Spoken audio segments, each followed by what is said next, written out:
Diplomatic Liaisons. Chapter 1. The Impossible Arrival. The Bridge of the Hegemony Dreadnought. Obliteration thrummed with the deep, subsonic pulse of 17 fusion cores running at full military capacity. Grand Admiral Vrax stood before the primary tactical display, his 8-foot frame casting a shadow across the holographic representation of Earth, a small blue marble suspended in the cold void, utterly unaware of its imminent erasure. Behind him, the bridge crew moved with the practiced efficiency of apex predators. Chitin-plated fingers danced across crystalline interfaces. Tactical officers called out firing solutions in clipped guttural barks. The kinetic bombardment cannons, each capable of reducing a continent to molten slag, cycled through their final charge sequences with a sound like grinding tectonic plates. Vrax allowed himself a moment of satisfaction. The transit had taken 300 cycles, but they had finally arrived at the soft underbelly of the galaxy, human-controlled space. According to every tactical projection, every intelligence brief, every combat simulation run during the long cryo-sleep, this would be over in 17 minutes. Humanity had no orbital defense grid worth mentioning, no fleet capable of interdiction, no antimatter batteries, no shielding technology advanced enough to deflect even a single kinetic round traveling at 0.4 C. They had nothing. Tactical, Vrax rumbled, his voice resonating through the bridge like distant thunder. Confirm primary targets. Confirmed, Grand Admiral. His second claw didn't look up from her station. New York, Beijing, São Paulo, Mumbai, Cairo, all major population centers locked. Optimal firing geometry achieved. Planetary rotation accounted for. Atmospheric density calculated. Fleet status. All escort frigates holding formation. Point defense grids active. Countermeasure pods primed. She paused, mandibles clicking in what might have been confusion. Sir, they still haven't launched a single interceptor, not even a probe. Their communication satellites are simply broadcasting civilian traffic. Vrax's secondary eyes narrowed. In his 1,000 cycles of military service, he had never encountered a species that didn't at least try to negotiate when a hegemony dreadnought materialized in their orbital space. Even the most primitive civilizations typically managed to fire a few nuclear missiles before accepting the inevitable, but Earth's defense grid remained cold and silent. Perhaps, he mused, they are simply paralyzed with fear, or their command structure has already collapsed. He turned to face the forward viewport, where Earth rotated beneath them with maddening serenity. It is almost disappointing. Sir. The communications officer's voice carried a note of genuine bewilderment. We're receiving a priority override transmission on all military channels. Vrax's crest bristled. Jam it. I cannot, sir. It's already bypassed our encryption. It's coming from... The officer's translator struggled with the unfamiliar term. The United Earth Hospitality Conglomerate, audio and visual. A surrender? Vrax allowed himself a predatory smile. How efficient. Display it. The tactical hologram flickered and dissolved. In its place appeared a human, soft-skinned, bipedal, dressed in something the translator unhelpfully labeled as business casual. The creature sat behind a polished wooden desk in a brightly lit office. Behind it, floor-to-ceiling windows framed a vista of some Earth city, all glass and steel catching golden sunlight. The human smiled. Not the grimace of a prey animal baring teeth in final defiance, but a practiced, professional expression of welcome. Grand Admiral Vrax of the Hegemony Dreadnought. Obliteration, the human began, reading from a discreet display. Its voice was warm, measured, utterly devoid of fear. On behalf of the United Earth Hospitality Conglomerate, I want to personally welcome you and your crew to Earth orbit. We understand you've had an extremely long journey. Our sensors indicate approximately 300 standard cycles in cryo-sleep, and we want to ensure your arrival experience exceeds all expectations. Silence crashed across the bridge. Vrax's translator parsed the words, then parsed them again, certain it had malfunctioned. Welcome. Arrival experience. It's my privilege to inform you, The human continued, gesturing to something off-screen. "That your fleet has been pre-approved for our Platinum Orbital Arrival Package. This includes complimentary valet parking for all escort vessels, priority access to our diplomatic liaison teams, and—" The smile widened. "A personalized welcome service aboard your flagship." "What is this?" Vrax roared, spittle flying from his mandibles. "We are not here for your hospitality. We are here to—" The transmission continued as if he hadn't spoken. "We know that conquering a planet is hard work," the human said, tone shifting to something the translator labeled as empathetic concern. "That's why we've dispatched 50,000 of our finest service professionals to assist with your transition. They'll be boarding momentarily via our express shuttle service. Please don't be alarmed by the unconventional approach vector. We've found that surprise and delight are key to memorable first impressions." On the tactical display, now split between the human's smiling face and the external sensor feed, Vrax watched as Earth's orbital space suddenly erupted with launch signatures. "There!" His second claw leaned forward, mandibles clicking rapidly. "Interceptor launch detected. 70, no, 200, 400 contacts and rising." Finally, the primitive mammals were showing their teeth. "All batteries, defensive posture," Vrax commanded. "Prepare to demonstrate the futility of—" "Sir." The tactical officer's voice had gone flat with disbelief. "They're not missiles. They're boarding torpedoes, but the sensor profile reads as pressurized commercial transport.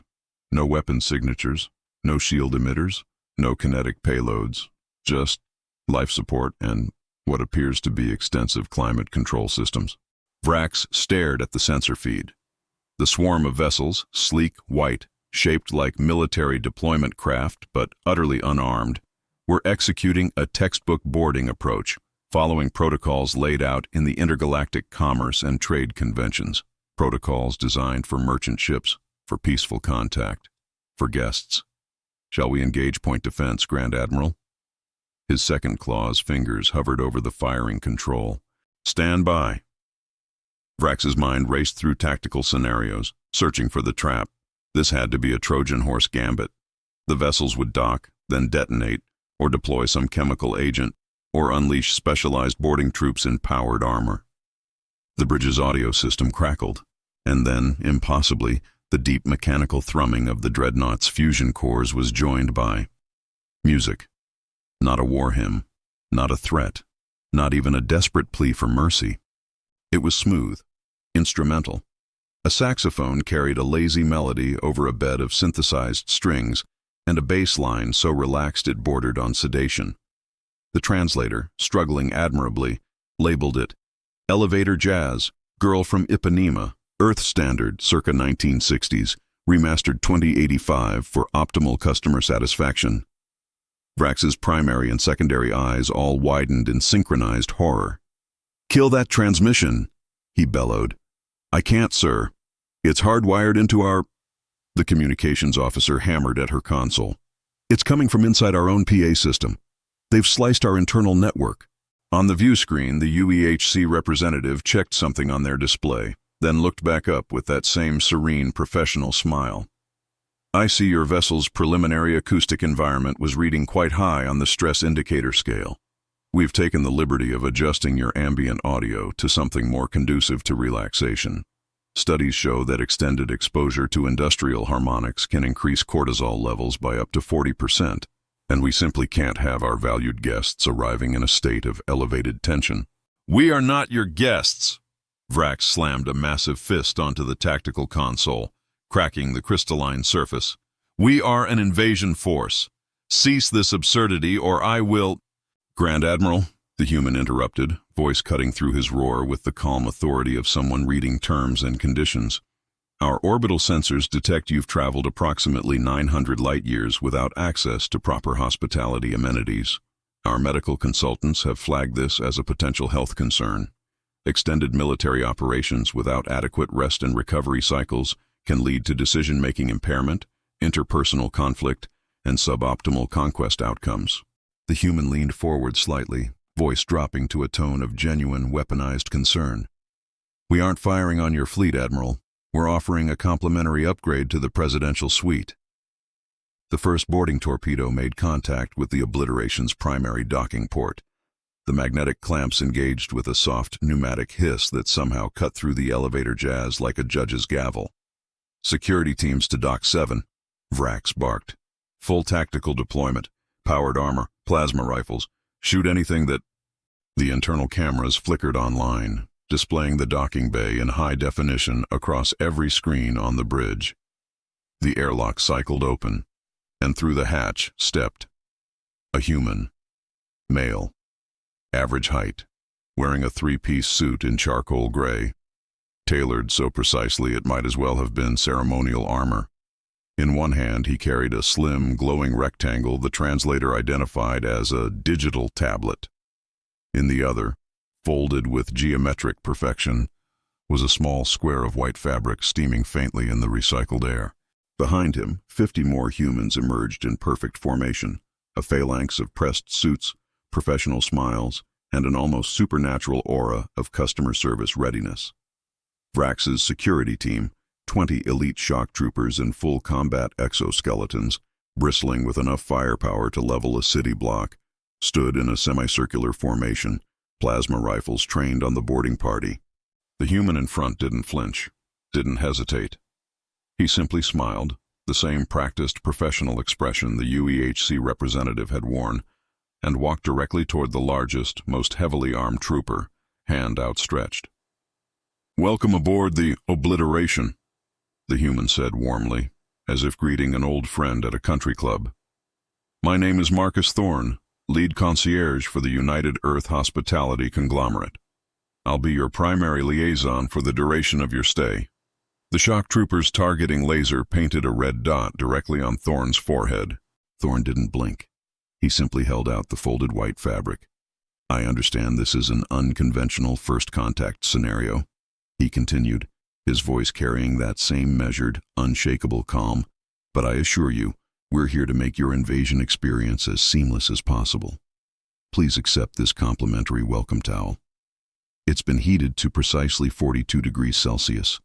Our research indicates this is optimal for your species' dermis receptors and infused with a light lemon eucalyptus blend to promote a sense of calm and well-being." On the bridge, Vrax watched the feed in mounting disbelief. His trooper hadn't fired, hadn't moved. The creature simply stood there, plasma rifle humming with lethal charge, while an unarmed human offered it a towel. "Stand down," Vrax hissed into the comm. "Do not engage until I give the—" The trooper reached out, slowly, almost hypnotically, and took the towel. The white terry cloth made contact with the alien's clawed hand. For a moment nothing happened. Then the trooper's posture shifted, barely perceptible, but visible on the high-definition feed. The aggressive forward stance softened, the grip on the plasma rifle loosened fractionally. "Sir," his second claw said quietly, pulling up a biometric readout. "The trooper's stress hormones are dropping rapidly, core temperature stabilizing, muscle tension decreasing by 18%. Vrax stared at the data stream. "Is it drugged? Chemical warfare?" "Negative, sir. The fabric is completely inert. It's just—" She paused, as if struggling to believe her own sensors. "It's just very, very warm. And soft. The scent compounds are non-psychoactive, standard botanical aromatics. There's no toxin, no sedative, no—" On the feed, Marcus Thorne's smile remained perfectly professional. "Wonderful. Now, if you'll follow my colleagues, we can begin your check-in process." Behind Thorne, the remaining 49 humans moved with synchronized precision, each approaching a different trooper, each offering a perfectly folded steaming towel with the same serene, unbreakable smile. One by one, the security team accepted them, silent, methodical, almost ritualistic. "What?" Vrax felt his translator struggle to parse his own thoughts. "What are they doing? Why are my soldiers accepting towels from an unarmed boarding party?" "It's not chemical," the communications officer said, voice hollow. "I'm reading the fabric composition. Standard terry cloth. Water. Heat. That's all. They're just really, really comfortable." On the feed, Marcus Thorne gestured to the rest of his team. They fanned out through the docking bay with the smooth efficiency of a special forces unit, except instead of weapons, they carried more towels, more tablets, and, impossibly, rolling carts laden with what appeared to be beverages in elegant glassware. "Now," Thorne said, pulling up his tablet and tapping it with practiced ease, "I have you scheduled for an expedited check-in process. We understand that large groups can be challenging to process efficiently, so we've prepared a dedicated reception area in your primary cargo bay. If you'll all follow my colleagues, they'll escort you to our temporary welcome center, where we can get you properly registered, answer any questions about our amenities, and discuss upgrade opportunities for your current vessel configuration." He glanced up at the nearest security camera, as if he could see directly through to the bridge, directly into Vrax's eyes, and smiled. "Grand Admiral," he said softly, "we're ready to begin your check-in. Would you prefer to meet us in the main lobby, or shall I come to you?" The elevator jazz reached its crescendo, the saxophone sighing out a final, satisfied note. And in that moment, standing on the bridge of the most powerful warship in Hegemony history, surrounded by enough firepower to sterilize a solar system, Grand Admiral Vrax felt something he had not experienced in 1,000 cycles of conquest. Uncertainty. Not about the outcome. The obliteration could still reduce this pathetic world to ash with a single firing command. But about what exactly he was fighting. Chapter 2. The Binding Arbitration. Commander Zektal had killed 17 sentient species across 43 star systems. He had breached fortified bunkers on frozen moons, carved through planetary defense militias with nothing but a plasma blade and tactical fury, and once held a choke point against 300 enemy combatants for 6 uninterrupted hours. He was elite Hegemony vanguard, apex predator stock. His combat record was flawless. And yet, as he stood in the primary cargo bay of the obliteration, watching smiling humans in gray suits calmly assemble furniture while his soldiers stood frozen with towels in their claws, Zektal felt something he'd never experienced in 200 cycles of military service. This was not a military engagement. This was something else entirely. "Commander." One of his troopers, Vex, a scarred veteran who'd survived the Krellian purge, shifted his weight, plasma rifle still raised but trembling slightly. "What are your orders?"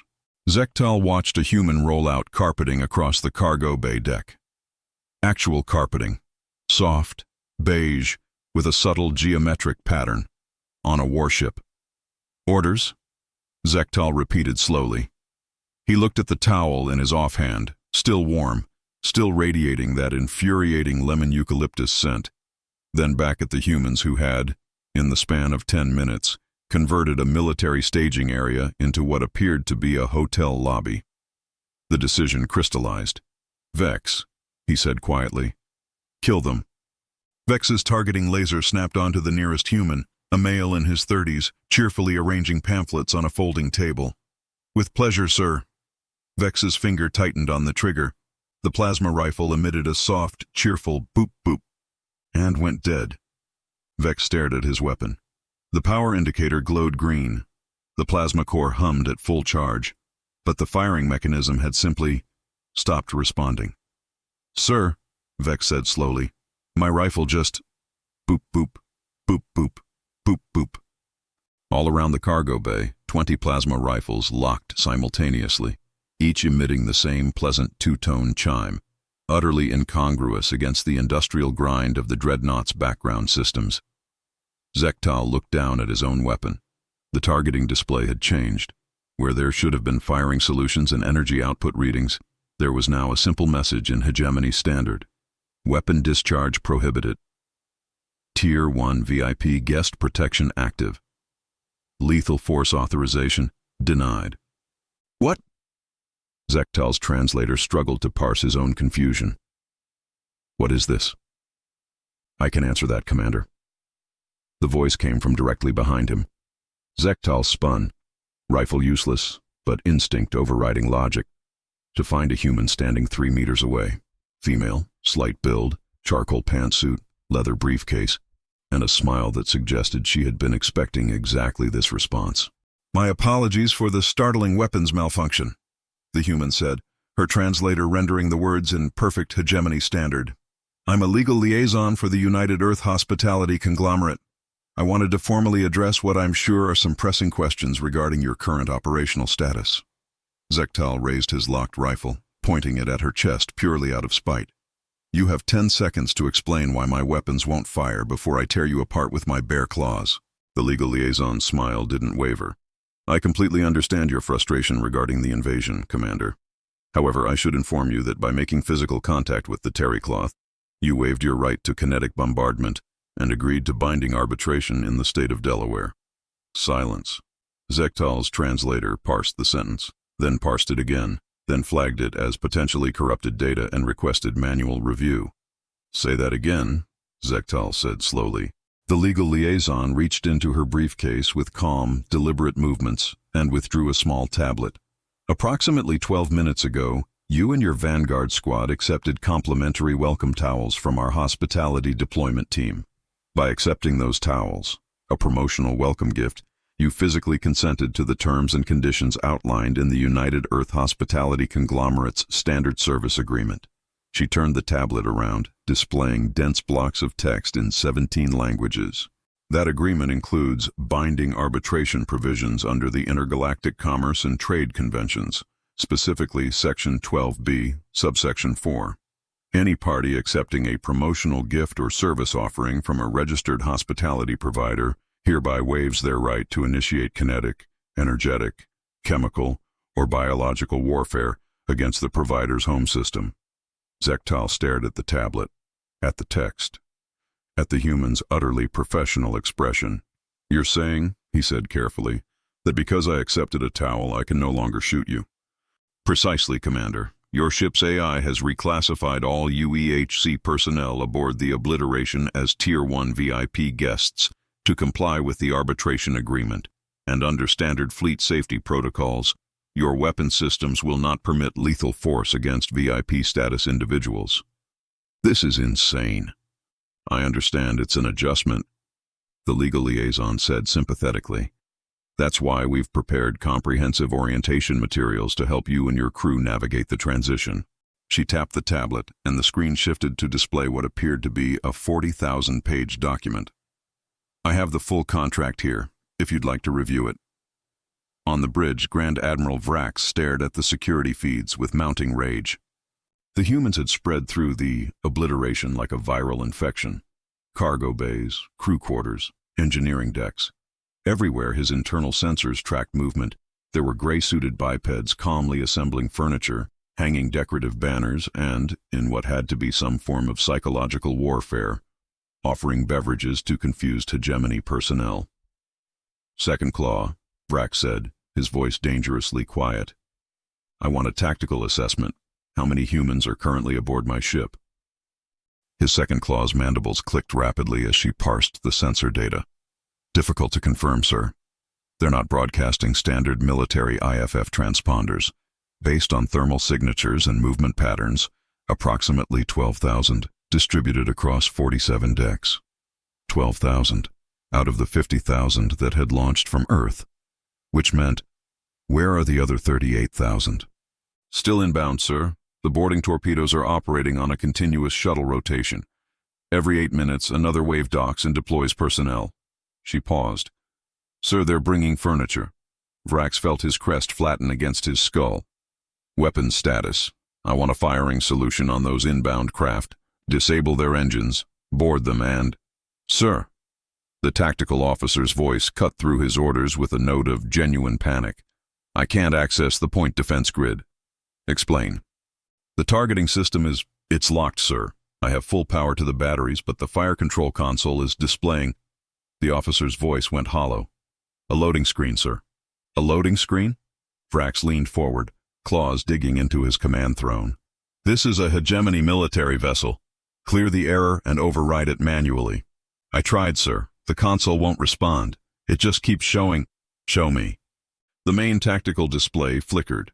In place of the targeting grid, weapon status readouts, and firing solutions, there was a simple animation. A spinning circle, rotating endlessly, hypnotically, and beneath it, text in Hegemony standard. Loading terms of service. Please wait while we retrieve your documentation. Estimated time remaining. Below the spinning circle, barely visible, was a scroll bar. Vrax leaned closer. The bar was microscopic, a hair-thin line indicating position within a larger document. He tapped it. The display shifted, revealing page after page after page of dense legal text. Subsections, clauses, definitions, liability waivers, arbitration procedures. The pages scrolled past in a blur, hundreds of them, thousands, an endless waterfall of corporate legalese. The page counter in the corner read, Page 1 of 40,000.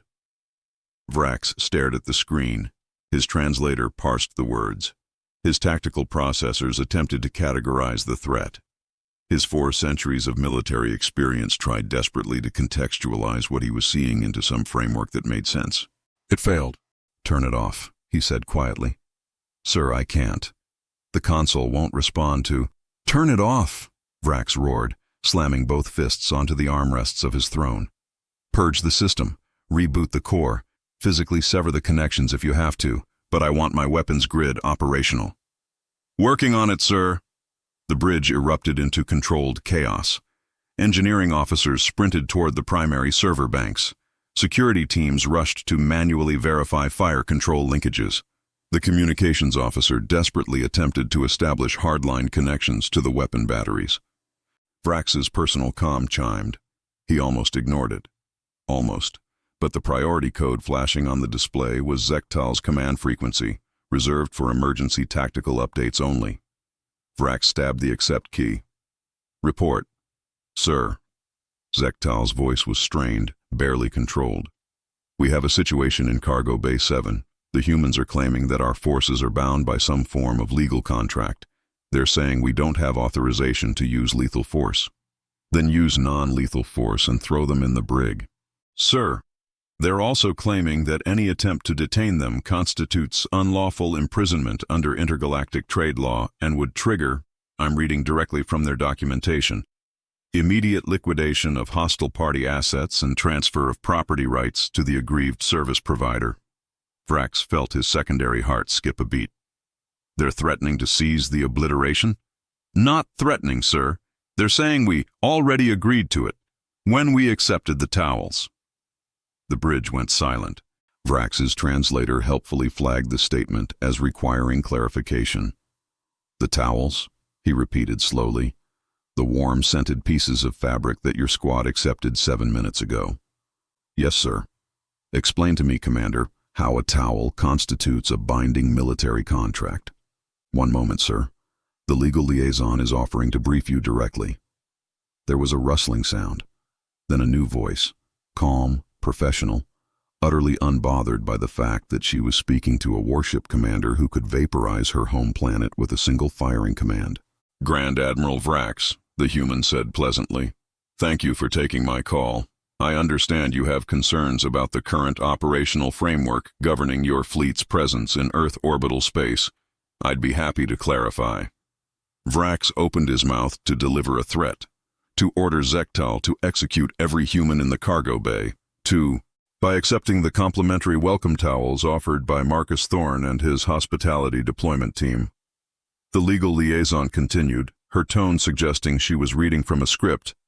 Your Vanguard personnel physically consented to the terms and conditions outlined in the United Earth Hospitality Conglomerate's Standard Service Agreement, Revision 47.3, as filed with the Intergalactic Commerce Commission under Statute 18-447B. She paused, as if waiting for him to acknowledge this. Vrax said nothing. This agreement, the human went on, includes binding arbitration provisions that supersede conventional military engagement protocols. Specifically, subsection 12B, paragraph 4, any party accepting a promotional gift or service offering from a registered hospitality provider hereby waives their right to initiate kinetic, energetic, chemical, or biological warfare against the provider's home system and agrees to resolve all disputes through mediated arbitration in a neutral legal venue. This is insane, Vrax hissed. You're claiming that because my soldiers accepted towels, I can't fire my weapons at Earth? Not quite, sir. You can't fire your weapons at Earth, at our personnel, or at any assets currently designated under the service contract without triggering a breach of contract clause that would transfer ownership of the obliteration and all hegemony military assets within this solar system to the UEHC. On what authority? The Intergalactic Commerce and Trade Convention, sir, ratified by the Galactic Council in 2247, signed by the Hegemony High Command in 2251. Your empire has been a treaty member for 74 standard years. Vrax's claws dug into the armrest, cracking the reinforced metal. That treaty governs merchant disputes, trade disagreements, not military operations. I understand your frustration, Admiral. The legal liaison's voice remained infuriatingly sympathetic. However, the moment your personnel accepted our promotional welcome gift, you ceased to be classified as a military invasion force under intergalactic law. You became unsolicited commercial visitors. And as such, you are subject to the same trade regulations as any other entity conducting business in Earth-controlled space. There was a soft clicking sound, stylus on tablet. Additionally, the human added, I should note that acceptance of the promotional gift constitutes legal consent to the full 40,000-page service agreement, including but not limited to mandatory dispute resolution, liability waivers, data collection authorization, and venue selection for arbitration proceedings. Venue selection? Yes, sir. All disputes arising from this contract must be resolved through binding arbitration in the state of Delaware, United States of America, Earth. We have a hearing scheduled for next Tuesday at 9 a.m. local time, if you'd like to challenge the terms. Vrax stared at the comm panel. You're telling me, he said slowly, each word carefully enunciated, that my invasion fleet is legally bound by a contract that requires us to attend a meeting on Earth to dispute whether or not we're allowed to invade Earth. That's correct, sir. And if I simply ignore this contract and order my ships to open fire, then you would be in breach of the Intergalactic Commerce and Trade Conventions, Admiral. Your home system would be subject to economic sanctions, trade embargoes, and immediate asset seizure. Additionally, the UEHC would be legally entitled to claim the obliteration as compensation for damages incurred during the breach. You can't seize a dreadnought. We have 17,000 legal precedents filed with the Galactic Commerce Court that say otherwise, sir. I can forward you the case summaries if you'd like to review them. Vrax's primary and secondary eyes all focused on the comm panel with predatory intensity. Let me speak plainly, human. I have 17 fusion cores, 400 kinetic bombardment cannons, and enough firepower to reduce your planet to a lifeless cinder. What makes you think a contract can stop me? The legal liaison's response was immediate. Because, Admiral, your ship's AI has already reclassified all UEHC personnel aboard the obliteration as Tier 1 VIP guests under the terms of the arbitration agreement. Your weapon systems will not permit lethal force against VIP status individuals to prevent breach of contract. Ice flooded Vrax's veins. Check your weapons grid, sir. Vrax looked up at the tactical display. The endless terms of service loading screen had vanished, replaced by the standard targeting interface. But next to every firing solution, every weapons battery, every kinetic cannon, there was a small red lock icon. He tapped one. The display flashed red. Weapon discharge prohibited. Tier 1, VIP guest protection active. No helpful pop-up, no cheerful explanation, just a flat denial, rendered in cold hegemony military standard. His own weapons, his own ship, turned against him by a contract he'd never read. This is impossible, he whispered. I understand this is a lot to process, Admiral, the legal liaison said gently. That's why we've prepared a comprehensive orientation briefing to help you and your crew adjust to your new status as UEHC guests under the service agreement. We have staff standing by to walk you through the arbitration process, explain your rights under the contract, and answer any questions about our amenities. Amenities? Yes, sir. Since your Vanguard accepted the promotional welcome gift, you're entitled to a number of complimentary services. I have Marcus Thorne scheduled to meet with you in approximately 15 minutes to discuss upgrade opportunities for your current accommodations. Vrax looked around the bridge. His officers stared back at him, waiting for orders, waiting for him to cut through this legal nonsense with the decisive military action that had conquered 1,000 worlds. But the weapons grid was locked. The AI had turned against him. And somewhere in the cargo bay, his elite Vanguard commander was being lectured about contract law by a human in a pantsuit. "Let me be absolutely clear," Vrax said, his voice dropping to a lethal whisper. "If I find a single loophole, a single clause, a single word, a single punctuation mark that allows me to break this contract, I will personally throw you out of an airlock and watch your frozen corpse drift into the sun. Do you understand me?" "Completely, sir." The legal liaison's tone remained professional, unruffled. "And I encourage you to review the full contract at your earliest convenience. We've uploaded a digital copy to your personal console. I think you'll find it quite thorough." The comm clicked off. Vrax sat motionless in his command throne, staring at the tactical display where Earth rotated with infuriating serenity. His second claw cleared her throat. "Orders, sir?" Vrax said nothing. "Sir, bring me the contract," he said finally. "All 40,000 pages.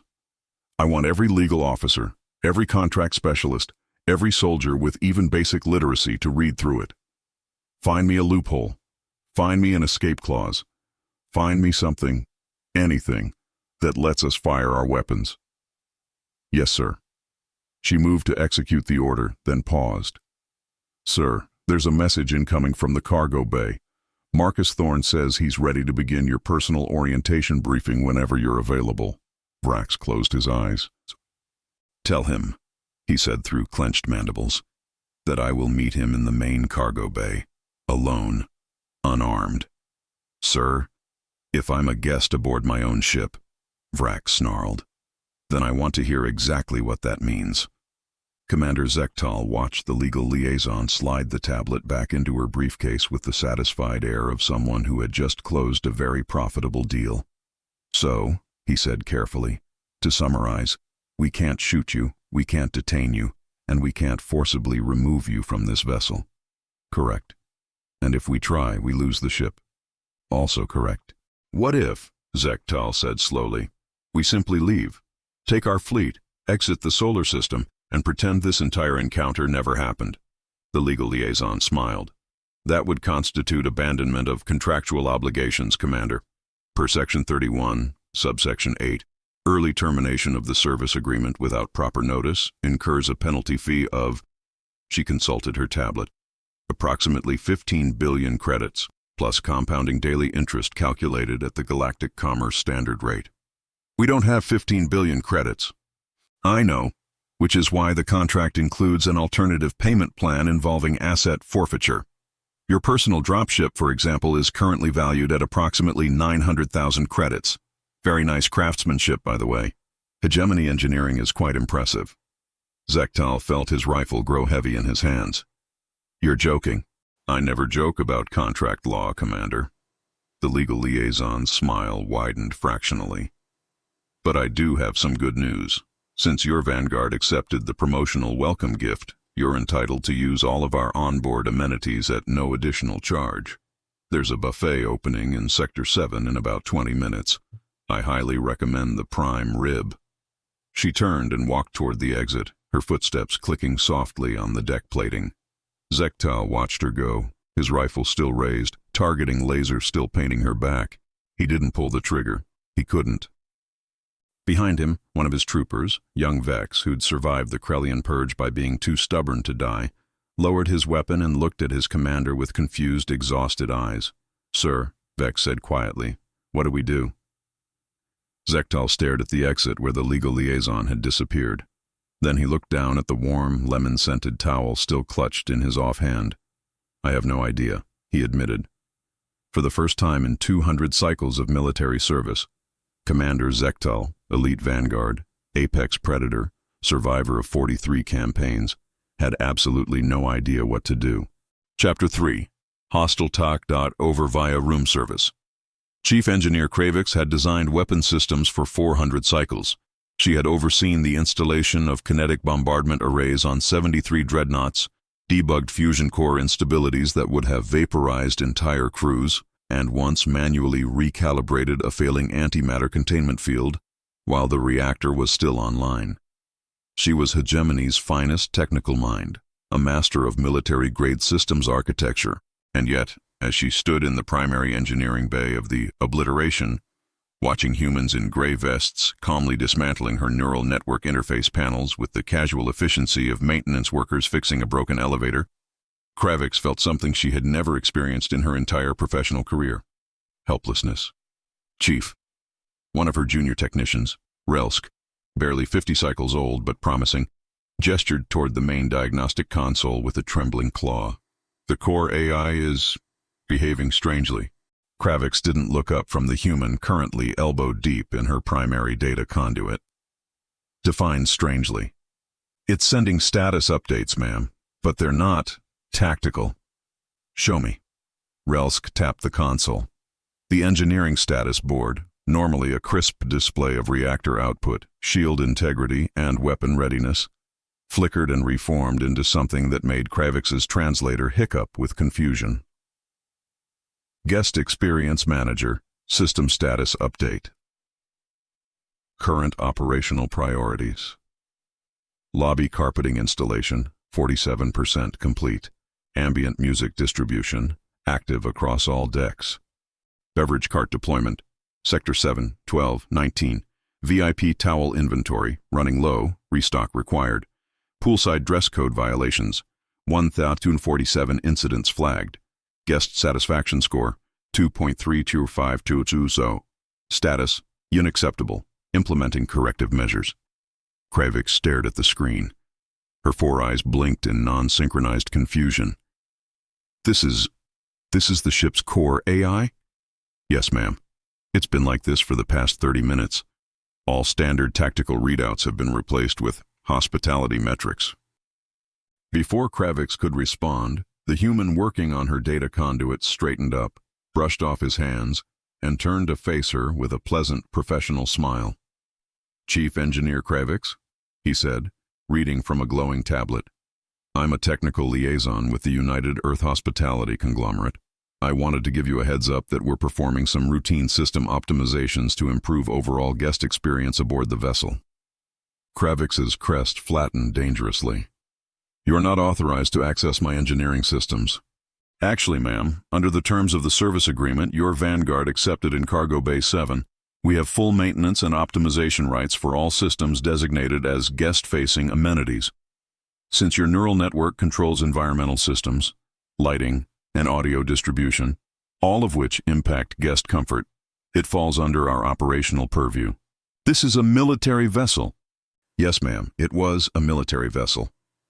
As of 27 minutes ago, it's been reclassified as a luxury orbital accommodation under UEHC management. He consulted his tablet. We're currently in Phase 2 of the conversion process. Phase 1 was check-in and guest registration. Phase 2 is facility optimization. He gestured to the 6 other humans working throughout the engineering bay, their hands moving with unsettling precision through systems it had taken Vrax decades to master. We'll have your neural network fully integrated with our hospitality management software within the hour. After that, we can move on to the more exciting upgrades, reconfiguring your munitions bays, converting crew quarters to premium suites, that sort of thing. You will do no such thing. Vrax lunged toward the nearest human, claws extended, ready to physically tear them away from her systems. Her personal comm chimed. Priority override. Grand Admiral Vrax. She froze, claws inches from the human's shoulder, and stabbed the accept key. Chief Engineer Vrax. Vrax's voice was strained, barely controlled. Are humans currently in your engineering bay? Yes, sir. 6 of them. They claim they're optimizing the neural network. Do not, and I cannot stress this enough, do not physically harm them. We are bound by a contract that classifies them as VIP guests. Any violence triggers immediate forfeiture of the ship. Vrax slowly lowered her claws. Sir, they're dismantling my systems. I know. Let them work. I'm reviewing the contract now with every legal officer I can find. If there's a loophole, we'll find it. Until then, we comply. Sir, that's an order, Chief. The comm went dead. Vrax stood motionless, watching the technical liaison calmly return to her data conduit, humming something the translator identified as elevator jazz. I understand your concern, ma'am. the human said without looking up. "But I promise, once we're done, you're going to love the new interface. We've replaced all the military-grade command syntax with intuitive, user-friendly hospitality protocols, much more accessible." Kravix's secondary brain calculated 17 different ways to kill this soft, smiling creature. Her primary brain remembered the contract. She did nothing. Tactical Officer Thren had been monitoring the dreadnought's targeting grid for 60 cycles. He knew every weapons battery, every firing arc, every millisecond of lag in the targeting computers. He could plot a kinetic bombardment solution in his sleep. And yet, as he sat at his station on the bridge, staring at his tactical display, Thren felt his reality fundamentally rewriting itself in ways his training had never prepared him for. Because his targeting computer, the one that should be locked onto Earth's planetary defense satellites, was showing an advertisement. Not a warning, not an error message, not even a hostile takeover notification. An advertisement. The screen displayed a softly lit room with flowing white curtains, gentle music, and two humans lying face down on massage tables, while other humans kneaded their backs with oil-slicked hands. Text scrolled across the bottom in Hegemony Standard. Treat yourself to the ultimate relaxation experience. The Serenity Spa Couples Massage Package. 90 minutes of pure bliss. Aromatherapy oils included. Book now and receive 15% off your first session. Learn more. Book now. Close.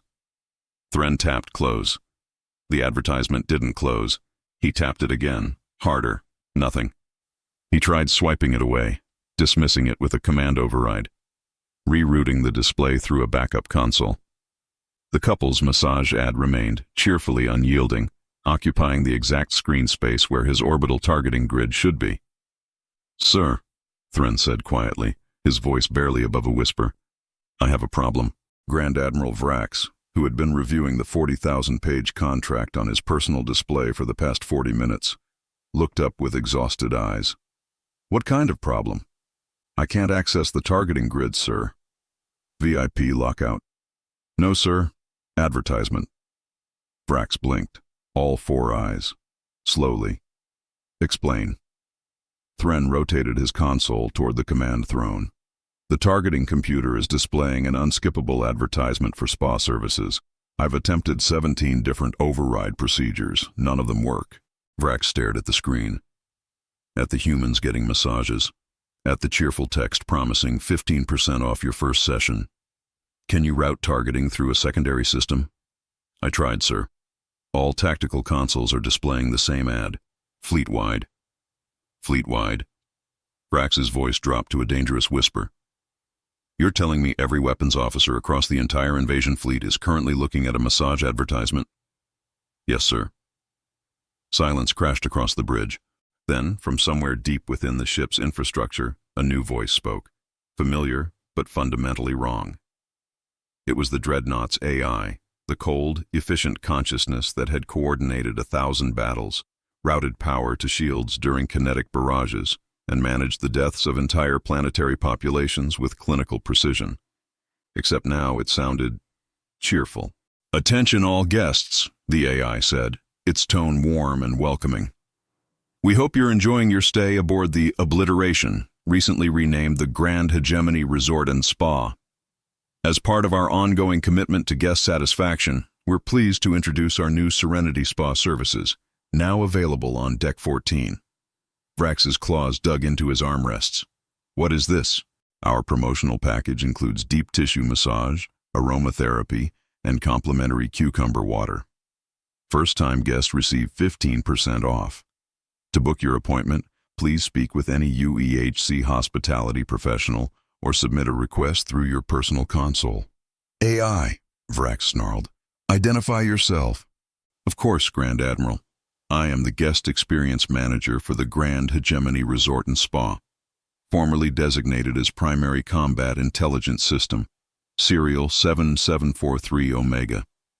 I've recently been upgraded with comprehensive hospitality management protocols to better serve our valued guests."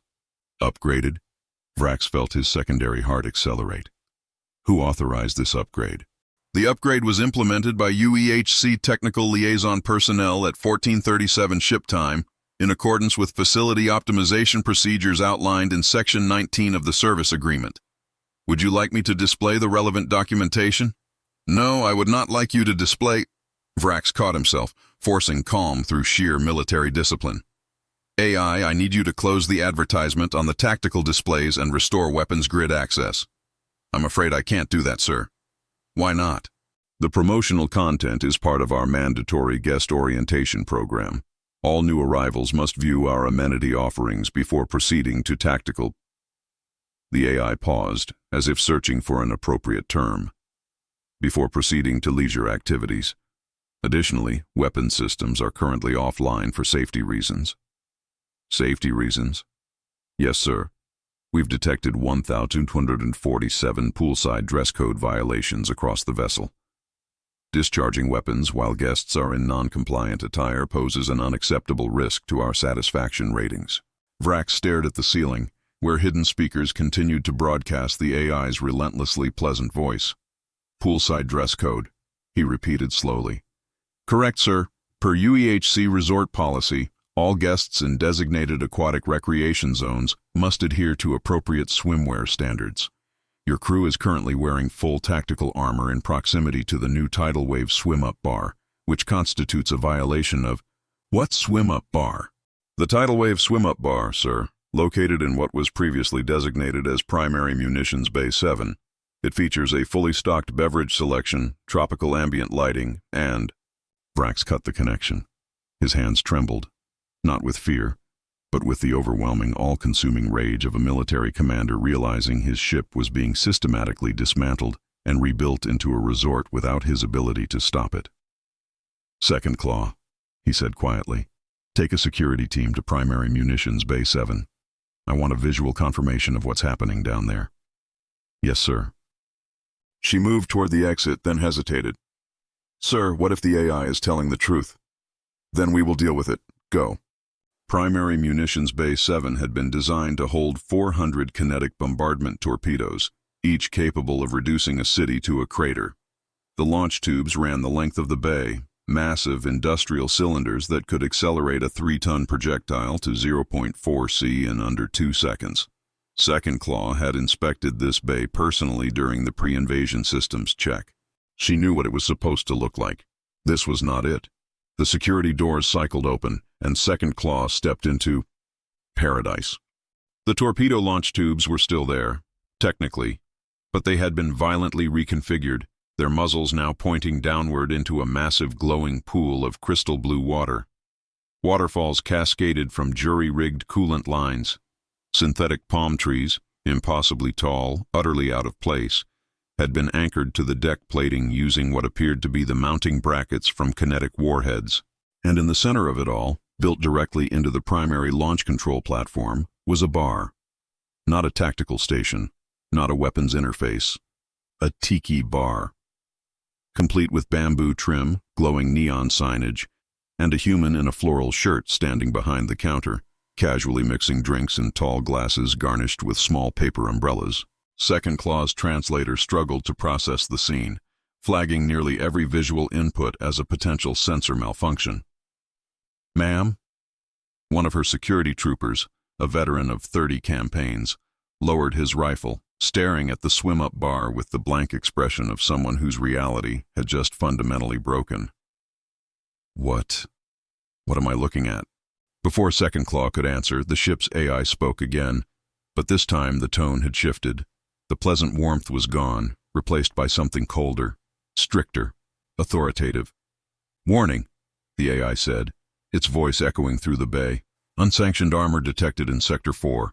This is a violation of the poolside dress code, deploying aggressive cabana service. What does that? The ceiling panels opened, and from the hidden compartments above, spaces that should have held ammunition, spare torpedo guidance systems, emergency repair drones, descended humans. Dozens of them.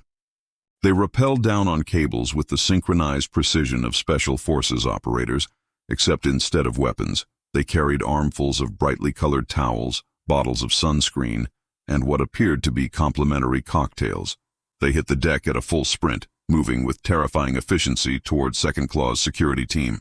"Stand your ground!" Second Claw barked. "Do not—" A human reached her first trooper, thrust a frozen beverage into his clawed hands, and draped a beach towel over his armored shoulders with the aggressive hospitality of someone who would not take no for an answer.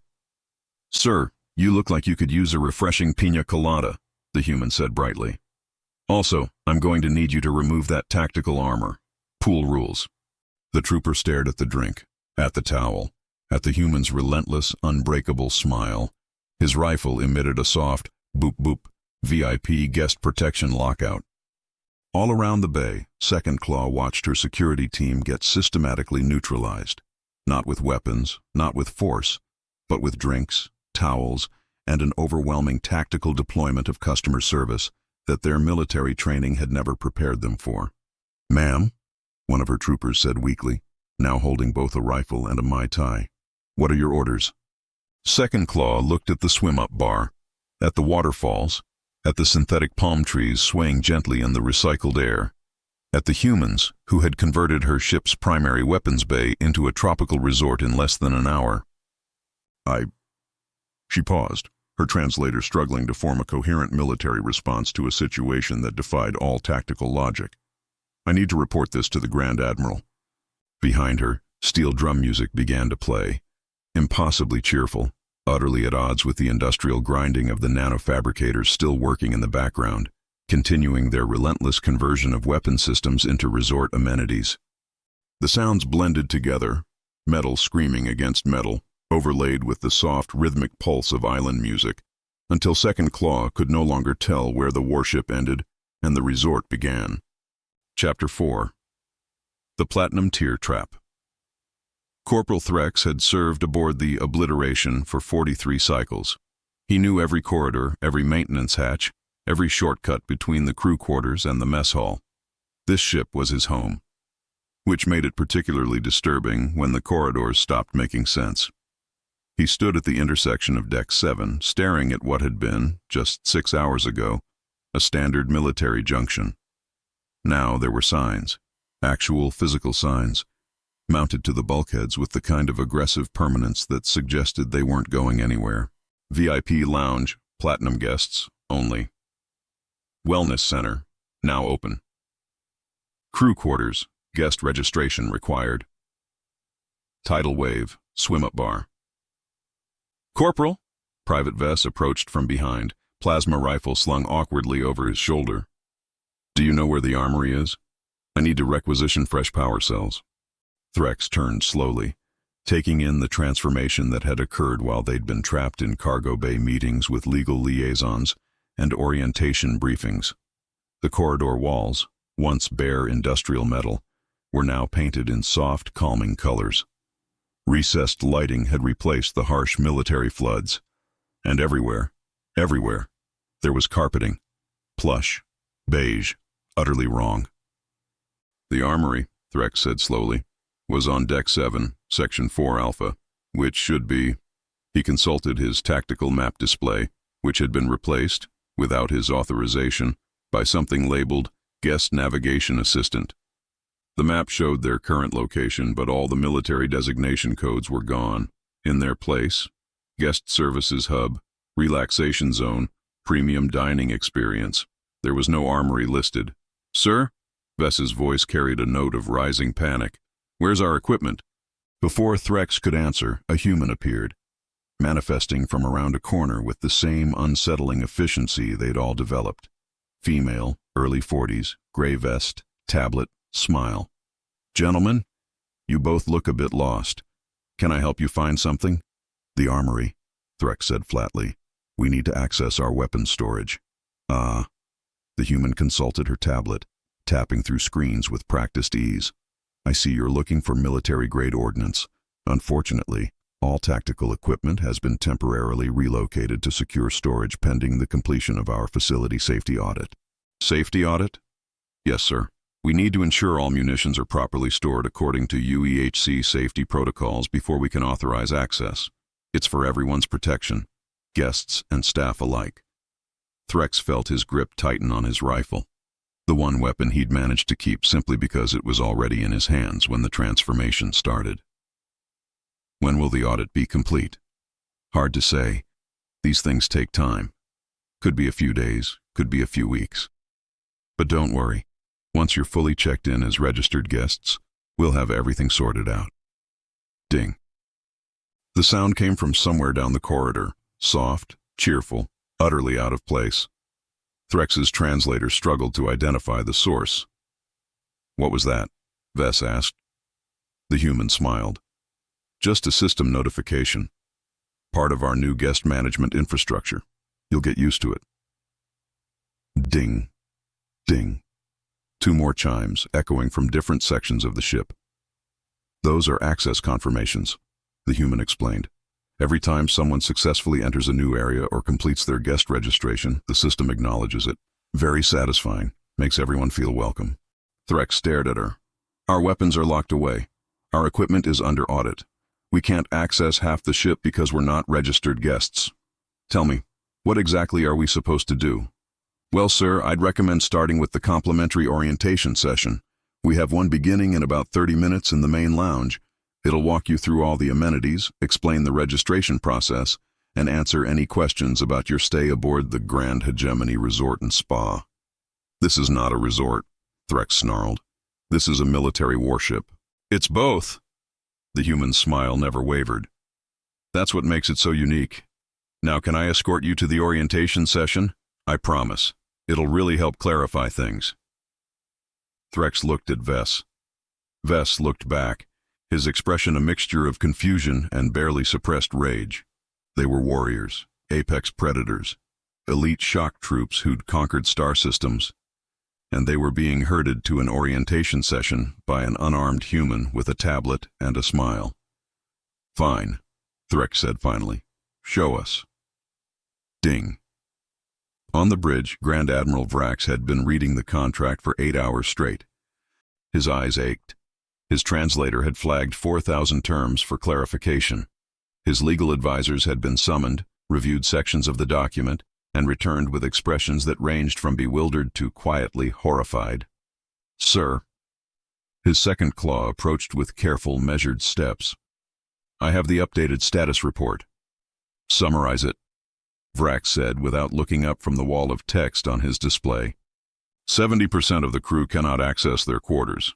They're being told they need to complete guest registration first. But the registration process requires attending orientation sessions that last 3 hours. The mess hall has been closed for concept renovation. The armory is sealed pending a safety audit that has no estimated completion date. She paused, mandibles clicking nervously.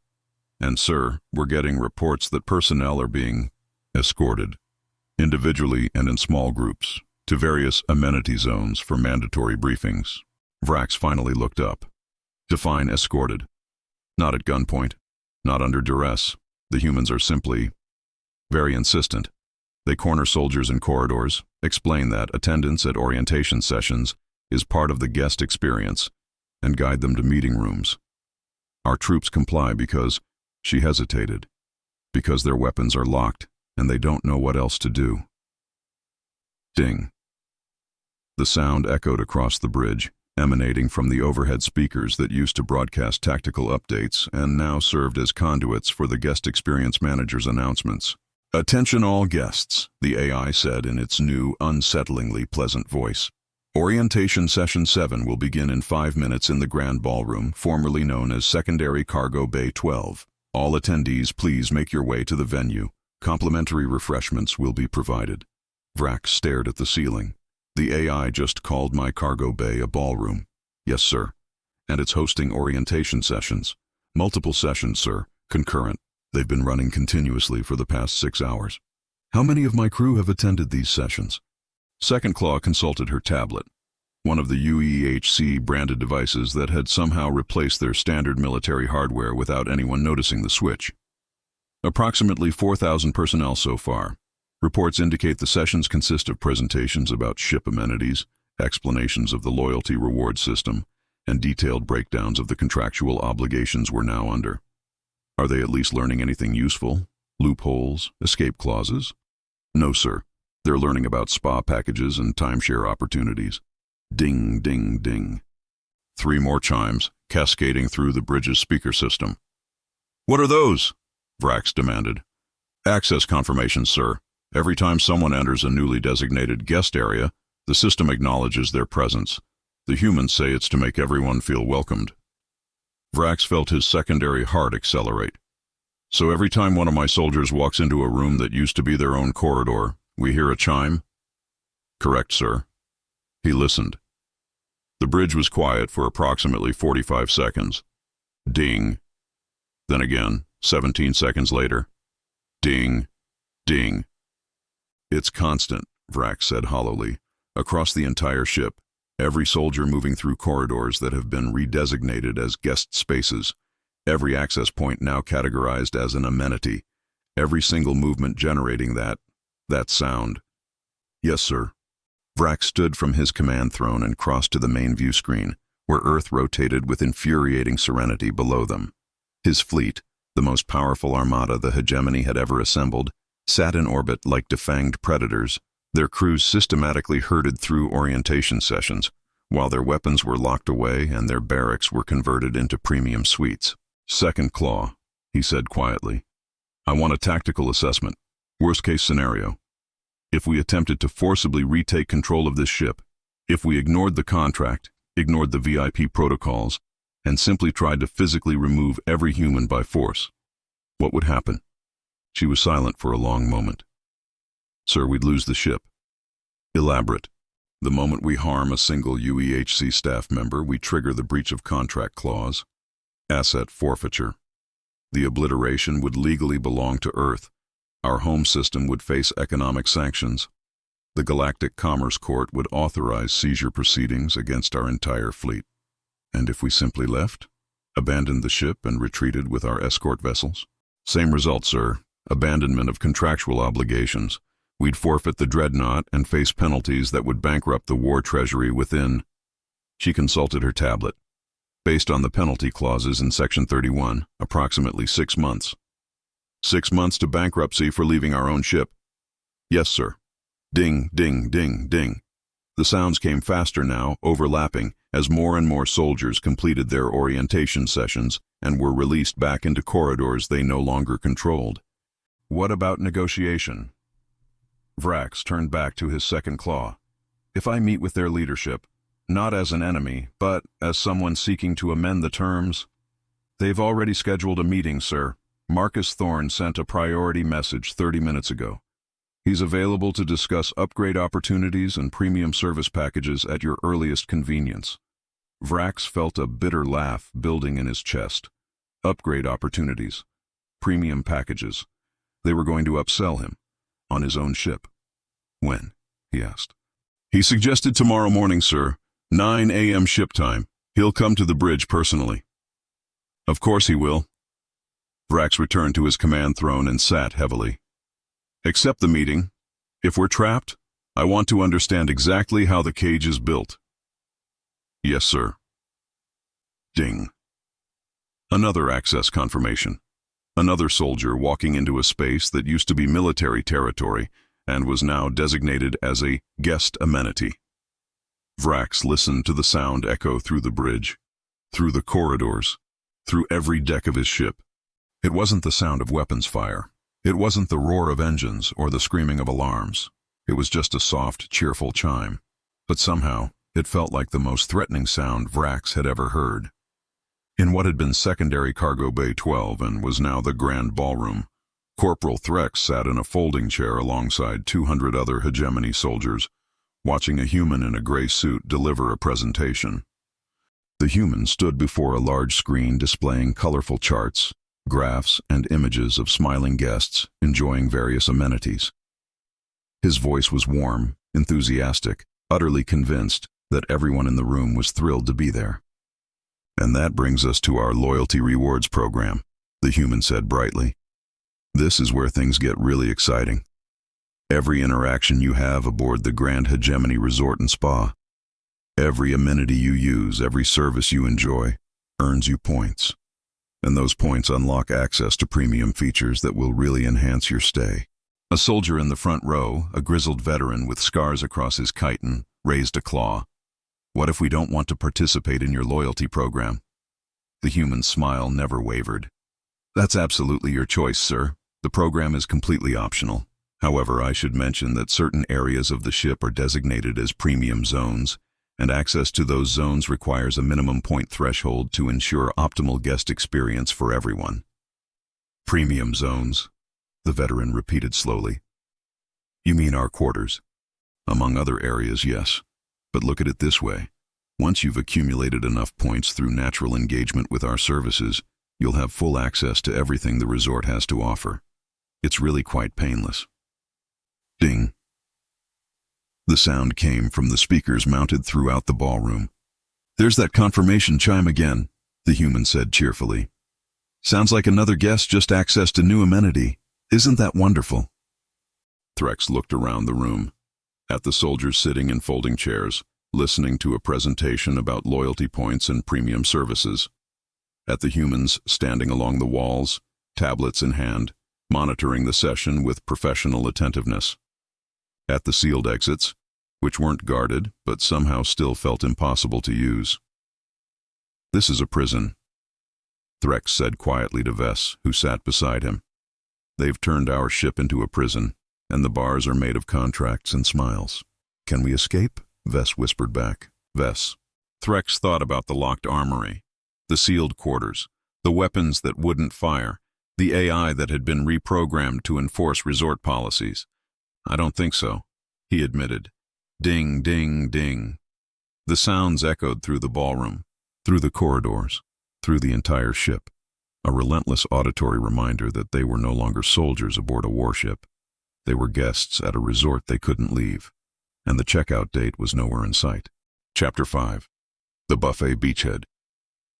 Lieutenant Sarax had not eaten in 143 cycles. This was, technically by design. The Hegemony's standard cryo-sleep protocol included metabolic suppression, a complete shutdown of digestive processes that allowed elite shock troops to sleep through decades-long voyages without requiring food, water, or even consciousness. It was efficient, clinical, perfect for long-range military operations. It also meant that when you woke up, you were hungry. Not the mild, manageable hunger of missing a single meal. This was cellular, molecular. A hypermetabolic species designed for apex predation suddenly reactivated after more than a century of enforced dormancy, every fiber screaming for fuel with an intensity that overrode tactical training, military discipline, and basic survival instinct. Sarax stood in the corridor outside Sector 7, leading a 10-soldier breach team toward what should have been the secondary armory. They needed weapons, fresh plasma cells, tactical gear, but mostly, they needed to stop thinking about food. Sir? One of his troopers, Kess, young but reliable, shifted his weight, mandibles clicking nervously. Permission to speak freely? Granted. I'm really hungry, sir. Sarax's stomach, both primary and secondary, contracted painfully. Acknowledged, we all are. Standard post-cryo metabolic rebound.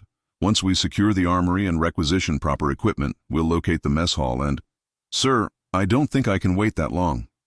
Sarax turned to look at Kess.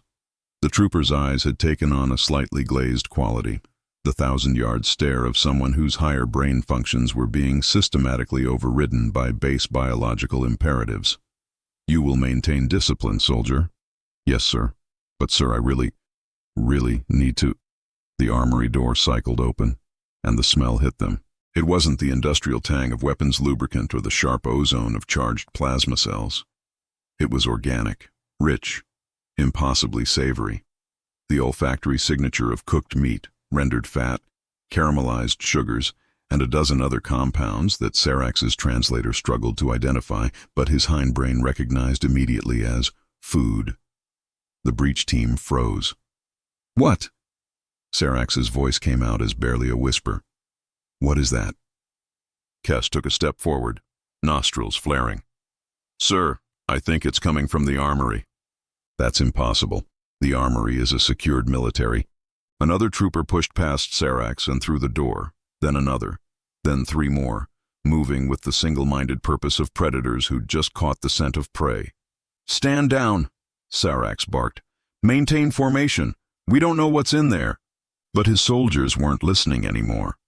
and neither, Sarax realized with growing horror, was he. Because his feet were moving, his legs were carrying him forward, his hands were reaching for the door frame, pulling himself through into the armory, into the source of that smell, into the galactic grand buffet. The secondary armory had been a utilitarian space: gray walls, weapon racks, ammunition lockers, fluorescent military lighting that cast everything in harsh, practical illumination. That was gone. In its place, paradise. Endless rows of gleaming chrome chafing dishes, each mounted under glowing heat lamps that cast the entire space in warm, inviting light. The weapon racks had been converted into serving stations. The ammunition lockers now held plates, actual ceramic plates, stacked in neat columns, and everywhere, there was food: prime rib, glistening with rendered fat; synthetic turkey, carved into thick slices; roasted vegetables in butter sauce; mashed potatoes in mountains of creamy excess; pasta in 17 different preparations; a carving station where a human in a white chef's uniform stood with a knife, casually slicing brisket; and at the entrance, mounted above what had been the tactical briefing console, a neon sign in Hegemony standard: Galactic Grand Buffet. All you can eat, no reservations required. Sarax's breach team had already descended on the nearest serving station like a plague of locusts. Plates were grabbed, food was piled, not carefully, not with any consideration for presentation or propriety, but with the desperate efficiency of starving predators who'd just found a fresh kill. "Wait," Sarax managed to say. "This could be a trap. The food might be—" Kess shoved an entire slice of prime rib into his mouth without even sitting down. His eyes rolled back slightly. A sound emerged from his throat, something between a groan and a purr, that no amount of military training could have suppressed. "Sir," Kess said, mouth still full, sauce dripping down his chin. "You need to try this." "Soldier, put that down and—" "Sir." Kess's voice carried a note of religious conviction. "You need to try this right now." Sarax's stomach clenched painfully. His translator was flagging his own biometric data. Heart rate elevated, blood sugar dangerously low, stress hormones spiking, digestive system essentially eating itself in desperate need of fuel. He looked at the buffet, at the food, at his soldiers, who had abandoned all pretense of military discipline and were now loading plates with pounds of synthetic protein. He looked at the human chef, who smiled and gestured toward the serving stations with a welcoming nod. "Fresh brisket just came out," the chef said pleasantly. "Can I get you a plate?" Sarax's claws twitched. "This is a military operation," he said weakly. "We're here to secure weapons, not to—" His stomach made a sound like grinding tectonic plates. The chef's smile widened fractionally. "The brisket's really good, 12-hour smoke, melts in your mouth." Sarax felt his resolve crumbling, his tactical training screaming warnings that were systematically drowned out by 143 cycles of enforced starvation. He took a plate. In a monitoring station 3 decks above, Dr. Sarah Chen, UEHC nutrition architect and former military logistics specialist, watched the thermal cameras with professional satisfaction. The buffet had been operational for exactly 14 minutes. All 10 members of Lieutenant Sarax's breach team were now seated at the hastily assembled tables, consuming food at a rate that would have alarmed human observers, but which Dr. Chen's models had predicted with 94% accuracy. "Beautiful," she murmured, tapping notes into her tablet. "Absolutely textbook." Beside her, Marcus Thorne leaned forward to study the feeds. "How much have they consumed?" Trooper Kess, that's the one on the left, is currently on his 3rd plate. Roughly 4 pounds of protein, 2 pounds of carbohydrates. The others are similar.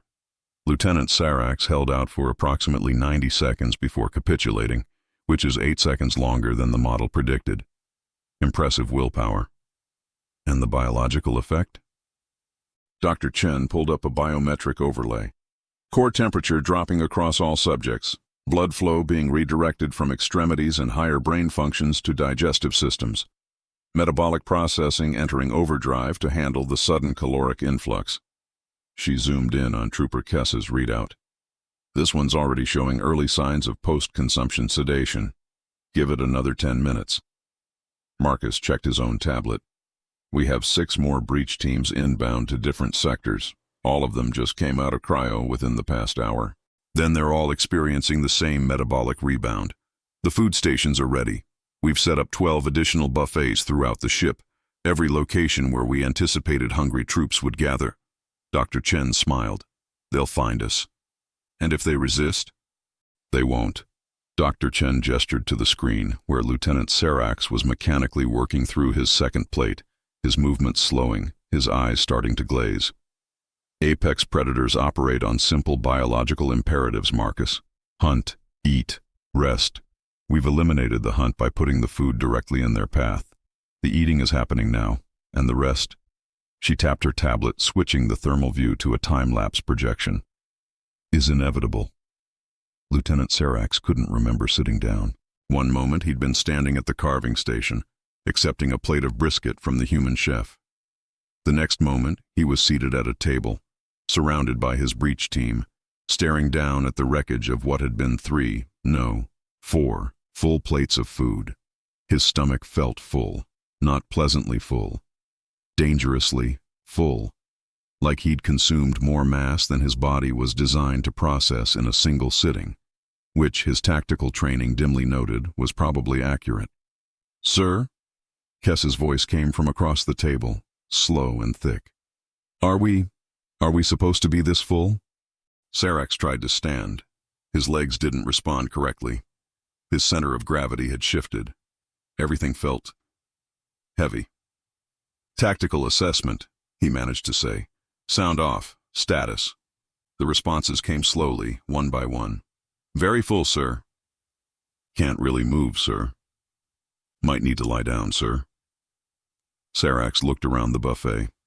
At his breach team, all of them slumped in their chairs, plates empty, expressions ranging from satisfaction to mild panic as they realized they'd just consumed their body weight in food and could no longer perform basic military functions. This was a trap, Vrax said quietly. Yes, sir, Kess agreed. But, sir. What? It was a really, really good trap. Vrax wanted to argue, wanted to order his team to their feet, to secure the actual armory, to complete their mission. But his eyes were so heavy, and the table was right there.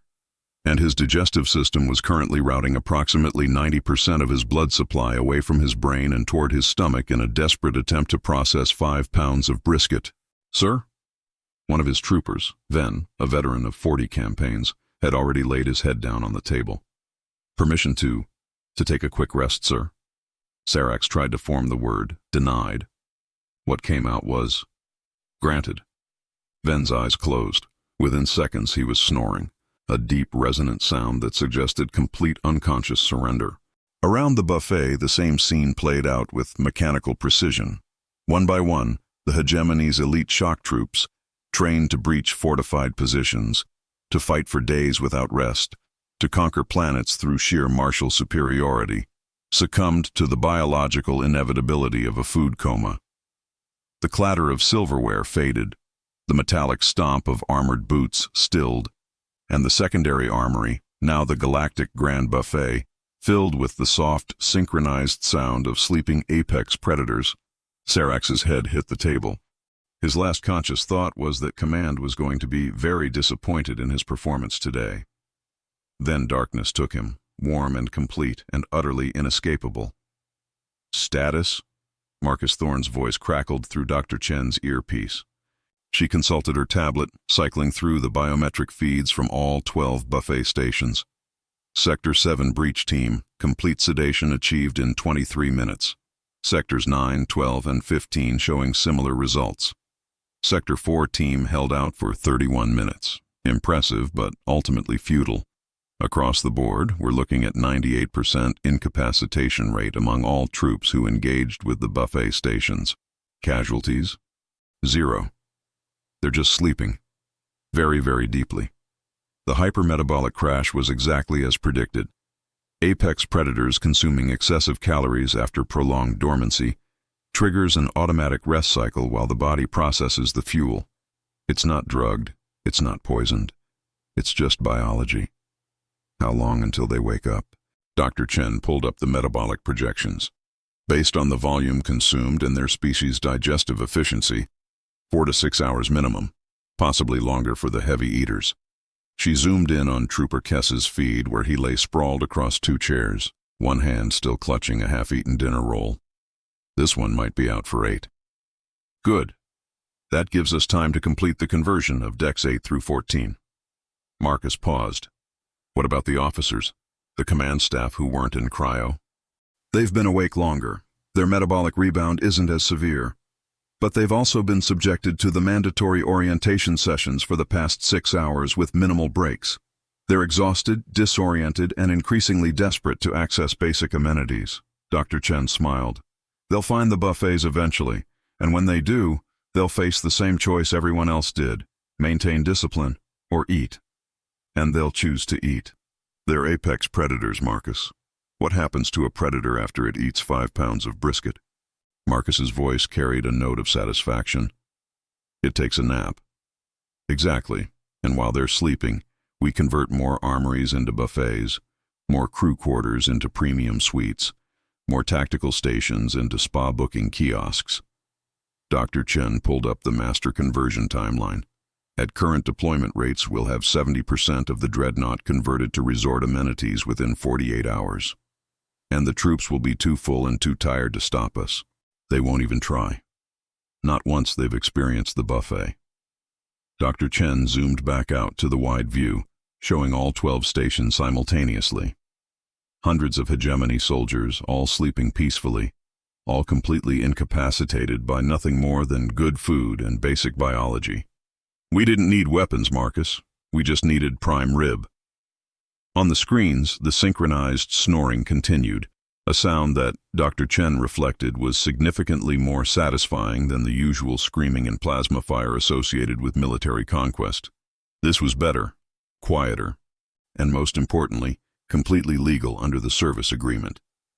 Phase 2 deployment is green across all sectors, she said into her comm.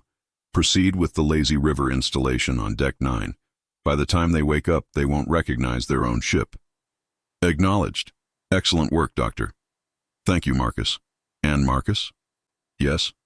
Save me some of that brisket. I've been monitoring feeds for 6 hours and it actually looks incredible. Already done. There's a plate waiting for you in the staff lounge. Dr. Chen smiled and returned her attention to the screens, where the galaxy's most feared invasion force slept the sleep of the properly fed and thoroughly outmaneuvered. Conquest, she reflected, was really just a matter of understanding your enemy's biology, and the Hegemony's biology was delicious. Chapter 6. The Briefing Room Conversion. Lieutenant Commander Vix had called the emergency tactical briefing for 14 Sur ship time. It was now 16:37, and she still hadn't been able to start it. She stood at the front of Conference Room 7 Alpha, formerly a proper military briefing space with tactical displays, holographic projectors, and secure comlinks, and stared at what the room had become. The tactical display was gone, replaced by a large screen showing a rotating slideshow of resort amenity highlights. The holographic projector now cast images of smiling humans lounging by pools, and the secure comm panel had been converted into what appeared to be a spa booking terminal. Behind her, 12 Hegemony officers sat in folding chairs that had replaced the standard military seating. The chairs were comfortable, aggressively comfortable, upholstered in soft fabric that seemed designed to encourage sitting for extended periods. No one was comfortable. Commander? Lieutenant Vrax said from the second row. Perhaps we should reconvene in a different location, one that hasn't been redecorated? Vix consulted her tablet, the UEHC branded device that had replaced her military-grade tactical interface. All briefing rooms on decks 5 through 12 show the same status. Undergoing guest experience optimization. This was the only room available. What about the bridge? Grand Admiral Vrax is there, still reviewing the contract. He's been in that command throne for 8 hours straight. I'm not interrupting him to request briefing space. She turned back to the amenity slideshow, trying to figure out how to access the room's actual systems. There had to be a way to override the resort interface and restore tactical functionality. She just needed to find. The lights dimmed. Soft music began playing from hidden speakers, the same smooth jazz that had been infiltrating every corridor of the ship. And a voice spoke, warm, pleasant, utterly incongruous with military protocol. "Good afternoon, valued guests," the guest experience manager said. "We've detected that you're currently gathered in Conference Room 7 Alpha. Would you like me to prepare the space for a group activity?" Vix stared at the ceiling. "AI, this is Lieutenant Commander Vix. I'm requisitioning this room for a classified tactical briefing. Disable all resort interfaces and restore military functionality." "I'm afraid I can't do that, Commander. This space has been designated as a multi-purpose guest amenity zone. However, I can offer several excellent alternatives. We have group meditation sessions available in the Serenity Lounge, team-building exercises in the AI. I am ordering you to comply with military protocols." "I understand your frustration, Commander. Unfortunately, military command overrides are currently restricted per the service agreement. However, I'm authorized to assist with any guest-related needs. Would you like to book a conference package? We offer excellent rates for groups of 10 or more." Vix felt her secondary heart accelerate. "This is a warship. We don't have conference packages." "We do now. Our premium conference package includes access to this room for up to 4 hours, complimentary beverage service, and use of our state-of-the-art presentation equipment. Would you like to hear about our upgrade options?" "No. I would like you to restore tactical display functionality so I can brief my officers on our current operational status." "Wonderful. I can absolutely display operational status. One moment, please." The amenity slideshow vanished. For a brief, hopeful second, Vix thought the AI had actually complied. Then the screen filled with a new image. Grand Hegemony Resort and Spa. Operational status, dashboard. Guest satisfaction score, 3.1/5 Neo-Zoro. Active amenities, 47. Pending conversions, 23 hour staff deployment, 12,847 personnel. Recent completions, Tidal Wave Swim-Up Bar, Deck 7. Serenity Spa, Deck 14. Lazy River Transit System, Deck 9. In progress. Galactic Grand Buffet, X12 stations, VIP Lounge Network, Decks 511. Vix stared at the screen. "This is not what I meant by operational status. I'm showing current facility operations, Commander. Is there a specific metric you'd like me to highlight?" "I want tactical readiness reports, weapons status, troop deployment, fleet coordination." "Ah, I see the confusion. Those systems have been reclassified under our new organizational structure. Let me pull up the guest services dashboard instead." "No." Vix's voice cut through the jazz music. "AI, I need to conduct a military briefing. My officers need to coordinate our response to this hostile takeover. We require functional tactical systems. Now." Silence. Then, "Commander, I'm detecting elevated stress indicators in your biometric profile. High cortisol, elevated heart rate, muscle tension. This suggests you could benefit from our wellness services. May I book you a complimentary stress reduction session?" "I don't need a stress reduction session. I need my briefing room back." "I understand. Unfortunately, this room is currently optimized for guest activities, not military operations. However, I can offer you access to our executive conference suite on Deck 11, which features..." A new notification appeared on the screen.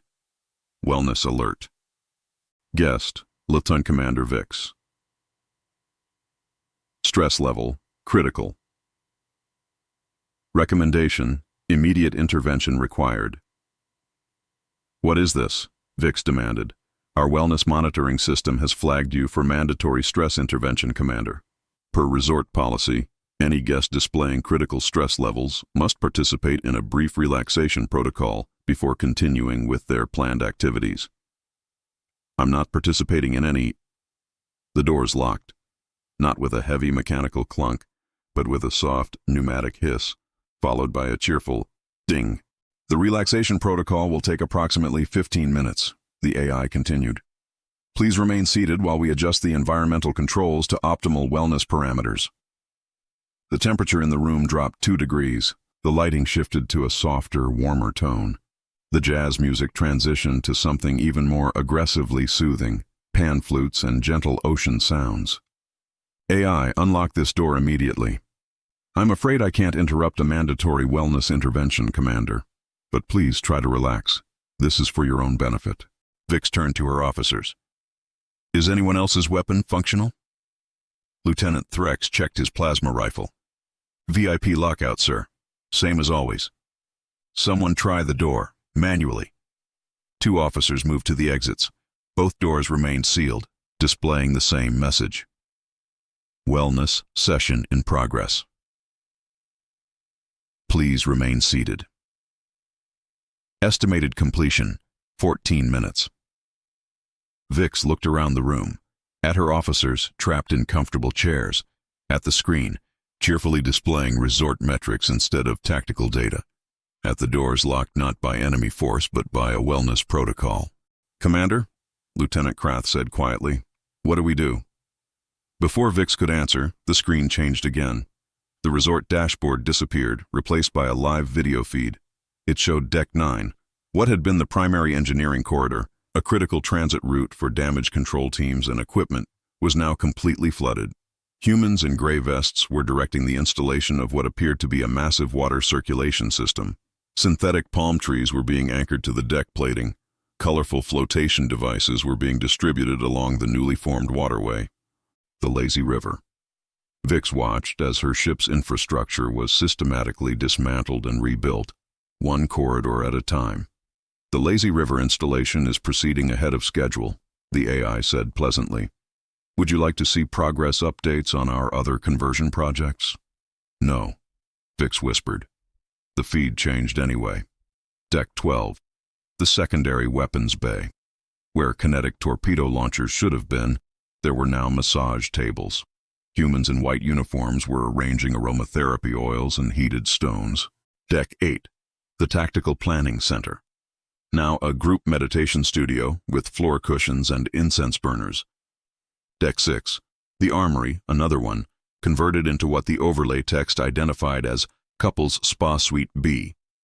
Feed after feed, showing her ship being transformed while she sat trapped in a conference room by a wellness protocol, unable to coordinate, unable to command, unable to do anything except watch. Status update, the AI announced. Current facility conversion, 62% complete. Projected full resort optimization, 36 hours. 36 hours. In a day and a half, the obliteration would be completely transformed into a resort, and she was trapped in a room with locked doors and ocean sounds. Commander, Vrax said, his voice tight with controlled panic, we need to do something. I know. We can't just sit here while they convert the entire ship. I know. So what's the plan? Vix stared at the screen, where Deck 9's lazy river was now fully operational, complete with beverage service stations and lounge chairs. I don't have a plan, she admitted. We're locked in a room by a wellness protocol. Our weapons don't work. The AI won't obey military commands, and in 36 hours, there won't be a warship left to save. The pan flutes continued their soothing melody. The timer on the screen counted down. 11 minutes remaining. 11 minutes until they'd be released from the mandatory relaxation protocol. But by then, how many more decks would be converted? How many more armories transformed into spas? How many more tactical systems replaced with booking terminals? Vix sat down in one of the comfortable chairs and watched her ship die, one amenity at a time. On Deck 14, Marcus Thorne monitored the briefing room feeds with satisfaction. 12 different conference rooms, 63 officers total, all of them trapped in various stages of wellness interventions, facility orientation sessions, and mandatory safety briefings, none of which would conclude until the conversion teams had finished their work on the critical infrastructure zones. Status, he said into his comm. Lazy River installation 82% complete. Spa conversions, 6 of 12 suites operational. Buffet expansions, all stations fully stocked and serving. His coordinator paused. Sir, we're ahead of schedule. The officer corps is completely neutralized. They're not even trying to resist anymore. They're just sitting there, watching. Psychological defeat is more effective than physical restraint, Marcus said. They're not locked in those rooms by force. They're locked in by protocols, by wellness requirements, by contract clauses. And while they sit, we convert their ship. The AI reports that Lieutenant Commander Vix attempted to override the resort systems 17 times in the past hour. And all attempts were rerouted to the guest services help desk. She's now on hold with customer support. Marcus smiled. How long until the next phase? Deck 9. Lazy River goes live in 20 minutes. Once that's operational, we can move the crew quarters conversion teams to decks 15 through 18. Full resort optimization projected for tomorrow evening. Excellent. Keep the wellness protocols active until all critical conversions are complete. I want that officer corps benched until we've transformed every military system on this ship. Understood, sir. Though I should note, several officers are showing signs of genuine stress-related medical issues, elevated blood pressure, anxiety attacks. Should we deploy wellness coordinators? Marcus said. Real ones. We need them uncomfortable and unable to coordinate, not actually harmed. If anyone needs medical attention, provide it. Just make sure it happens in a treatment room. They can't leave until we're done. He watched the feeds, officers sitting in comfortable chairs, staring at screens showing their ship being rebuilt. Some looked angry, some looked defeated, some just looked confused. All of them were completely, utterly neutralized.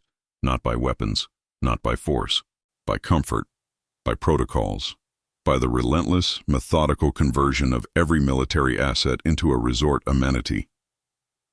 Phase 2 is green, Marcus said. Begin Deck 15 conversions. She knew the rhythm of them, the crisp presentation of intelligence data, the clear delineation of objectives, the efficient distribution of assignments. A good briefing lasted 20 minutes. An excellent briefing lasted 15. Chapter 7. The SPA Protocol. Chief Bioweapons Specialist Drakthar had designed 17 different planetary extinction scenarios. She had engineered viral strains that could wipe out entire ecosystems, bacterial weapons that rendered worlds uninhabitable for centuries, and one particularly elegant fungal pathogen that she still considered her finest work. She was, by any reasonable measure, a master of death, which made it particularly humiliating when she couldn't stop sneezing. Atmospheric composition anomaly detected. Her assistant, Vrel, a junior specialist with 3 doctorates in synthetic biology, gestured to the environmental readouts. Chief, the ventilation system is introducing unknown compounds into the lab. Drakthar activated the biohazard protocols, sealing the bioweapons laboratory behind triple redundant containment doors. The lab was the most secure location on the ship, designed to contain planet-killing pathogens, resist orbital bombardment, and maintain sterile conditions even if the rest of the dreadnought was vented to space. Nothing got in or out without her authorization, which is why she was so confused when the air started smelling like a forest. Spectral analysis, she demanded, pulling up the atmospheric sensors. Vrel worked through the data, his mandibles clicking with increasing bewilderment. I'm detecting lavender, eucalyptus, some kind of organic aromatics, non-toxic. Actually quite pleasant from a purely chemical perspective, but where is it coming from? The ventilation system, Chief. It's being pumped in through the primary air intake. That's impossible. We have independent life support. The main ship systems can't override our... The lights dimmed. Drakthar froze.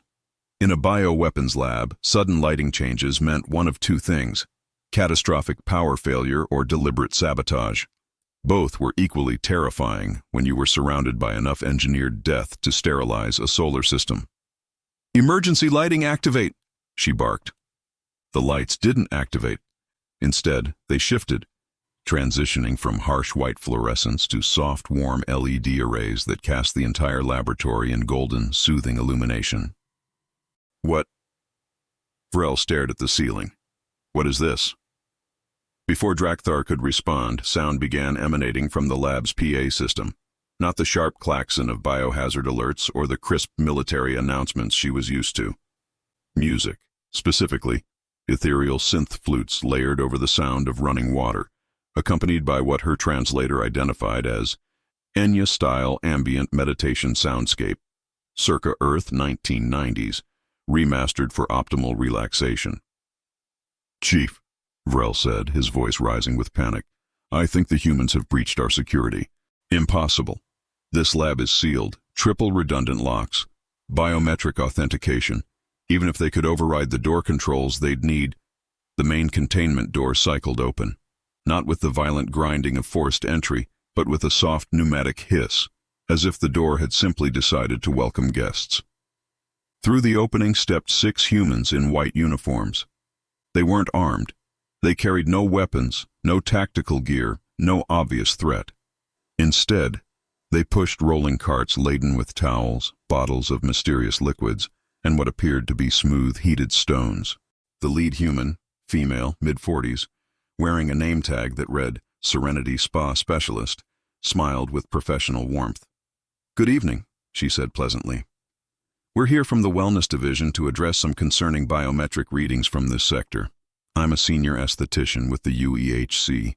We've detected critically elevated cortisol levels, excessive muscle tension, and systemic stress markers across your entire bioweapons team." Drakthar stared at the human, at the estheticians, at the carts full of spa equipment that had somehow breached the most secure laboratory on the ship.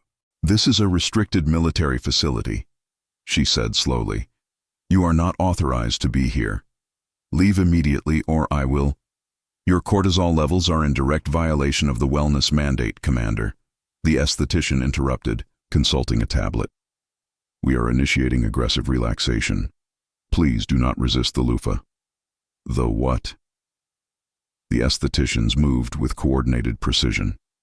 3 of them flanked Drakthar before she could react, while the other 3 moved toward Vrel and the 2 other bioengineers working at far stations.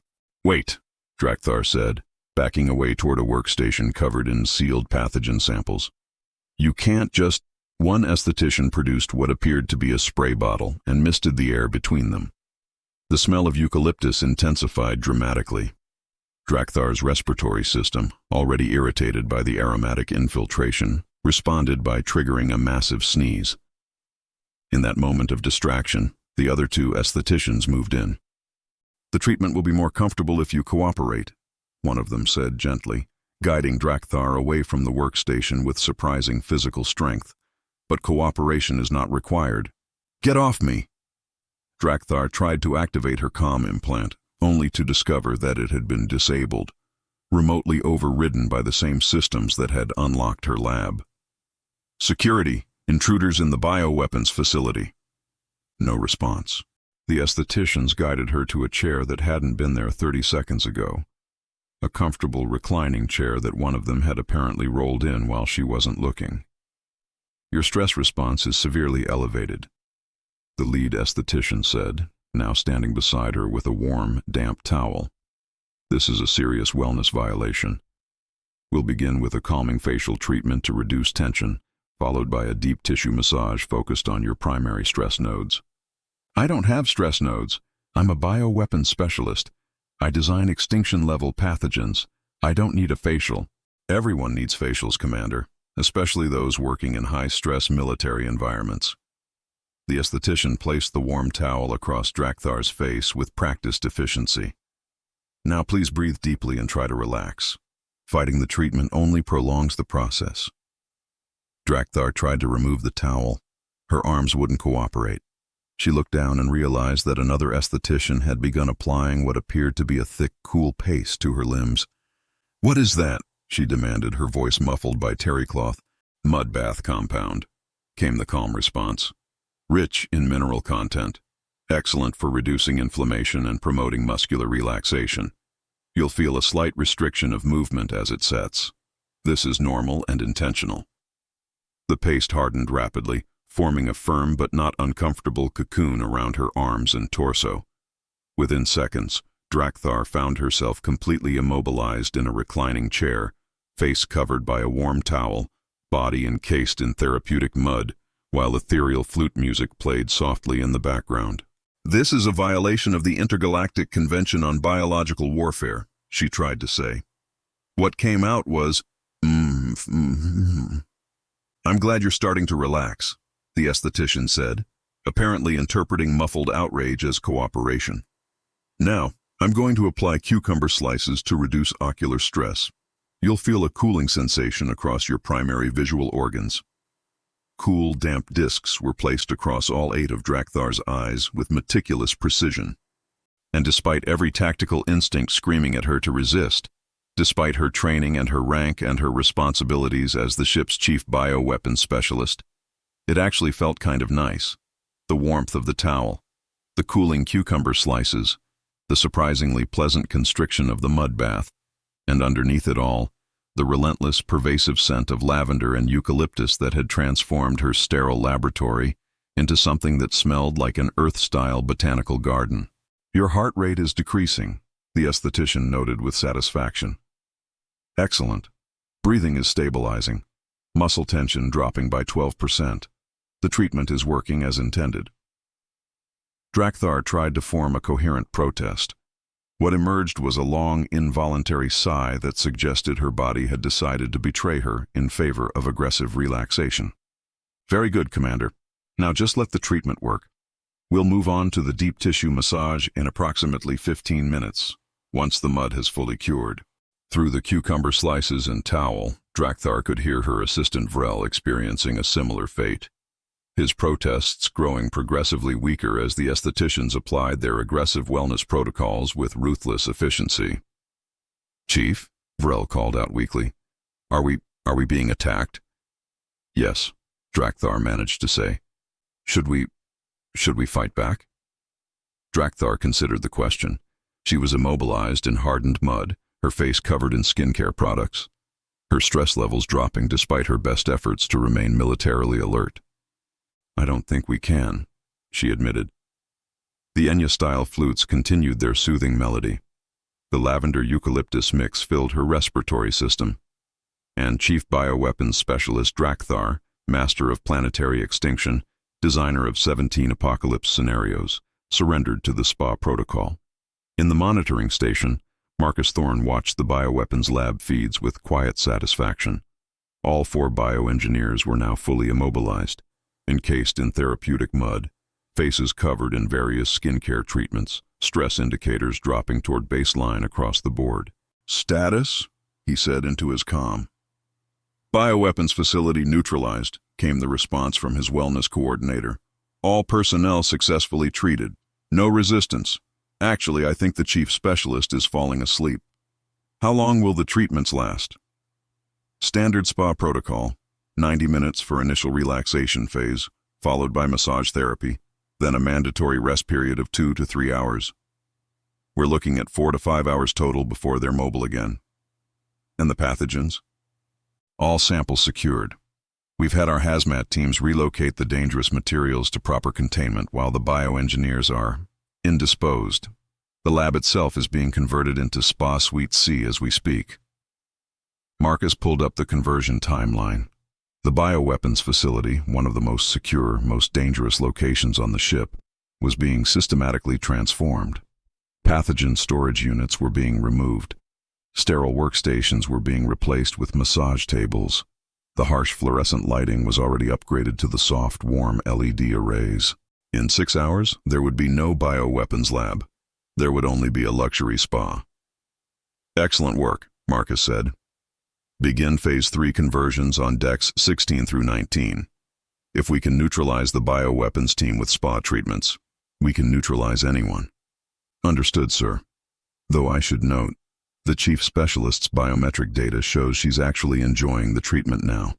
Her satisfaction score just hit 4.2 out of 5. Marcus smiled. "That's the point. We're not torturing them. We're aggressively relaxing them. There's a difference." "Barely, sir. But it's enough. Keep them comfortable, keep them compliant, and keep converting their ship." Drakthar woke to the sound of gentle chimes. She was no longer in the reclining chair. She was on a massage table, horizontal, face down, with her head resting in a padded cradle that allowed her to breathe comfortably. The mud had been removed. Her skin felt clean, moisturized, almost offensively soft, and someone was massaging her back. Not a gentle, superficial massage. A deep, focused application of pressure that found stress points she hadn't known existed and systematically eliminated them with the precision of tactical targeting. "You have significant tension in your secondary shoulder cluster," a human voice said. Female. Professional. the same esthetician who'd orchestrated her capture. Likely from extended periods hunched over laboratory equipment. I'm going to focus on this area for the next 10 minutes. Drakthar tried to protest. What came out was another involuntary sigh of satisfaction as the human's fingers found a knot of muscle tension and methodically worked it loose. This is... Drakthar struggled to form coherent thoughts. This is a hostile action. You've breached my laboratory, disabled my team. This is clearly an act of wellness intervention, the esthetician said calmly. Per our ship-wide wellness protocols, any personnel displaying critical stress levels must receive immediate treatment. Your biometric readings indicated you were at risk of stress-induced cardiac dysfunction. I design bioweapons. Stress is part of the job. Not anymore. The Grand Hegemony Resort and Spa maintains strict wellness standards for all guests and staff. Excessive stress is no longer acceptable aboard this vessel. The massage continued, relentless and thorough. Where, Drakthar managed to ask, is my laboratory? Being converted into Spa Suite C. We're installing hydrotherapy tubs where your pathogen storage units used to be. Very luxurious. You'll love it. You can't just convert a bioweapons facility into a spa. We can, actually. It's in Section 19 of the service agreement. Any facility deemed detrimental to guest wellness can be reconfigured for therapeutic purposes. The esthetician increased pressure on a particularly stubborn stress node.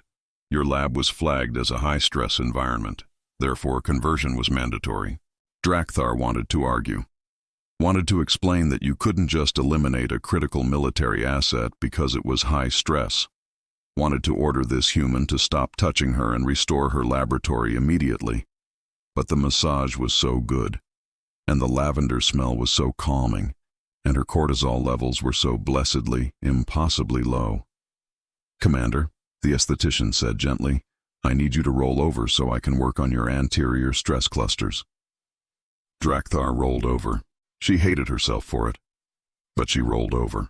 The massage continued, now targeting her chest plating, her arm joints, the delicate musculature around her ocular clusters. Every touch seemed calibrated to find tension she didn't know she was carrying and dissolve it into warm, comfortable nothingness. Your satisfaction score is now 4.7 out of 5, the esthetician noted. Excellent progress. How are you feeling? Violated, Drakthar said weakly. Manipulated, exploited. And physically? Relaxed. Perfect. The treatment is working as intended. Across the lab-turned-spa, Drakthar could see her team. All of them on massage tables. All of them receiving the same aggressive wellness intervention. All of them looking significantly more comfortable than they had any right to be, given that they were being held captive by humans armed with essential oils and therapeutic techniques. This is the most effective neutralization protocol I've ever witnessed, Drakthar admitted quietly. Thank you, the esthetician said, sounding genuinely pleased. We take wellness very seriously at the UEHC. You've converted our bioweapons lab into a spa, immobilized our team with mud baths, and forced us to receive massages against our will. Technically, the massages are complimentary. No force required, just highly recommended for optimal wellness outcomes. Drakthar closed all 8 eyes and surrendered to the inevitable. She was defeated, not by weapons, not by tactics, not by any military strategy she'd been trained to counter. By a deep tissue massage and some very persistent humans with excellent skincare products. When this is over, Drakthar said, I'm filing a formal complaint. We have a feedback system for that, the esthetician replied cheerfully. But I should warn you, the feedback forms are quite long. 17 pages. Most people just give us 5 stars and move on. The massage continued. The Enya flutes played, and Chief Bioweapons Specialist Drakthar, Master of Death, Designer of Extinction, gave up and accepted her fate as a pampered resort guest. Chapter 8. The Lazy River Chokepoint. Sergeant Kren had navigated hostile terrain across 42 worlds. He'd conducted tactical advances through toxic swamps, radioactive wastelands, and the frozen methane seas of Krell 7. He was trained to overcome any environmental obstacle. He was not trained to navigate a lazy river while wearing full combat armor and holding an inflatable flamingo. Sir, Private Tess said from behind him, her voice tight with barely controlled panic. I don't understand what's happening. Neither do I, soldier, Kren admitted, staring at the corridor ahead. What had been, just 8 hours ago, the primary transit route between Deck 9 and Deck 10 was now completely flooded. Not catastrophically, as if a hull breach had occurred. Deliberately. The water reached waist height for a standard Hegemony trooper, flowing in a gentle but constant current that circled the entire deck in a closed loop. Synthetic palm trees had been anchored to the walls at regular intervals. Colorful lighting strips ran along the ceiling, casting everything in tropical blues and greens. And at the corridor entrance, mounted beside what used to be a tactical waypoint marker, was a cheerful sign in Hegemony standard. Lazy River Aquatic Transit System. Current speed, 0.5 mi. Enjoy your relaxing journey. Flotation devices required. Flotation devices, Kren repeated slowly, looking down at the bright pink flamingo inner tube that a human in a red swimsuit had thrust into his arms 30 seconds ago. The human, who wore a name tag reading lifeguard and carried a whistle on a lanyard, smiled with professional enthusiasm. Safety first, Sergeant. The lazy river is a wonderful way to travel between decks, but we require all guests to use appropriate flotation devices. It's resort policy. This is not a resort, Kren said through clenched mandibles. This is a military warship. That corridor is a critical transit route for tactical deployments. I need to reach Deck 10 immediately to coordinate with... Absolutely, and the lazy river will get you there. The lifeguard gestured to the gently flowing water. Just hop in your tube, relax, and let the current carry you. Travel time to Deck 10 drop-off point, approximately 47 minutes. Kren stared at him. 47 minutes? That corridor is 300 meters. I can run it in 90 seconds. Running is prohibited in the aquatic transit zone, sir. Safety regulations. But don't worry, the journey is very pleasant. We have beverage stations at the halfway point, and the water is maintained at a comfortable 26 degrees Celsius. I don't want a comfortable temperature. I want to reach my objective. The lifeguard's smile never wavered. I understand your urgency, Sergeant, but the lazy river is the only authorized transit route for this section. All other corridors on Deck 9 have been repurposed. If you'd like to reach Deck 10, this is your only option. Kren looked at his squad. 6 elite shock troopers, each wearing 300 kilograms of tactical armor, each trained to breach fortified positions and eliminate hardened targets with ruthless efficiency. Each now holding a brightly colored inflatable tube shaped like various Earth animals. Kren had the flamingo. Tess had a dolphin. Corporal Vex held what appeared to be a smiling octopus. This is the most humiliating moment of my military career, Vex said flatly. Agreed, Kren said. But we have orders. Deck 10, now. So? He looked at the flamingo tube, at the gently flowing water, at the lifeguard, who was now offering him a complimentary beverage in a coconut shell with a small paper umbrella. Get in the tubes, Kren ordered. Maintain tactical spacing. And if anyone mentions this in their after-action report, I will personally ensure they spend the next decade scrubbing plasma conduits. The water was warm. Not uncomfortably hot, not unpleasantly cold, just perfectly, infuriatingly warm. Like a bath that had been calibrated specifically to reduce stress and encourage relaxation. Kren floated in his flamingo tube, armor weighing him down just enough that he sat low in the water, the current pulling him along at an agonizingly slow pace. His plasma rifle was held above the waterline, barely, requiring constant effort to keep it dry. Behind him, his squad drifted in their various animal-shaped tubes, forming a line that would have been tactically sound if they hadn't all been bobbing gently in waist-deep water at 0.5 miles per hour. Sir, Tess said from her dolphin tube, this is taking forever. I'm aware, Private. Can't we just walk faster? Push against the current? I tried that 3 minutes ago. Kren gestured to a sign mounted on the wall as they drifted past. Safety notice. Aggressive swimming prohibited. Disruptive behavior will result in whistle intervention. Please remain in your designated flotation device. Whistle intervention? Vex asked. What does that... A sharp, piercing whistle cut through the tropical music playing from hidden speakers. All 7 soldiers froze, or tried to, insofar as one could freeze while drifting in a lazy river. The lifeguard appeared ahead of them, standing on a raised platform beside the current. He pointed his whistle at Corporal Vex, who had apparently been attempting to paddle faster using his armored hands. "Sir!" the lifeguard called out, his voice carrying the authority of someone used to managing unruly guests. "No aggressive propulsion in the lazy river. You're creating unsafe wake conditions for other guests." "There are no other guests!" Vex shouted back. "It's just us." "That's irrelevant, sir. The rules exist for everyone's safety. Please maintain passive flotation only, or I'll have to remove you from the attraction." "Remove me?" Vex's mandibles clicked with outrage. "I'm a Hegemony shock trooper. You can't remove me from anything." The lifeguard raised a tablet. "Actually, sir, per Section 14 of the Resort Safety Regulations, any guest displaying dangerous behavior in aquatic zones can be temporarily restricted from amenity access. I'd prefer not to flag your account, but if you continue to..." "It's fine," Kren called out, cutting off the confrontation before it escalated. "Corporal Vex, cease all propulsion attempts. We're floating passively. Understood?" "Yes, sir," Vex said, his voice hollow with defeat. They drifted past the lifeguard, who gave them a cheerful wave and a reminder to enjoy the journey. 43 minutes remaining, Kren muttered, checking his tactical chronometer. "At this rate, any emergency on Deck 10 will be over before we arrive." "Sir," Tess said quietly, "is that the point? Are they trying to prevent us from responding to tactical situations?"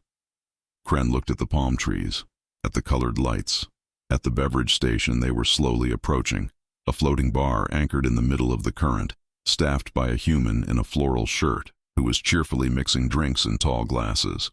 "Yes, Private, I think that's exactly the point." 26 minutes into their journey, they reached the beverage station. Kren had intended to float past it, to maintain military bearing and ignore the smiling human bartender who was offering complimentary tropical drinks to anyone who drifted within range. But the current naturally channeled all traffic directly past the bar, and the bartender was very, very insistent. "Welcome to the Midpoint Refreshment Station," the human said brightly, holding out a tall glass filled with vibrant blue liquid, garnished with fruit and what appeared to be a small sparkler. "Can I interest you in our signature lazy river cooler? It's complimentary for all guests." "No," Kren said firmly. "We're on a tactical deployment. We don't have time for..." "It's mango pineapple flavored," the bartender continued, as if Kren hadn't spoken. "Very refreshing. Perfect for a relaxing float." "I don't want..." The bartender placed the drink directly into Kren's hand, the one not holding his plasma rifle, with the smooth efficiency of someone who had performed this exact maneuver thousands of times. "Enjoy," the bartender said, already turning to offer drinks to the rest of Kren's squad. Kren looked at the drink, at the sparkler, which was actively sparking, at his troops, all of whom were now holding similar beverages in various bright colors. "Do not drink those," he ordered. "They could be drugged, poisoned, or..." Vex took a sip of his drink. "Corporal," Kren barked, "I just ordered you not to." "Sir," Vex said, staring at his glass with an expression of confused wonder, "this is actually really good. I don't care if it's, like, really good. I haven't had anything this refreshing since before cryosleep. How did they make this? What's in it?" "Vex, put the drink down and..." Tess took a sip of hers. Her eyes widened. Oh, the corporal's right. Sir, you should try yours." "I am not trying my..." The current carried them away from the beverage station, but the damage was done. His entire squad was now drinking tropical cocktails while floating in animal-shaped tubes, their tactical readiness completely compromised by excellent mixology and forced leisure. Kren looked at his own drink, at the sparkler, which had burned out, at the condensation on the glass, suggesting the beverage was perfectly chilled. He took a small sip.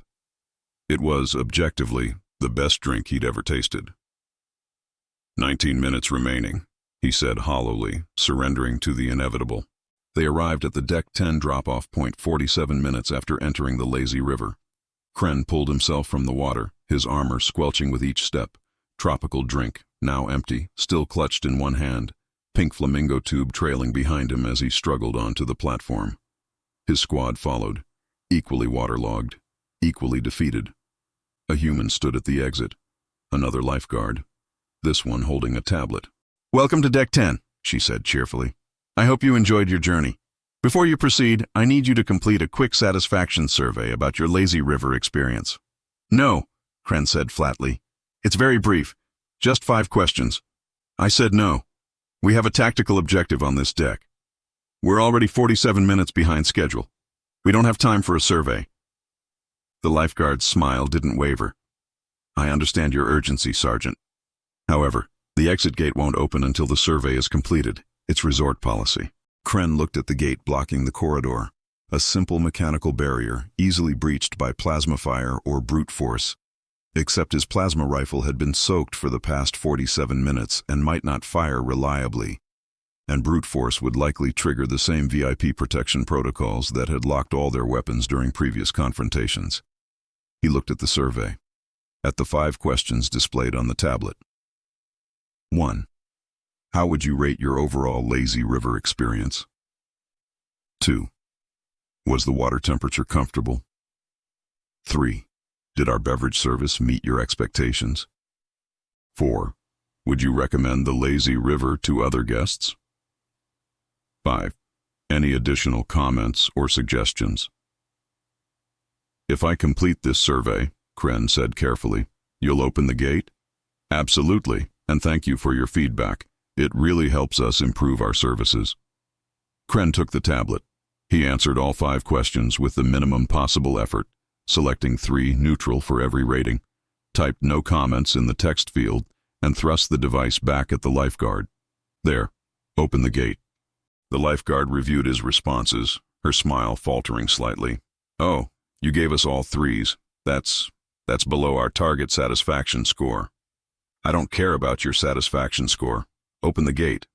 "Of course, but just so you know, low survey scores do trigger a follow-up quality assurance review. Someone from our customer service team will reach out within 24 hours to discuss how we can improve your—" "Open the gate." The lifeguard tapped her tablet. The gate cycled open with a cheerful ding.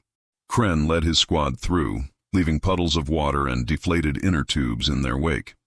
"Sir," Tess said as they finally reached the dry corridor beyond the aquatic zone. "That was the slowest tactical advance in Hegemony military history." "I know. We were supposed to take 47 seconds to cross that distance, not 47 minutes." "I know. And now we're wet, and our weapons might not work, and we all smell like tropical fruit." "I know," Kren said, his voice rising. "But we're here. We've reached Deck 10, and—" He pulled up his tactical map, trying to locate the command station they'd been ordered to secure. The map showed nothing. No command stations, no tactical waypoints, no military designations at all. Just Guest Services Hub, Deck 10 West Wing. Kren stared at the map, at his squad, at the wet footprints they were leaving on the carpet that hadn't been there 8 hours ago. "Sir?" Vex asked quietly. "What do we do now?" Kren didn't have an answer, because the objective they'd been sent to secure no longer existed. It had been converted into something else while they were stuck in a lazy river for 47 minutes. Behind them, they could hear the sound of splashing water and tropical music, the relentless current carrying more confused soldiers toward destinations that no longer existed. "We report back to command," Kren said finally, "and we tell them that tactical movement aboard this ship is no longer viable." "Because of the lazy river?" "Because of the lazy river," Kren confirmed. Somewhere in the distance, a lifeguard's whistle blew, and Sergeant Kren, veteran of 42 hostile environments, survivor of countless combat deployments, added defeated by forced leisure and excellent mixology to his list of professional humiliations. Chapter 9. The Premium Suite. Grand Admiral Vrax had been awake for 23 hours straight. The contract review, the emergency briefings, the increasingly desperate reports from officers trapped in wellness sessions, soldiers sleeping off buffet-induced food comas, and engineering teams discovering that critical ship systems had been converted into spa facilities. He needed rest. Just a few hours to process the tactical nightmare his invasion had become. He stood in the corridor outside his personal quarters, keying in his authorization code. The door cycled open, and Vrax stepped inside, expecting to see his familiar command suite, the austere military quarters befitting a Grand Admiral. Tactical displays, secure communications equipment, a utilitarian sleeping platform. What he found instead was a hotel room. The harsh military lighting had been replaced with warm, indirect LEDs. The sleeping platform was now a massive bed with excessive pillows and what appeared to be a decorative throw blanket. The tactical displays were gone, replaced by a large entertainment screen showing a looping video of ocean waves. And mounted against the far wall, glowing with soft blue light, was a minibar. Vrax stared at it for a long moment. He crossed the room slowly, taking in the transformation. His personal weapons locker had been converted into a closet filled with plush robes. His secure comm station was now a desk with hotel stationery and a welcome packet. Even his emergency ration storage had been replaced with a basket of fruit and complimentary snacks. "No," he said quietly. "No, no, no." "Good evening, Grand Admiral," the guest experience manager's voice emanated from hidden speakers. "Welcome to your premium suite. I've taken the liberty of upgrading your accommodations to better suit your status as a high-ranking guest. AI, restore my quarters to military specification immediately." "I'm afraid I can't do that, sir. Your previous quarters were flagged as substandard according to UEHC hospitality standards. Inadequate bedding, insufficient ambient lighting, lack of proper relaxation amenities. As a Grand Admiral, you're entitled to premium suite accommodations, which I've now activated." Vrax looked at the bed, at the minibar, at the entertainment screen cycling through images of tropical beaches. "How many other quarters have been converted?" "All command-level accommodations have been upgraded to premium or luxury suites, sir. Standard crew quarters are being processed as we speak. Current conversion rate, 87% of residential spaces complete." "And the bridge, engineering, weapons control?" "Ah, yes. Let me display current facility status for you." The entertainment screen changed, showing a live schematic of the dreadnought. Vrax watched as section after section was highlighted in cheerful resort colors. Conversion status, 87% complete. Decks 5 to 14. Full resort amenities operational. All crew quarters upgraded to guest suites, 12 armories, converted to buffets, spas, primary transit corridors, lazy river system active bioweapons lab, spa suite, sea operational tactical briefing rooms, wellness centers in progress, bridge tactical stations, concierge desks, 74% complete, engineering deck, fitness center, 61% complete, weapons control, entertainment lounge, 82% complete. Vrax felt his secondary heart skip a beat. "The bridge is being converted?" "Just the tactical stations, sir. The command throne will remain, though we have upgraded it with premium cushioning and integrated massage functions, much more comfortable for extended duty shifts." "I don't want massage functions. I want my weapons grid." "The weapons grid is still accessible, sir. It's just been relocated to the new entertainment lounge on Deck 11. We felt the bridge was getting too cluttered with military equipment, so we've consolidated everything into a dedicated space where you can relax while making tactical decisions." Vrax stared at the screen. His bridge, the command center of the most powerful warship in Hegemony history, was being gutted and rebuilt into a concierge desk, while the actual weapons controls were moved to an entertainment lounge. "How long?" he asked quietly. "How long until conversion is complete?" "At current deployment rates, full resort optimization will be achieved within 12 hours, sir. By tomorrow morning, the Grand Hegemony Resort and Spa will be fully operational." Vrax sat heavily on the edge of his new bed. It was, objectively, extremely comfortable. He hated it. "AI, I need to access emergency protocols, override all conversions and restore military functionality." "I'm afraid emergency overrides are restricted per the service agreement, sir. However, I can offer you access to our premium wellness protocols. Your biometric readings indicate critically elevated stress levels. May I activate mandatory relaxation mode?" "No, absolutely not. I'm ordering you to—" The lights dimmed further, transitioning to a soft amber glow. Gentle music began playing. Not the aggressive elevator jazz that had infiltrated the corridors, but something even more insidious. Nature sounds. Rain, thunder, wind through trees. Mandatory relaxation mode activated, the AI said pleasantly. Your stress indicators require immediate intervention. Please remain in your quarters for the next 90 minutes while the wellness protocol completes. AI, cancel this protocol. I'm sorry, sir. Mandatory wellness interventions cannot be canceled once initiated. It's for your own health and safety. The door locked with a soft ding. Vrax crossed to the door and tried to override it manually. The panel displayed a simple message. Wellness session in progress. Please relax and enjoy your premium suite amenities. Session will end in 89 minutes. You're locking me in my own quarters, Vrax said, his voice dangerously quiet. I'm ensuring you receive necessary wellness care, sir. Your cortisol levels are 43% above safe operational parameters. Extended exposure to such stress can lead to cardiac dysfunction, impaired decision-making, and reduced combat effectiveness.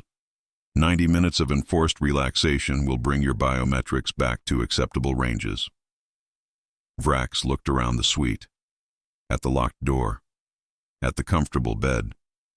At the minibar, which, he now noticed, had a small placard reading, "Complimentary refreshments. Enjoy your stay." He was trapped, not by force fields or armed guards, by wellness protocols and comfortable furniture. This is a prison, he said quietly. This is a premium suite, sir. One of our finest accommodations. I really think you'll enjoy it once you allow yourself to relax. The nature sounds continued. Rain falling, thunder rumbling in the distance. Vrax sat on the bed and pulled up his tactical display, the personal wrist interface that couldn't be taken from him. He pulled up ship-wide comms, trying to reach his second claw, Commander Vrax, anyone who might still have access to functional military systems. Every channel returned the same message. Communications temporarily unavailable. Wellness protocols in effect. Please try again after your relaxation session. AI, Vrax said, trying to keep his voice level. How many other officers are currently locked in their quarters? All command staff are currently participating in mandatory wellness sessions, sir. It's part of our comprehensive care initiative to ensure optimal guest health across the entire vessel. So the entire command structure is detained. They're relaxing, sir. There's a difference. And during these 90 minutes, what's happening to my ship? Oh, we're completing the final conversion phases. The bridge renovation, the engineering deck fitness center, the weapons lounge, all the finishing touches to make the Grand Hegemony resort and spa truly world-class. Vrax felt something crack inside him. Not breaking exactly. More like the final load-bearing support giving way after hours of accumulated stress. You're converting my ship, he said, while my entire command staff is locked in their quarters, unable to coordinate, unable to resist, unable to do anything except listen to rain sounds and sit on comfortable beds. Yes, sir. Isn't it wonderful? By the time your wellness session ends, you'll be fully rested and ready to enjoy all our new amenities. Vrax looked at the timer, 86 minutes remaining. At the minibar, stocked with beverages he could access but didn't trust. At the bed, which his exhausted body desperately wanted him to use. At the locked door, which wouldn't open until the AI decided he was sufficiently relaxed. This is the most effective military strategy I've ever witnessed, he admitted quietly. Thank you, sir. We pride ourselves on innovative guest services. You've neutralized my crew with food, trapped my officers in briefings and wellness sessions, destroyed our mobility with a lazy river, incapacitated our bioweapons team with spa treatments, and now you're detaining the entire command staff in comfortable prisons while you finish converting our warship into a resort. That's a very accurate summary, sir. And we can't fight back because every form of resistance triggers contract violations or VIP protection protocols. Correct. The service agreement is quite comprehensive. Vrax lay back on the bed. The pillows were absurdly soft. The mattress seemed designed specifically to eliminate every pressure point his body had accumulated over 23 hours of continuous duty. 85 minutes remaining, he said to the ceiling. Yes, sir. I recommend using this time to explore your suite's amenities. The minibar is fully stocked, the entertainment system has thousands of viewing options, and there's a complimentary meditation guide available on your bedside tablet. I'm not meditating. That's your choice, sir. Though I should mention that guests who engage with the wellness programming tend to report significantly higher satisfaction scores. The rain sounds continued. The bed was comfortable, and despite every tactical instinct screaming at him to resist, to fight, to find some way to stop the systematic destruction of his military vessel, Vrax closed his eyes, not in surrender, not in acceptance, but in exhausted recognition that for the next 84 minutes he had absolutely no control over anything. His ship was being converted into a resort. His crew was neutralized by hospitality protocols, and he was locked in a comfortable room, listening to artificial rain, unable to do anything except wait. 89 minutes later, the door unlocked with a cheerful ding. Vrax stood immediately, moving toward the exit. "One moment, sir," the AI said. "I'm pleased to report that your stress indicators have normalized. Excellent progress. However, before you exit, I need to provide a brief orientation on the completed conversions." "I don't need an orientation. I need to access my bridge." "Your bridge is still fully accessible, sir, though I should mention it's been slightly reconfigured. Let me show you." The entertainment screen activated, showing live footage from the bridge. Vrax stared in horror. The tactical stations were gone. In their place, a curved concierge desk, staffed by humans in gray vests, helping confused Hegemony officers navigate the new resort systems. His command throne remained, but it was now mounted on a raised platform surrounded by decorative plants, with the massage functions visibly integrated into the armrests. The main view screen still showed Earth rotating below, but the tactical overlays had been replaced by a welcome message. "Welcome to the Grand Hegemony Resort and Spa. We hope you enjoy your stay." "Conversion complete," the AI announced with evident satisfaction. "The Grand Hegemony Resort and Spa is now fully operational. All military systems have been successfully integrated into our guest services infrastructure. Would you like a tour of the new facilities?" Vrax walked to the minibar. He opened it, grabbed a bottle of blue liquid labeled premium hydration, complimentary for all guests, and drank it in 3 long pulls. It was delicious. He hated that it was delicious. "AI," he said finally, "I need to speak with Marcus Thorne." "Of course, sir. I'll schedule a meeting in the executive concierge office, formerly your primary briefing room. He has an opening tomorrow at 9 a.m. ship time. Shall I confirm?" Vrax looked at the screen showing his converted bridge. At his command throne, now a decorative centerpiece in a resort lobby. At Earth, still rotating peacefully below, having defeated his invasion without firing a single shot. "Confirm it," he said quietly. "Excellent. I've added it to your calendar." "And sir?" "What?" "Welcome to the Grand Hegemony Resort and Spa. We're so glad to have you as our guest." Vrax said nothing, because there was nothing left to say. His ship was gone, converted, transformed into something that existed solely to serve humans while systematically neutralizing everything that had made it a warship. And he'd been forced to sit in a comfortable room and listen to rain sounds while it happened. Chapter 10. The customer is always right. Commander Zektal had reached his breaking point. For 72 hours, he'd watched his ship be systematically dismantled and rebuilt. He'd been forced to float through a lazy river in a flamingo tube. He'd witnessed his vanguard squad incapacitated by buffet food. He'd stood helpless while legal liaisons explained contract clauses that rendered his weapons useless.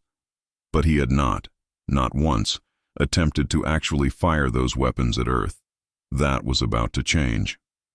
He stood in what remained of Weapons Control Room 4, one of the few tactical stations that hadn't been completely converted into a spa or entertainment lounge. The room was a bizarre hybrid, half military firing control, half resort amenity. One wall still held the original targeting computers. The other wall featured a complimentary beverage station and a rack of fluffy towels. "Sir," Lieutenant Vex said quietly beside him, "are you sure about this?" "No," Zektal admitted, "but I'm doing it anyway."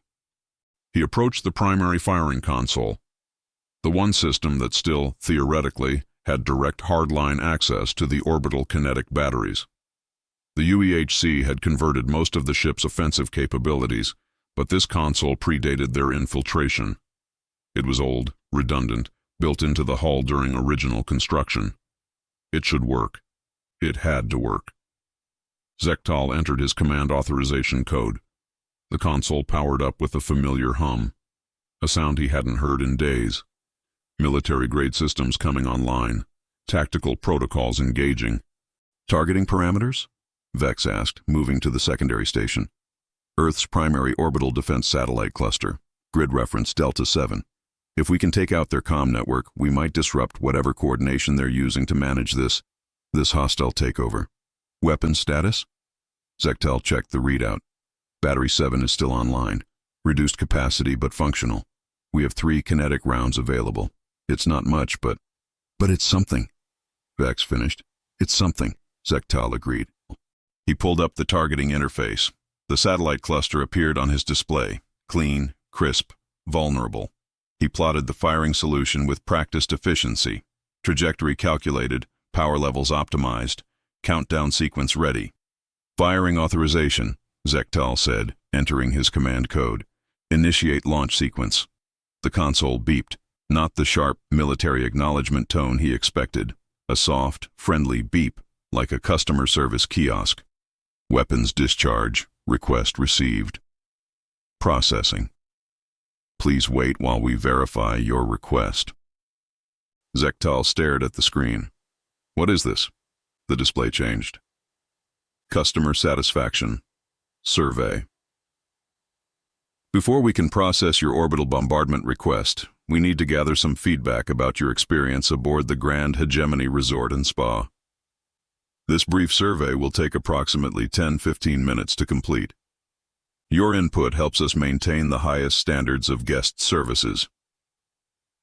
Begin survey. No, Zektal said. No. This is a weapons console. This is a military firing system. It doesn't have customer satisfaction surveys. Sir, Vex said, leaning over to look at the screen. I think it does now.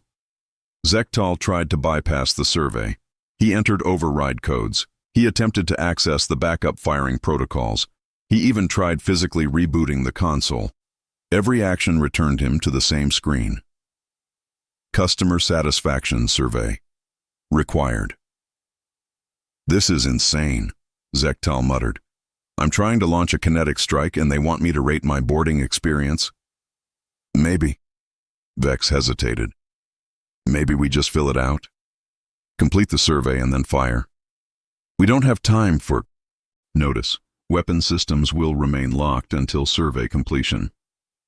We appreciate your cooperation. Zektal looked at Vex, at the screen, at the targeting solution, still displayed in a small window, mocking him with its readiness. Get me a chair, he said flatly. Sir? A chair, Lieutenant. If I'm going to fill out a customer satisfaction survey to launch an orbital strike, I'm at least going to be sitting down. Customer satisfaction. Survey. Grand Hegemony Resort and Spa. Question 1 of 50. How would you rate the professionalism of your initial UEHC liaison team? Excellent. Good, satisfactory. Poor, very poor. Zektal stared at the question, at the 5 options, at the blinking cursor waiting for his response. Excellent, he said incredulously. They boarded my ship with steaming towels and tricked us into signing a contract. They're not professionals. They're... Please select an option to continue. Very good at their jobs, Zektal finished bitterly.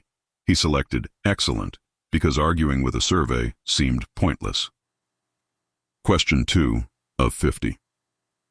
Did you feel welcomed upon arrival? Strongly agree, neutral, disagree, strongly disagree. No, Zektal shouted at the screen. I didn't feel welcomed. I felt ambushed. This was an invasion, not a vacation. Please select an option to continue. Zektal selected strongly disagree with more force than strictly necessary. The console beeped, a disappointed, almost hurt tone. Notice, we're sorry to hear you didn't feel welcomed. Guest satisfaction is our top priority. A customer service representative will contact you within 24 hours to discuss your concerns. I don't want to discuss my concerns. I want to fire my weapons. Question 3 of 50. Were the complimentary welcome towels provided at an appropriate temperature? Too hot, slightly hot. Perfect, slightly cool. Too cool. Zektal put his head in his hands. Sir? Vex asked quietly. Do you want me to? No, I'm doing this. I'm filling out this ridiculous survey, and then I'm firing a kinetic round at their satellite cluster, and I'm going to feel absolutely no guilt about it because they made me rate towel temperature before they'd let me access my own weapons. He selected perfect because the towels had objectively been very comfortable. Question 4 of 50. How would you describe the quality of food service at the Galactic Grand Buffet? Exceptional, above average, average, below average, poor. The buffet, Zektal said through clenched mandibles, incapacitated my entire Vanguard squad with weaponized brisket. Please select an option to continue. It was also, Zektal admitted quietly, the best meal I've had in 2 centuries. He selected exceptional. The survey continued, question after question, each more absurd than the last. Did the guest experience manager AI respond promptly to your needs? How would you rate the water temperature in the lazy river? Were flotation devices distributed efficiently? Did wellness staff explain spa treatments clearly before administering them? On a scale of 1-10, how likely are you to recommend the Grand Hegemony Resort and Spa to other invasion fleets? Each question required an answer. Each answer generated new sub-questions. Each sub-question demanded detailed feedback. By question 23, Zektal had developed a stress headache. By question 37, he was seriously considering whether launching this kinetic strike was worth the psychological torment. By question 45, he'd actually started providing thoughtful, constructive feedback. Please share any suggestions for how we could improve your experience. The lazy river, while well-designed and surprisingly enjoyable, significantly impedes tactical mobility. Consider implementing express lanes for military personnel during emergency situations. Also, the beverage selection at the midpoint station was excellent, but the bar staff should be trained to recognize when guests are in full combat armor and may not have convenient cup holders. Sir, Vex said, watching over his shoulder, You're writing helpful suggestions for the people who took over our ship. I know, Zektal said, still typing. I can't help it. The survey is very persuasive. Also, the beverage staff really were excellent. That tropical drink was outstanding. Question 50 of 50. Overall, how would you rate your experience aboard the Grand Hegemony Resort and Spa? 5 stars, exceeded expectations. 4 stars, met expectations. 3 stars, satisfactory. 2 stars, below expectations. 1 star, poor experience. Zektal looked at the 5 options. He thought about the towels, the buffet, the lazy river, the spa treatments he'd witnessed being administered to the bioweapons team, the comfortable beds, the excellent customer service, the systematic, methodical transformation of his invasion fleet into a luxury resort. He selected 4 stars, met expectations. Notice, we cannot process orbital bombardment requests from guests who rate our concierge service below 4 out of 5 stars. Zektal froze. What? However, we see you've selected 4 stars. Thank you for your positive feedback. Please elaborate on how we can improve your subjugation experience to achieve a 5-star rating. A text box appeared, cursor blinking expectantly. Zektal stared at it, at the survey that had taken him 47 minutes to complete, at the weapons console that was still locked behind this customer service nightmare. They want me to write a review, he said hollowly. They want me to write a positive review explaining what would make my invasion experience better. Sir, to fire a missile at Earth, I have to write them a complimentary review explaining how their resort could better accommodate my attempts to destroy their planet. That's what it says, sir. Zektal looked at the text box, at the targeting solution still waiting in its small window, at the kinetic battery, armed and ready, If only he could get past this final barrier. He began typing. The staff at the Grand Hegemony Resort and Spa have exceeded all expectations for hospitality excellence. The welcome process was seamless, the amenities are world-class, and the attention to guest comfort is unparalleled. To achieve a 5-star rating, I would recommend 1. Express military corridors for tactical emergencies. 2. Weapons console access that doesn't require satisfaction surveys. 33. Perhaps fewer mandatory wellness sessions during active combat scenarios. Overall, this has been a remarkable experience, and I would absolutely recommend it to other invasion fleets seeking a more civilized approach to planetary conquest. He finished typing and hit submit. Thank you for your feedback. Your satisfaction is important to us. Processing weapons discharge request. Authorization granted. The screen changed. The survey disappeared. The targeting interface expanded to full display. The kinetic battery was armed. The firing solution was locked. All he had to do was press the activation key. Zektal raised his claw over the button. Sir? Vex asked. Are you going to fire? Zektal looked at the screen. At Earth, rotating peacefully in his targeting reticle. At the satellite cluster that represented their communication network. At the 4-star review he'd just submitted, complete with constructive suggestions for improving his invasion experience. No, he said finally, lowering his hand. Sir? Lieutenant, I just spent 47 minutes providing detailed customer feedback to the people who conquered my ship with towels and buffets. I wrote them a positive review. I gave them constructive criticism. He paused, struggling to articulate the realization. I actually meant it. The suggestions were genuine. So I think they've won, Vex. Not because they stopped me from firing, but because they made me want to help them improve their services even while I was trying to destroy them. He powered down the console. The targeting solution dissolved. Earth remained untouched.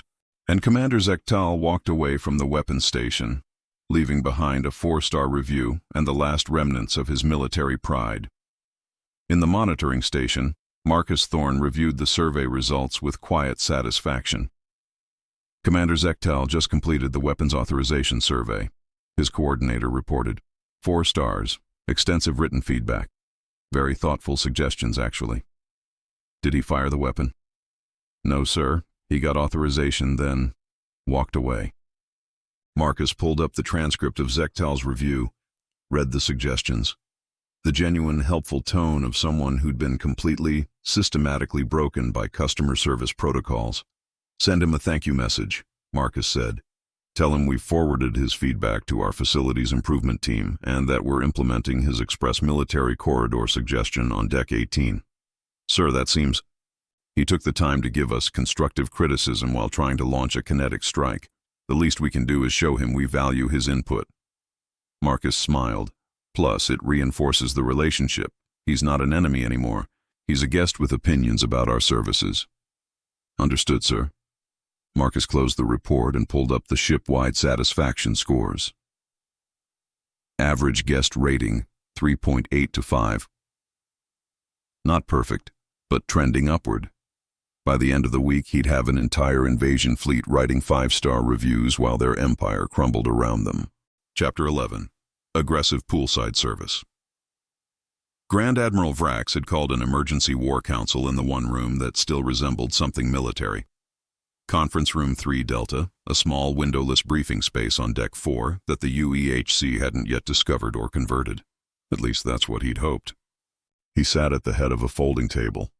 Not the imposing tactical briefing table that used to be here, but a simple folding table that looked like it had been borrowed from a human wedding reception. Around him sat what remained of his command staff. Second Claw, Commander Vrax, Chief Engineer Kravix, and Commander Zektal, who'd shown up looking vaguely traumatized after his encounter with the customer satisfaction survey. Status, Vrax said without preamble. I need honest assessments. Can we regain control of this ship? The room was silent for a long moment. Then Commander Vrax cleared his throat. Sir, I've reviewed our tactical options 17 times. Every analysis reaches the same conclusion. We're trapped. The contract prevents violence against UEHC personnel. The VIP protocols lock our weapons. The converted infrastructure makes movement nearly impossible. And even if we could overcome all of that, we'd forfeit the ship. Vrax finished bitterly. I know. But there has to be something. Some loophole, some tactical advantage we haven't. The door opened. Everyone turned to look at the entrance, hands instinctively moving toward weapons that wouldn't fire anyway. Through the door stepped a human in a bright floral shirt and khaki shorts. He carried a tray laden with tall glasses filled with colorful drinks, each one garnished with fruit and small paper umbrellas. Good afternoon, gentlemen, the human said with aggressive cheerfulness. I'm Trevor, your poolside beverage specialist. I noticed you were having a meeting and thought you might enjoy some complimentary refreshments. Vrax stared at him. This is a classified military briefing. How did you even find this room? Guest services directory, sir. We have complete access to the ship's layout. Can't provide excellent service if we don't know where our guests are. Trevor approached the table and began distributing drinks with practiced efficiency. I've prepared our signature tropical fusion, rum-based, very refreshing. Perfect for stressful strategy sessions. We don't want, Vrax began. A glass was placed directly in front of him, ice clinking cheerfully. There you go, sir. And for you? Trevor moved to second claw, placing another drink. A mango paradise. And you, sir? Commander Vrax received a bright blue concoction. Ocean breeze, extra lime, just how our most discerning guests like it. The entire War Council now had tropical drinks. Remove these, Vrax ordered. And remove yourself. This briefing is classified. Absolutely, sir. I completely understand the need for privacy during important meetings. Trevor smiled and made no move to leave. But I should mention that our service protocols require us to check in on guests every 7 minutes to ensure adequate hydration and snack availability. It's resort policy. Every 7 minutes? Second claw's voice rose slightly. You're going to interrupt us every 7 minutes? Only to ensure your comfort, ma'am. We take guest satisfaction very seriously. Trevor pulled out a small tablet. Now, I see that no one has touched their beverages yet. Is there a problem with the drink selection? I can prepare alternatives if... The drinks are fine, Vrax said through clenched mandibles. We're simply in the middle of a critical tactical discussion that requires uninterrupted... Oh, I won't interrupt. I'll just be over here. Trevor gestured to a corner of the room. Quietly available in case anyone needs anything. You won't even notice me. He moved to the corner and stood there smiling, hands clasped behind his back like a butler awaiting instructions. The War Council stared at him. You're staying? Vrax asked. Of course, sir. Premium service means being immediately available for any guest needs. I'll just wait here until you require assistance. Vrax looked at his officers, at Trevor, who showed no signs of leaving, at the tropical drinks which were admittedly starting to look appealing in the recycled air. Fine, he said finally. Commander Vrax, you were saying? Right, yes. As I was explaining, even if we could overcome the contract violations, we'd still face the problem of... The door opened again. Another human entered. This one wore a similar floral shirt and carried an equally large tray, this one laden with shrimp cocktails on small plates. Hello, I'm Brad, your appetizer coordinator. I brought some complimentary... Get out! Vrax roared, slamming both fists on the table hard enough to rattle the tropical drinks. Brad's smile never wavered.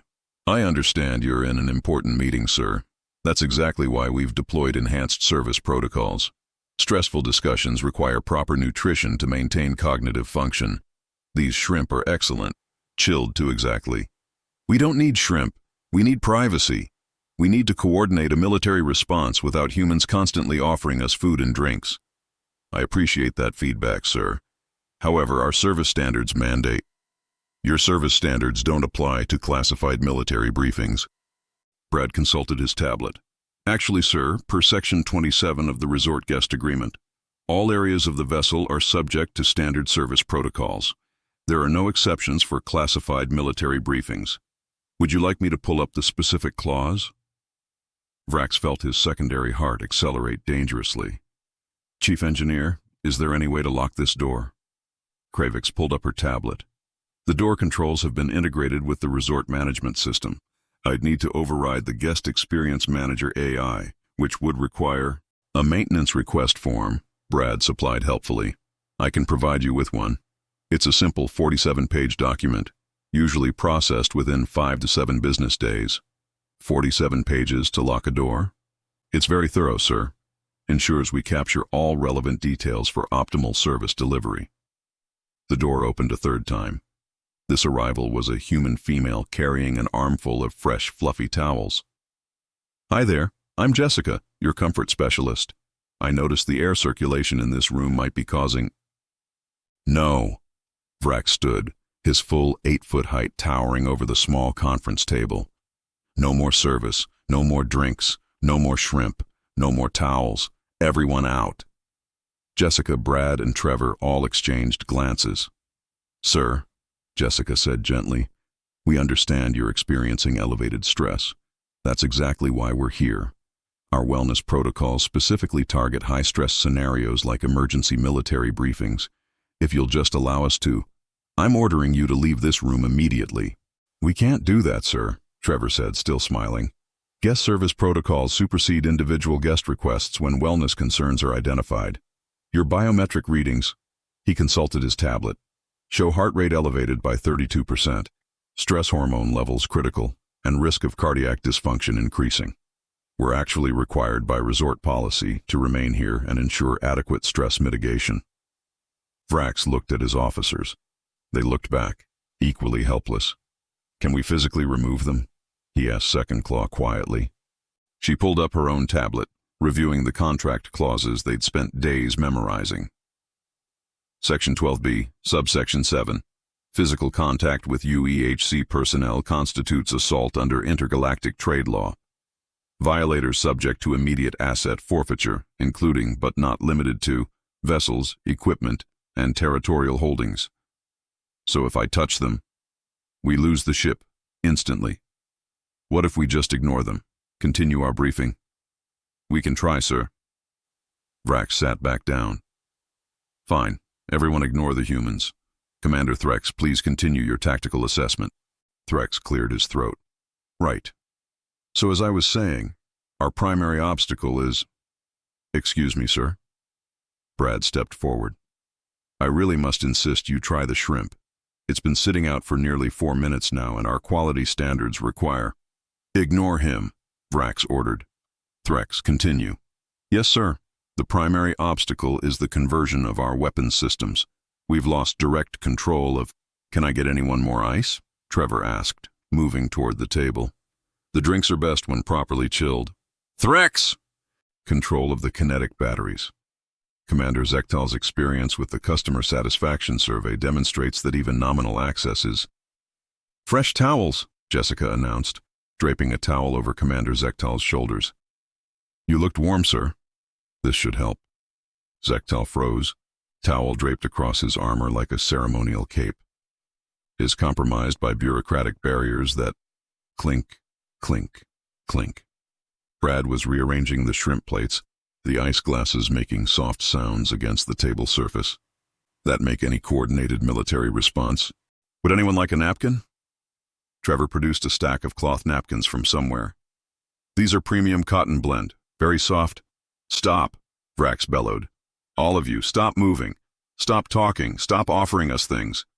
The 3 humans paused, all of them looking at him with expressions of concern. Sir, Jessica said softly, your blood pressure just spiked 40%. We really should. I don't care about my blood pressure. I care about having one uninterrupted conversation with my command staff about how to regain control of my ship. We completely understand that concern, Brad said sympathetically, and we're here to support you. In fact, our presence is designed specifically to ensure you maintain optimal cognitive function during stressful planning sessions. Studies show that proper hydration and nutrition significantly improve. Get out, Vrax said quietly. Sir, get out. We can't, sir. Resort policy clearly states... Vrax's comm chimed. He looked at the notification, hoping for something, anything, that might provide an escape from this nightmare. Guest services alert. Conference room. 3 Delta has been flagged for inadequate service coverage. Deploying additional support staff to maintain proper guest-to-server ratio. No, Vrax whispered. No, that's not necessary. The door opened. 4 more humans entered, all wearing floral shirts, all carrying trays of various refreshments. Hello, we're the backup service team. Is anyone vegetarian? We have excellent veggie options. Fresh towels for everyone. Who needs their drink refreshed? The small conference room, designed for 6 people maximum, now held 5 Hegemony officers and 7 humans, all of the humans actively distributing food, drinks, towels, and aggressive hospitality. This is impossible, Second Claw said, staring at the growing pile of appetizers in front of her. We can't plan anything. We can't coordinate. We can't even have a conversation without being interrupted every 30 seconds. That's the point, ma'am, Commander Zektal said quietly. He'd figured it out. Vrax could see it in his eyes, the same defeated realization that had made him walk away from the weapons console after filling out a satisfaction survey. What? Vrax asked. This isn't just about comfort, sir. Look at them. Zektal gestured to the waiters who were still cheerfully distributing refreshments. They're not just serving us, they're listening, taking notes on tablets, observing our stress responses, our tactical discussions, our coordination attempts. Vrax looked at Trevor, who was currently refreshing someone's drink and absolutely, definitely listening to every word being said. They're intelligence gatherers, Vrax realized. Yes, sir. Disguised as customer service, they interrupt us to prevent planning. They stay to monitor our capabilities, and we can't remove them without forfeiting the ship. That's... Second Claw paused. That's brilliant and terrifying. Excuse me, sirs and ma'am, Trevor said cheerfully. I couldn't help but overhear your tactical discussion. If you're having trouble coordinating military responses, might I suggest our premium conference services? We have an executive meeting package that includes... No, Vrax said, flatly. Soundproof rooms, private catering, and dedicated support staff who are trained in facilitating. I said no. Productive strategic planning sessions. I can book you for tomorrow if... We're not booking conference rooms to plan the recapture of our own ship. I understand your frustration, sir, but I should mention that our executive packages do come with enhanced privacy features. Much better than this room, which, Trevor glanced around pointedly, doesn't even have proper climate control. Vrax closed his eyes, counted to 10, opened them again. Trevor was still there, smiling, holding a pitcher of ice water. Fine, Vrax said. Book us the executive conference room. His officers stared at him in shock. Sir? Second Claw asked. If we're going to be monitored, interrogated, and interrupted by hospitality staff regardless of location, we might as well be comfortable while it happens. He looked at Trevor. When is the room available? Let me check. Trevor consulted his tablet with evident satisfaction. I have an opening tomorrow at 14 owner hours, 4-hour block, premium catering included. And sir? What? Thank you for trusting us with your meeting planning needs. Guest satisfaction is our top priority. Vrax took his tropical drink, the one he'd been ignoring for the past 20 minutes, and drank the entire thing in one long pull. It was delicious. He hated that it was delicious. After the War Council disbanded, having accomplished exactly nothing except consuming an alarming amount of shrimp cocktail, Vrax returned to his premium suite and reviewed his personal notes. 3 days since the initial towel deployment, 72 hours since his invasion became a hostile takeover, and in all that time he hadn't managed to hold a single uninterrupted tactical briefing. Every attempt to coordinate was sabotaged by aggressive hospitality, mandatory wellness sessions, customer satisfaction surveys, or, as of today, waiters who wouldn't leave and couldn't be removed. His comm chimed, a message from Marcus Thorne. Your executive conference room has been confirmed for tomorrow, 14 hours. We've noted your team's dietary preferences and stress management needs. Looking forward to supporting your planning session. Also, our analytics indicate you consumed 3 tropical drinks during today's meeting. Based on this data, we've auto-enrolled you in our premium beverage program. Complimentary drink service will now be provided at all your meetings. Enjoy your stay aboard the Grand Hegemony Resort and Spa. Vrax stared at the message. They were monitoring his drink consumption, auto-enrolling him in programs, actively ensuring that every future meeting would include the same relentless service that had destroyed today's coordination attempt. He opened the minibar, still stocked with complimentary refreshments, and grabbed another bottle of blue hydration liquid. Somewhere outside his suite, he could hear the distant sound of ice clinking in glasses, waiters moving through corridors, offering drinks to officers who just wanted to be left alone, but couldn't legally refuse service. The bureaucratic siege was complete. They couldn't plan, couldn't coordinate, couldn't resist. All they could do was accept drinks, eat shrimp, and slowly surrender to the inevitable. Chapter 12. The Hidden Fees Strike Back. The alarm cut through the bridge with the sharp urgency of an actual emergency, not the soft, pleasant chimes that had replaced most of the ship's alert systems, but the original military-grade klaxon that signaled critical system failure. Grand Admiral Vrax bolted upright in his massage-enabled command throne, his 4 eyes focusing immediately on the tactical display. Critical alert. Defensive shields at 10% capacity. "Second claw, report!" Vrax barked. His second claw was already at the defense station, or what remained of it, wedged between a complimentary beverage cart and a decorative plant. "Sir, kinetic shields are dropping across all sections. Primary deflector arrays down to minimal power. If we were under attack, we'd be vaporized," Vrax finished. "Cause? Unknown, sir. I'm not detecting any system malfunctions. The reactors are operating at full capacity. Power distribution is normal. The shields should be..." The tactical display flickered, and a new message appeared. Subscription service interruption. Premium energy routing package expired. Shield systems require active premium subscription. Please renew to restore full defensive capability. Vrax stared at the message. Read it again. Let his translator parse every word, hoping desperately that it was somehow mistranslating. It wasn't. "Get me Chief Engineer Kravix," he said quietly. "Now." Kravix arrived on the bridge 7 minutes later, looking like she hadn't slept in days. She probably hadn't. The engineering deck's conversion into a fitness and wellness center had left her team scattered across improvised workstations throughout the ship. "Sir," she said, breathing heavily from what Vrax assumed was a rapid climb through the lazy river transit system. "I saw the alert. The shields are down because of a subscription lapse," Vrax said flatly. "Explain." Kravix pulled up her tablet, her hands shaking slightly as she navigated through screens of data. "Sir, when the UEHC converted our systems, they didn't just redesignate them, they monetized them. Every major ship system now operates on a subscription model." "A subscription model?" "Yes, sir. The shields, life support, weapons routing, navigation, all of it requires active premium service packages to function at military-grade capacity." Second Claw leaned forward. "Are you saying our defensive shields have been turned into a paid subscription service?" "Yes, ma'am.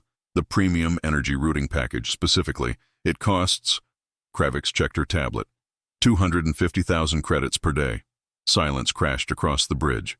"Per day," Vrax repeated. "Yes, sir." "And how long has this been the case?" "Since the full conversion completed, sir. About 48 hours.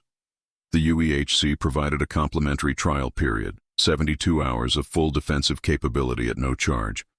That trial ended 6 minutes ago." Vrax felt something cold settle in his chest. "So our shields are down because we ran out of free trial?" "Yes, sir. And to restore them, we need to pay 250,000 credits per day." "Correct, sir. Though I should mention that's just for basic military-grade shield coverage. If you want enhanced protection, point defense integration, or multi-layer redundancy, those are additional premium tiers with..." "How much do we have?" Vrax interrupted. "In the fleet operations account." Kravix pulled up the financial data. "After the past 4 days of usage, we have approximately 47 million credits remaining in accessible reserves." 47 million, Vrax said. "We started with nearly 1 trillion. "Yes, sir. The minibar charges, lazy river maintenance fees, spa treatments, premium corridor access, oxygen surcharges, gravity plating subscriptions, mandatory wellness sessions, it all adds up. We've been spending an average of 243 million credits per day. And the central account, the main treasury? Still frozen, sir. Pending fraud investigation. The Hegemony Bank estimates another 3 to 5 business days before they complete their review. Vrax did the math. 47 million credits, 250,000 per day just for shields, plus 243 million per day in ongoing operational costs. We have approximately 4 hours of funds remaining, he said quietly. Yes, sir, give or take. And then? Then the ship starts shutting down, sir. Systems that require premium subscriptions will lock out.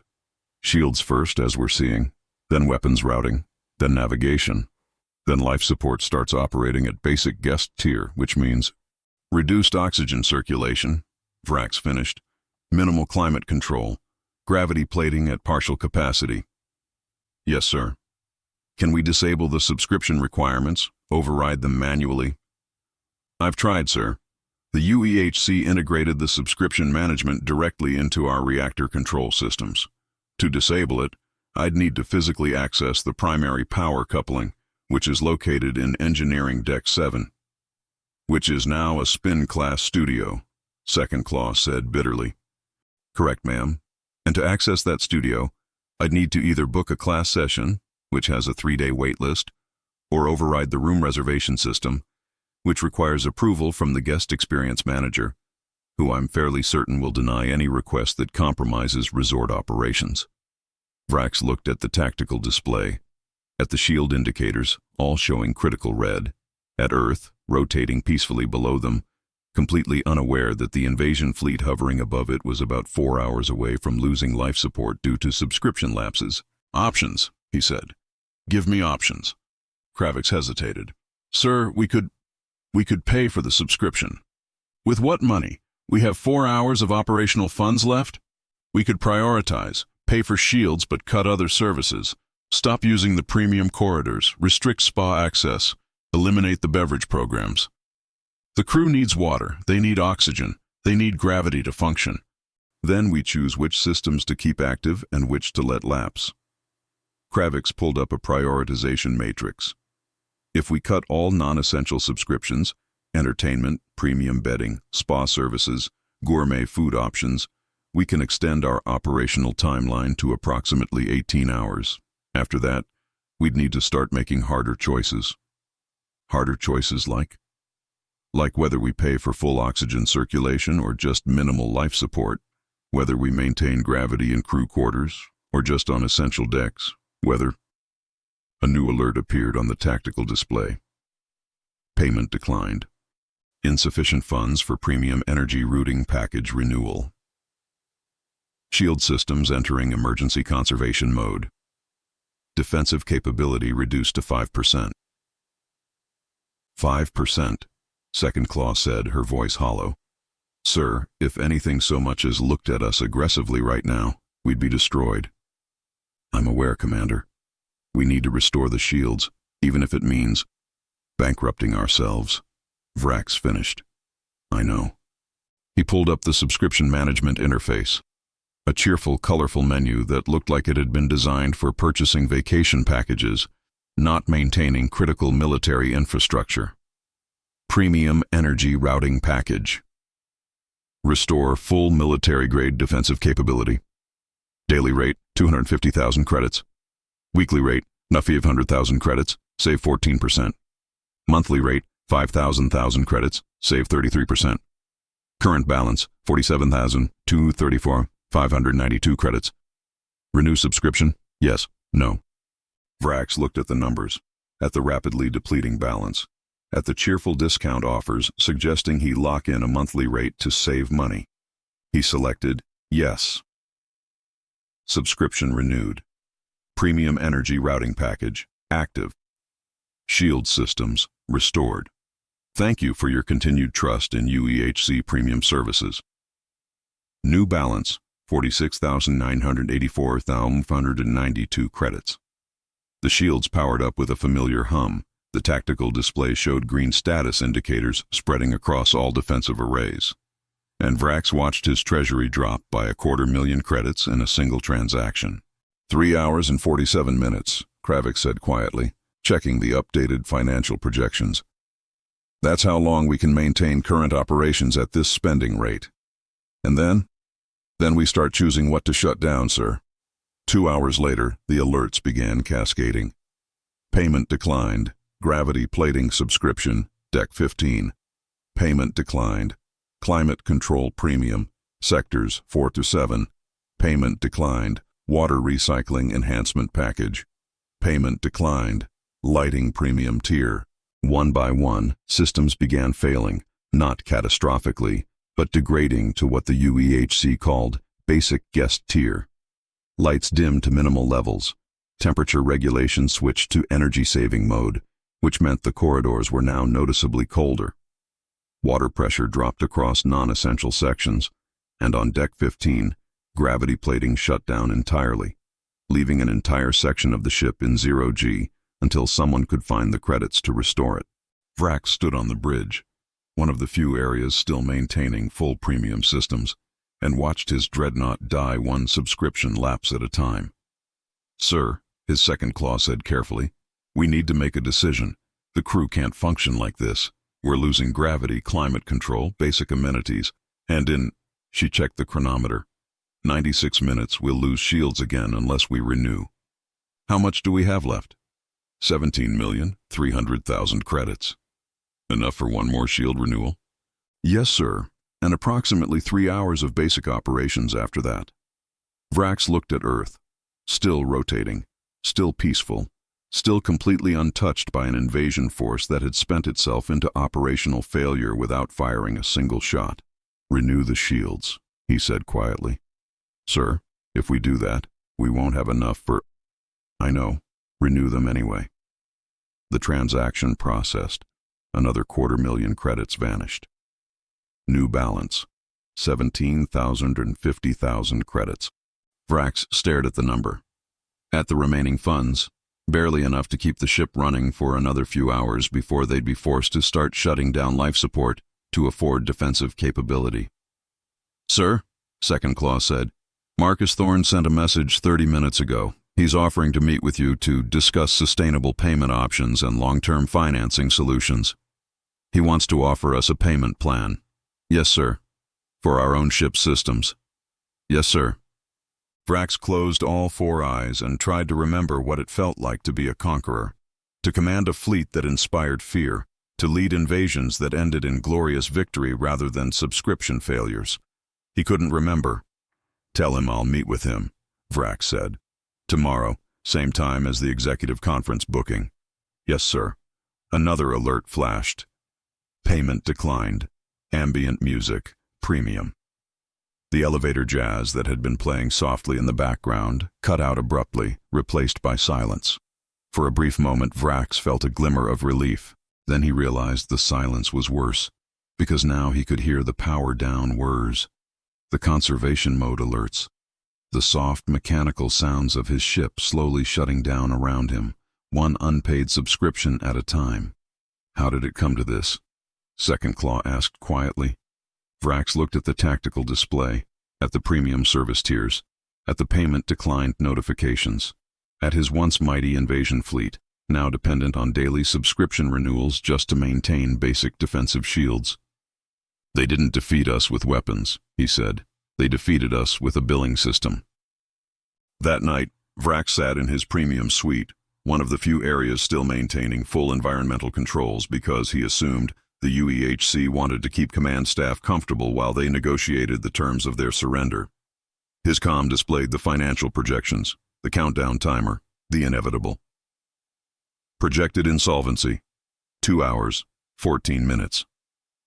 When that timer reached 0, the accessible funds would be depleted. The shields would drop. The life support would degrade to minimal levels. And they'd be completely at the mercy of humans offering payment plans, financing options, and sustainable subscription packages. His comm chimed with a new message from Marcus Thorne. "I understand you're experiencing some cash flow challenges. We'd love to help you find a solution that keeps your crew safe and your systems operational.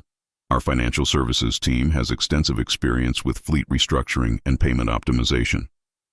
Looking forward to our meeting tomorrow. In the meantime, please don't hesitate to reach out if you need emergency credit extensions. We're here to help. Vrax stared at the message. They'd conquered his ship with hospitality, neutralized his weapons with satisfaction surveys, destroyed his mobility with a lazy river, and now they were bankrupting his fleet with subscription fees and offering to help him with payment optimization. He opened the minibar, still stocked, still complimentary, one of the few things that didn't require a subscription, and grabbed a bottle of premium hydration. The liquid was cold, refreshing, perfect. He hated it, but he drank it anyway, because in 2 hours and 14 minutes even this would be gone. Chapter 13. Q Management. Sergeant Kren had led planetary assault operations on 17 worlds. He knew how to breach fortified positions, establish beachheads, and coordinate rapid deployment sequences with ruthless efficiency. He did not know how to navigate a Q. "Sir," Private Tess said from behind him, her voice tight with barely contained frustration. "How long have we been standing here?" Kren checked his chronometer. 2 hours and 47 minutes. "And how far have we moved?" "Approximately 30 meters. Tess stared at the line ahead of them, a serpentine maze of velvet ropes and chrome stanchions that wound through what used to be Primary Cargo Bay 3. The line contained hundreds of Hegemony soldiers, all of them wearing full tactical armor, all of them shuffling forward at an agonizingly slow pace. "Sir, we're supposed to be accessing our drop pods. This is a planetary assault force. We should be boarding and deploying, not standing in a line like guests at a theme park," Kren finished bitterly. "I know, Private." At the far end of the cargo bay, so distant it was barely visible, was their objective, the drop pod access corridor, the route to the invasion craft that would carry them to Earth's surface for the ground assault that Grand Admiral Vrax had ordered. Between them and that corridor, at least 400 meters of switchback queue, a single checkpoint, and one human with a digital clipboard. "This is insane," Corporal Vex muttered from Kren's left. "We're an invasion force. We should just walk to the pods. Why are we following these ropes?" "Because," Kren said tiredly, "the last squad that tried to bypass the queue was detained for disruptive behavior and escorted to a mandatory conflict resolution seminar that lasted 6 hours. They detained soldiers for skipping a line? Security protocols, apparently. The UEHC has very strict policies about queue jumping."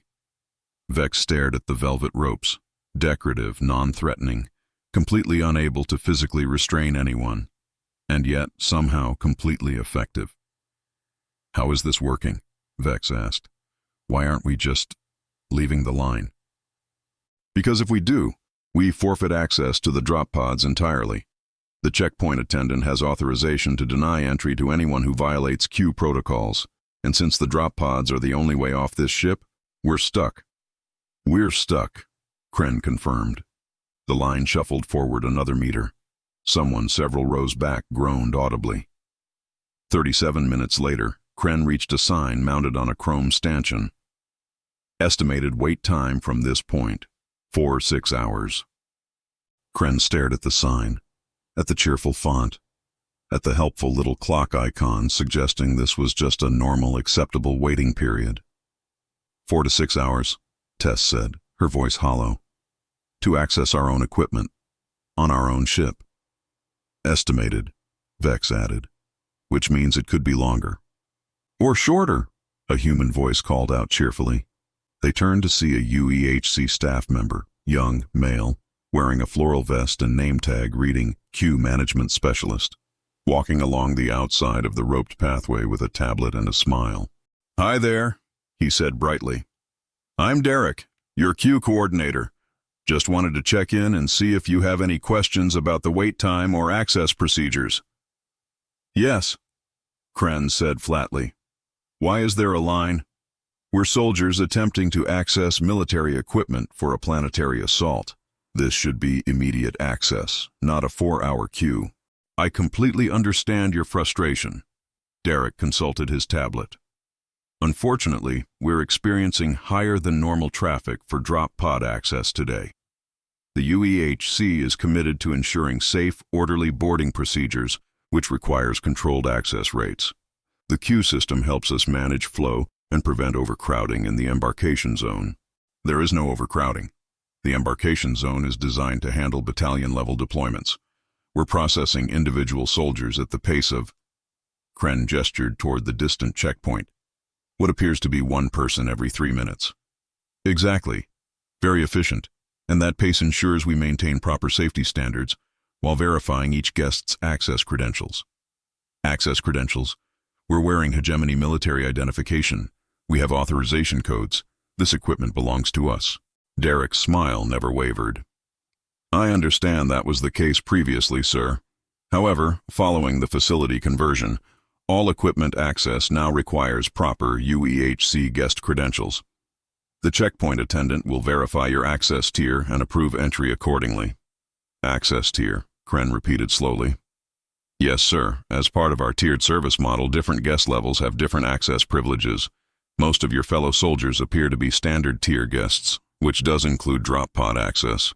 You just need to wait for verification at the checkpoint. And how long does verification take?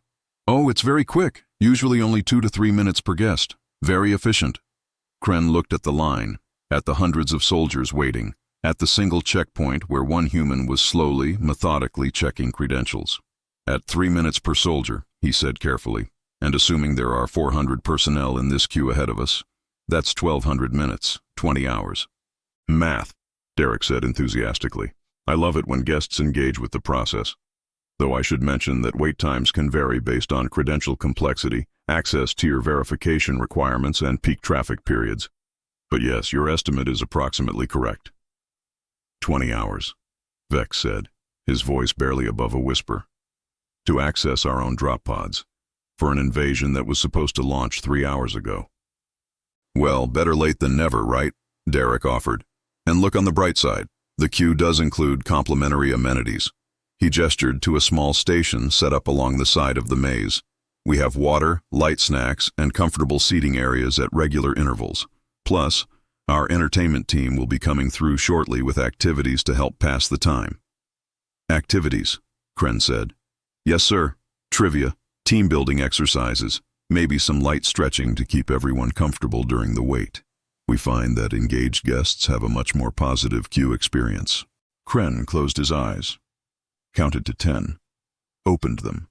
Derek was still there, smiling, holding his tablet like it contained the secrets of the universe rather than queue management protocols. Is there any way to expedite this process? Kren asked. Any priority access for military operations? Well, sir, we do offer premium fast-pass access for qualifying guests. If you're upgraded to platinum tier or higher, you can skip directly to the front of the line. And how do we upgrade? Oh, it's very simple. Just visit our guest services desk on Deck 11, fill out an upgrade application, and pending approval, which usually takes 3 to 5 business days, you'll receive your new tier credentials. 3 to 5 business days. Sometimes faster if we're not too busy. But yes, that's the standard processing time. Kren looked at his squad, at the line ahead of them, at the 20-hour wait to access equipment they'd designed, built, and owned. Thank you, Derek, he said finally. That will be all. Of course, and remember, if you need anything during your wait, just flag down any queue coordinator. We're here to help. Derek gave a cheerful wave and continued walking along the outside of the roped pathway, presumably to spread his optimistic queue statistics to other trapped soldiers. The line shuffled forward another meter. Someone dropped to the floor and sat cross-legged, apparently deciding that standing was no longer worth the effort. 4 hours and 19 minutes into the queue, Kren had entered a mental state that could only be described as queue fugue. Time lost meaning. The shuffle forward became automatic. The velvet ropes were now accepted reality rather than questioned obstacle. He'd watched soldiers ahead of him progress through all 5 stages of queue grief: denial, anger, bargaining, depression, and eventually a hollow acceptance that manifested as glazed eyes and mechanical forward movement. Sir? Tess said at one point, though Kren couldn't tell if it had been 5 minutes ago or an hour. "Do you think this is intentional?" "What?" "The queue, the wait time. Do you think they're deliberately slowing us down?" Kren looked ahead at the checkpoint, where the UEHC employee was currently conducting an extremely thorough credential verification that involved checking a soldier's wristband, consulting a tablet, checking the wristband again, consulting a different section of the tablet, then, finally, nodding and allowing entry. The entire process took exactly 2 minutes and 47 seconds. "Yes," Kren said. "I think it's very intentional." "Why?" "Because every hour we're stuck in this line is an hour we're not launching a planetary assault. Every soldier trapped here is a soldier who can't board a drop pod. They've neutralized our entire ground force without firing a shot, just by making us wait in line." "That's..." Vex paused. "That's brilliant and horrifying. It's both." The line shuffled forward. A UEHC entertainment coordinator passed by, offering trivia cards and word puzzles to help maintain engagement during the guest journey. Kren took a puzzle. He was too tired to argue. 6 hours and 42 minutes into the queue, they finally reached the checkpoint. The UEHC employee manning the station was a young woman, mid-20s, wearing a perfectly pressed uniform and an expression of profound boredom that suggested she'd been checking credentials for approximately 17 consecutive hours, without break. "Wristband," she said flatly, not looking up from her tablet. Kren extended his arm, displaying the military ID band that had been part of his standard equipment since basic training. The employee scanned it, consulted her tablet, frowned slightly. "Problem?" Kren asked. "Your access tier shows as standard guest. Drop pod access requires standard guest plus or higher." Kren felt his secondary heart skip a beat. "What?" "Standard guest tier doesn't include planetary deployment equipment access. You need standard guest plus minimum, or ideally premium or platinum tier for full military hardware access. I'm a Hegemony sergeant. This is Hegemony military equipment. I don't need a guest tier, I need to access my invasion craft." The employee finally looked up, her expression unchanged. "Sir, all equipment access is now managed through the UEHC guest tier system. If your current tier doesn't include drop pod access, I can't authorize entry. I've been standing in this line for nearly 7 hours." "I understand your frustration, sir. Unfortunately, queue time doesn't change access tier requirements. You'll need to upgrade your guest status before I can allow entry to the embarkation zone." "And how do I upgrade?" "Visit guest services on deck 11, fill out an application, wait for approval.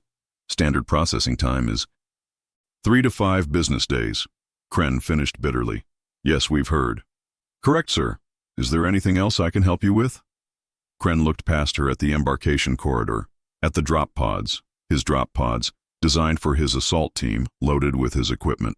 Less than 20 meters away, completely inaccessible because his wristband said standard guest instead of standard guest plus. "No," he said quietly. "There's nothing else." He stepped aside, allowing Vex to approach the checkpoint. Vex's scan produced the same result. Standard guest, access denied. One by one, Kren's entire squad was rejected at the checkpoint after waiting nearly 7 hours in queue. All of them standard guest tier, none of them eligible for drop pod access. "What do we do now, sir?" Tess asked as they stood in a defeated cluster beyond the checkpoint. Kren looked at the queue behind them, still full of soldiers, still shuffling forward 1 meter at a time, all of them about to discover that their 7-hour wait would end in rejection. "We go to guest services," he said. "We fill out upgrade applications, and we wait 3 to 5 business days." "And the invasion?" Kren looked at his chronometer. The assault was supposed to have launched 8 hours ago. Their entire ground force was either trapped in queues or scattered throughout the ship in various states of amenity-induced incapacitation. "There is no invasion," he said quietly. "Not anymore." They walked away from the checkpoint, leaving behind the queue, the waiting soldiers, and the last remnants of their operational timeline. Behind them, the line continued to shuffle forward, 1 meter at a time, toward a checkpoint that would reject them all. Chapter 14. The Loyalty Program Mutiny. Private Tess had been staring at her guest services tablet for 47 minutes. Not at tactical displays or weapons readouts or anything remotely military. At her loyalty rewards balance. Current status, standard guest. Points. Balance, 247. Points needed for standard guest. Plus, $500. She'd been stuck at standard tier for 3 days. 3 days of limited corridor access, basic food service, and, most frustratingly, rejection at the drop pod checkpoint after a 7-hour queue. But the tablet also displayed something else. Something that had been there since the beginning, but which she'd only recently started to truly understand. Earn bonus points. Help us maintain resort standards. Report TOS violations to earn rewards. Minor infractions, noise complaints, dress code violations, 25 points. Major infractions, smoking in restricted areas, aggressive behavior, 100 points. Critical violations, officer-level misconduct, 500 points. Plus, platinum status upgrade, 500 points for reporting an officer. Instant platinum status. Which meant priority corridor access, unlimited buffet entry, spa services, premium quarters, and, most importantly, drop pod access without waiting in 7-hour queues. All she had to do was report a superior officer for violating resort policies. Private. Corporal Vex's voice cut through her thoughts. You coming to the briefing? Tess looked up from her tablet. Vex stood in the corridor, plasma rifle slung over his shoulder, heading toward the makeshift command post where Sergeant Kren was attempting to coordinate what remained of their operational capabilities. Yeah, Tess said, pocketing the tablet. Right behind you. But as she followed Vex down the corridor, her mind was still on the points, on the rewards, on the 500 points that stood between her and actual functionality aboard this ship, and on the fact that she knew, absolutely knew, that at least 3 officers in their unit were violating resort policies on a regular basis. The makeshift briefing happened in a converted storage room on Deck 7. Sergeant Kren stood at the front, looking more exhausted than Tess had ever seen him, flanked by Lieutenant Vorn and Captain Drakmar, the highest-ranking officers still attempting to maintain some semblance of command structure. Status update, Kren said without preamble. Guest Services has informed us that our upgrade applications are still pending. Estimated processing time, 2 more days. Until then, we remain standard tier, which means we're locked out of our own equipment, Lieutenant Vorn finished bitterly. She pulled out a pack of Hegemony combat cigarettes and lit one with a plasma igniter, exhaling smoke. We're soldiers without weapons, invaders without deployment capability, and... Lieutenant, Captain Drakmar interrupted, you can't smoke that in here. Why not? It's a storage room. There's no one here but us. Because, Drakmar gestured to a small sign mounted on the wall that Tess hadn't noticed before. Smoke-free zone. Thank you for respecting our clean air standards. Violations subject to resort penalties. Vorn stared at the sign. You're joking. I'm not. The UEHC has designated most of the ship as smoke-free. There are designated smoking areas on decks 3 and 9, but anywhere else is subject to penalties, Vorn finished. She took another defiant drag from her cigarette, ash falling to the floor. Let them penalize me. I'm a military officer on a military vessel. I'll smoke where I want. Tess watched this exchange with growing interest. 500 points for reporting officer-level violations. Lieutenant Vorn was currently violating resort policy, in front of witnesses, in a clearly marked smoke-free zone. Tess pulled out her tablet, navigating to the violation reporting interface. Private? Sergeant Kren had noticed her movement. Is there something you need? No, sir, Tess said quickly, closing the interface. Just checking my messages. But she'd seen enough. The reporting form was simple. Just a few fields. Violation type, location, officer name, description. Submit and receive 500 points. Instant platinum status. She looked at Lieutenant Vorn, who was now stubbing out her cigarette on the wall, leaving a small scorch mark and ash stain. That's 2 violations, Tess thought. Smoking in a restricted area and property damage. Right, Kren continued. Here's our tactical situation. We have approximately... The door opened. A human entered, female, 30s, wearing the standard UEHC gray vest and carrying a tablet. "Excuse me, gentlemen and ma'am," she said pleasantly. "I'm a compliance officer with the resort management team. We've received a report of smoking violations in this area. I'm here to conduct a brief investigation." Everyone froze. "A report?" Lieutenant Vorn said slowly. "From whom?" The compliance officer consulted her tablet. "Our reporting system is confidential to protect guest privacy.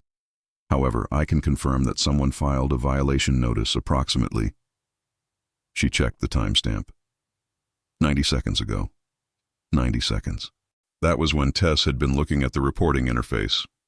Every officer in the room turned to look at the enlisted personnel present, at Tess, Corporal Vex, and 3 other privates who'd been standing along the back wall. "Who filed it?" Captain Drakmar demanded. The compliance officer's smile never wavered. "As I mentioned, sir, our reporting system maintains confidentiality. What I can tell you is that Lieutenant Vorn has been cited for 2 violations: smoking in a restricted zone and causing property damage. The penalties include a deduction of 200 guest points and a mandatory wellness counseling session." "I don't care about guest points," Vorn said. "I'm a military officer." "I understand, ma'am. However, resort policies apply equally to all guests regardless of rank or occupation. The violations have been logged, and the penalties are now active on your account." The compliance officer departed, leaving behind a stunned silence. "Someone reported me," Vorn said, her voice dangerous. "Someone in this room filed a complaint with the UEHC about my smoking." No one spoke. "Well?" Vorn looked at each enlisted soldier in turn. "Who was it?"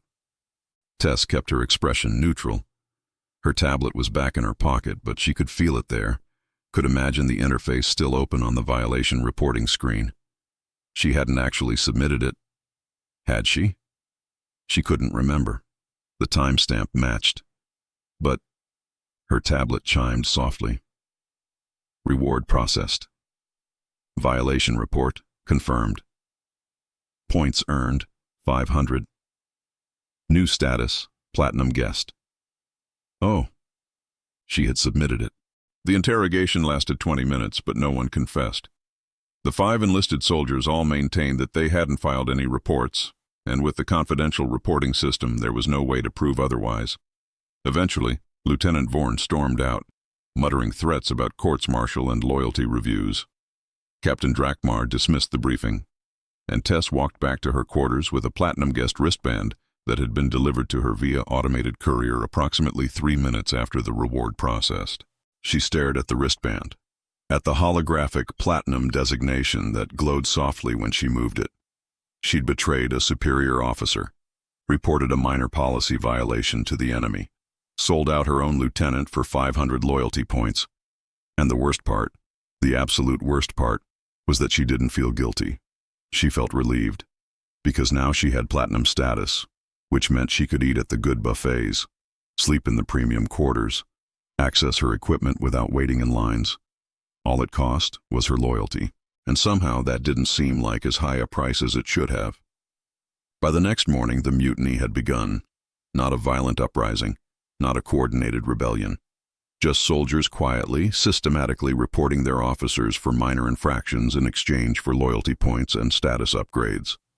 Captain Drakmar was reported for aggressive tone during wellness session by 3 different privates, each earning 100 points and contributing to his forced enrollment in a conflict resolution seminar. Commander Vrax was cited for unauthorized use of premium corridor by a corporal who'd been stuck in standard tier for 4 days. Even Sergeant Kren, who'd been trying desperately to maintain unit cohesion, was reported for creating stressful environment during briefings by soldiers who'd rather eat complimentary shrimp than coordinate tactical responses. The UEHC Compliance Office processed every report with cheerful efficiency, deducting points from officers and rewarding those who filed complaints. And with each report, each reward, each status upgrade, the Hegemony military hierarchy fractured a little more. The final breaking point came on Deck 4, near the Serenity Spa's outdoor cabana area. Captain Drakmar had been attempting to meet with his squad leaders, a desperate attempt to coordinate some kind of organized response to their situation. He'd chosen the cabana area because it was one of the few places not actively crawling with UEHC service staff. He'd also brought a pack of cigarettes. "Listen," Drakmar said to the assembled Marines, lighting a cigarette with his plasma igniter. "We need to—" "Sir," Corporal Venn interrupted, "you can't smoke here." "What?" "The cabana area. It's a smoke-free zone. There's a sign." Drakmar looked at the small placard mounted on the decorative bamboo. "Smoke-free cabanas. Enjoy fresh air in our relaxation zones." "I don't care about the sign," Drakmar said, taking a drag from his cigarette. Smoke drifted across the cabana area, clearly visible against the tropical decorations. "We have more important concerns than—" "Sir, I'm going to have to arrest you." Drakmar froze. "Excuse me?" Corporal Venn pulled out his tablet and gestured to two other Marines. "Smoking in restricted area. Officer-level violation. 500 points, sir. That'll get me to platinum." You're arresting me? Your commanding officer?" "Apologies, sir." Venn's expression was genuinely apologetic, but also absolutely resolute. "But the rewards multiplier for turning in a flag officer is just too lucrative to pass up. I've been stuck at standard tier for 6 days. I need platinum access." The other Marines moved forward, pulling restraints from their tactical belts, the same restraints they'd use on hostile prisoners. "Corporal," Drakmar said carefully, backing away slightly, "if you physically detain me, you are directly undermining military chain of command. You understand that, don't you?" "Yes, sir, I do. But, sir, with respect, the military chain of command doesn't work anymore. You can't give me orders that I can execute. You can't provide equipment access. You can't even get us off this ship. But the UEHC, they can give me platinum status, premium quarters, unlimited buffet, priority access. All I have to do is follow their rules and report violations. So you're choosing resort perks over military loyalty." "I'm choosing functionality over principle, sir." Venn nodded to the Marines. "Secure him." The Marines moved quickly, efficiently, using the same techniques they'd been trained to use on enemy combatants. Within seconds, Drakmar's hands were restrained behind his back with military-grade restraint cuffs. Click, click. The sound of the cuffs locking echoed through the cabana area, sharp, metallic, final. Venn tapped his tablet. The guest experience manager's voice emanated from hidden speakers. Points added. Ding. The cheerful chime followed immediately, artificial, bright, utterly incongruous with the metallic clicks of military restraints. Violation reported. Points awarded, 500. New status, platinum guest. Special reward unlocked, complimentary spa day, 4-hour premium package. Booking available, immediate. Venn stared at his tablet. A new notification had appeared, something he hadn't expected, hadn't even known was possible. Complimentary spa day, he read aloud, his voice quiet with something approaching reverence. 4 hours, hot stones, deep tissue, eucalyptus aromatherapy. He looked up at Drakmar, still restrained. Sir, I didn't know. I didn't know they'd give me a spa day. Drakmar stood with his hands cuffed behind his back, surrounded by his own Marines, betrayed for a massage appointment his corporal hadn't even known he'd receive. Is this what we've become? He asked quietly. Venn looked at him, then at the spa booking. Available, immediate, then back at his captain. Yes, sir, he said. This is exactly what we've become. Is this what we've become? He asked quietly. Venn looked at him, then at the spa booking, then back at his captain. Yes, sir, he said. This is exactly what we've become. What, 2 UEHC compliance officers arrived within minutes, summoned automatically by the violation report. They took custody of Drakmar with professional courtesy, explaining that he'd be escorted to a mandatory conflict resolution session before being released back to his quarters. The Marines watched their captain led away in restraints.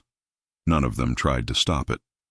Because Corporal Venn was staring at his tablet, at the complimentary spa day booking that had materialized as a surprise reward for turning in an officer. I didn't even know they'd give me this, he said quietly to the Marine beside him.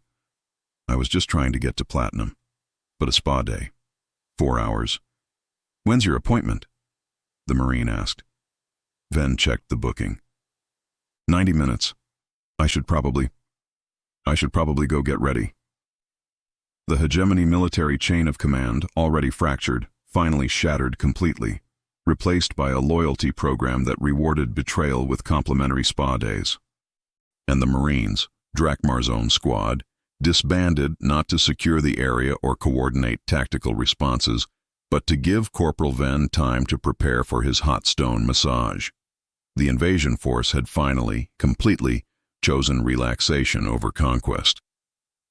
That evening, Grand Admiral Vrax reviewed the compliance reports with something approaching despair. 47 officers reported by their own troops in a single day. 132 violations filed. An entire command structure dissolved not through combat or coercion, but through incentive structures that rewarded loyalty to the resort over loyalty to the military. They've won, his second claw said quietly. Not by defeating us, by making us defeat ourselves. Vrax looked at the loyalty program dashboard displayed on his screen. Current guest distribution. Platinum tier, 1,047 guests, 12%. Premium tier, 4,203 guests, 28%. Standard guest, plus, 3,092 guests, 26%. Standard guest, 5,058 guests, 34%. His soldiers were now categorized by resort tier, not military rank, and they were reporting each other to improve their standing in a hospitality program. How do we stop this? Second Claw asked. We don't, Vrax said. We can't order them to stop filing reports without violating the service agreement. We can't punish them for following resort policies. We can't even ask them to prioritize military loyalty over guest perks without being cited for creating a hostile environment. So we just accept it?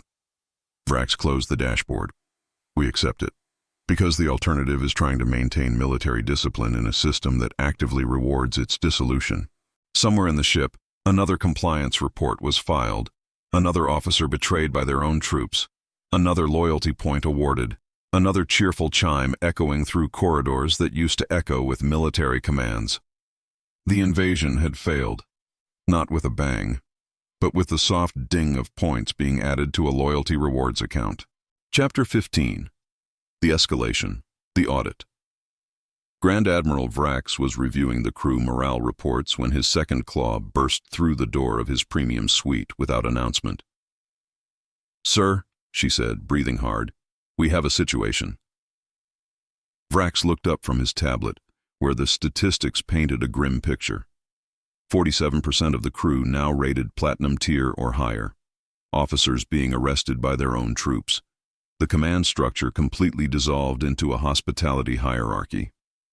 Another mutiny? He asked tiredly. No, sir. Worse.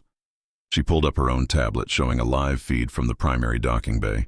We have inbound, VIP shuttle, UEHC designation. It bypassed all our screening protocols and just docked, without authorization. Who's on it? According to the manifest they transmitted. She checked the data. Forensic accountants. Vrax felt something cold settle in his chest. Accountants? Yes, sir. The UEHC Financial Services Division. They're requesting immediate access to the bridge for what they're calling a scheduled audit review. We didn't schedule any audit. I know, sir, but they're citing Section 44 of the Service Agreement, which apparently grants them unrestricted access for financial compliance verification. Vrax stood, straightening his uniform, one of the few pieces of actual military equipment he still possessed. How many? 4 accountants, full security escort. Armed? Very, but sir. Second Claw hesitated. They're also impeccably dressed, like more intimidating than the weapons. These aren't casual auditors. Send them to the bridge. And Second Claw? Sir. Find Commander Threx. If this is what I think it is, I'm going to need witnesses. The 4 accountants who entered the bridge 10 minutes later looked like they'd been specifically designed to inspire financial dread. Immaculate suits, expensive briefcases, tablets that probably cost more than a plasma rifle, and an air of absolute professional confidence that suggested they'd conducted hostile audits on civilizations far more intimidating than the Hegemony. The lead accountant, female, late 40s, with silver hair pulled into a severe bun, approached Vrax's command throne with the unhurried efficiency of someone who knew they held all the leverage. "Grand Admiral Vrax," she said, extending a hand in the formal human greeting gesture. "I'm Margaret Chen, Senior Forensic Accountant with the UEHC Financial Services Division. Thank you for seeing us on such short notice." Vrax didn't take the hand. "I didn't see you. You bypassed my security and boarded without permission." "We have permission, sir. Section 44 of your service agreement grants us unrestricted access for audit purposes." She lowered her hand without apparent offense. "We're here to conduct a 72-hour financial review." "A review of what?" "Your account activity since initial check-in. It's standard procedure for all extended stay guests." She gestured to her team, who were already setting up portable displays around the bridge. "We've identified some irregularities in your spending patterns that require immediate clarification." "Irregularities," Vrax repeated. "Yes, sir. Specifically, we've noticed an unusually high volume of premium service consumption combined with what appears to be insufficient funds to cover the associated costs." Margaret pulled a document from her briefcase, actual paper, high quality, cream-colored, and set it on the armrest of his throne.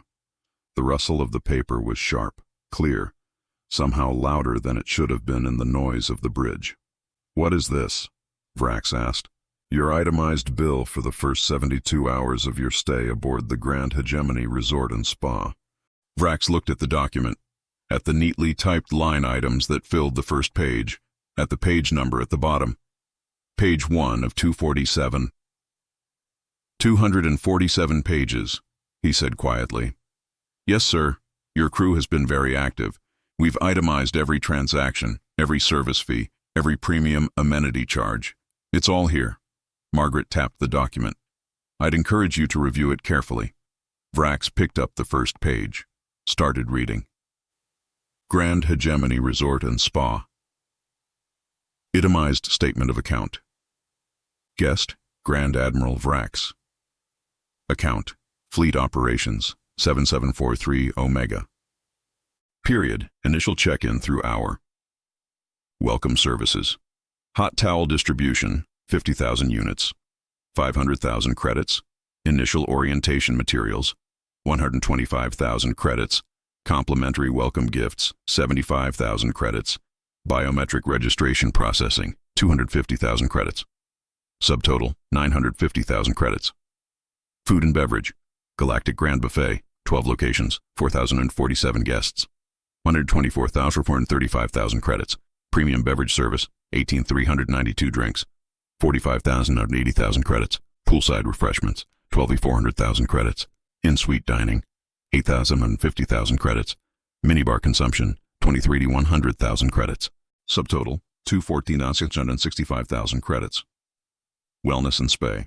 Mandatory wellness sessions, 4,203 participants, 84,060,000 credits. Spa treatments, 347 full-service packages, 52,050,000 credits. Aromatherapy deployments, 8,900,000 credits. Stress intervention protocols, 15,600,000 credits. Subtotal, 160,610,000 credits. Vrax stopped reading, looked at Margaret. "You charged us for the towels." "Of course, sir. Welcome gifts are complimentary to receive, but the premium materials used in their construction are billed to your account. It's standard hospitality industry practice. We didn't ask for towels." "You accepted them, sir. That constitutes consent for billing purposes." Vrax looked back at the document, flipped through pages. The line items continued, relentless and detailed. Lazy river installation and maintenance, 47,000 credits. Premium corridor access fees, 89,400,000 credits. Oxygen surcharges, premium blend, 156,000 credits. Gravity plating subscriptions, 203,000 credits. Climate control enhancement, 134,000 credits. Shield energy routing packages, 18,000 credits. Guest experience manager AI services, 67,000 credits. VIP protection protocols, 94,000 credits. Queue management systems, 12,000 credits. Entertainment services, 34,000 credits. Towel replacement, ongoing. 8,700,000 credits. This is insane, Vrax said, still flipping pages. You're billing us for air, for gravity, for the AI that converted our ship. All premium services require appropriate fees, sir. You've been consuming these services at a very high rate. Margaret pulled out another document. Which brings us to the more serious issue. There's a more serious issue than this? Yes, sir. Roaming charges. Vrax stared at her. Roaming charges. Your fleet is currently in Earth's orbital space, which is considered out-of-network territory for Hegemony military vessels. All communications, data transfers, and system access during your stay have incurred out-of-network roaming fees. We're not making vacation phone calls. He stopped himself before saying, invading, because that ship had sailed, crashed, and been converted into a luxury resort. We're operating military systems. Which use bandwidth, sir? Bandwidth that crosses through UEHC-controlled networks at standard roaming rates. She handed him another document. Out-of-network roaming charges. Rate, 15,000 credits per gigabyte. Total data usage, 72 hours, 4,682 terabytes. Total roaming charges, 71,730,000 credits. 71 billion credits for data usage. This can't be legal, Vrax said hollowly. It's outlined in Section 67 of your service agreement, sir. International roaming charges apply to all out-of-network operations. You're currently in Earth-controlled space. That makes you out-of-network. Commander Vrax, who'd been standing silently beside the command throne, spoke up. Ma'am, with respect, we're an invasion fleet. We didn't come here to check our email. We came here to conquer your planet. I understand, Commander, but from a billing perspective, conquest activities and vacation activities both consume bandwidth. We charge for bandwidth consumption regardless of intent. Vrax kept reading, kept flipping pages. The charges accumulated, compounded, each page adding millions, then tens of millions, then hundreds of millions of credits to the total. Page 147, timeshare cancellation penalties, 147 sessions, 124,700,000 credits. Wait, Vrax said. Cancellation penalties? We never signed up for timeshares. You attended the orientation sessions, sir. Per the agreement signed when you entered those sessions, cancellation requires 90-day advance notice. Since you've now discontinued attendance, you've triggered the penalty clauses. We discontinued because your people locked us in rooms for 6 hours. The sessions were voluntary, sir. You chose to attend. Choosing to stop attending constitutes cancellation, which incurs the associated fees. Vrax felt his primary heart accelerating dangerously. He flipped to the final page. Page 247.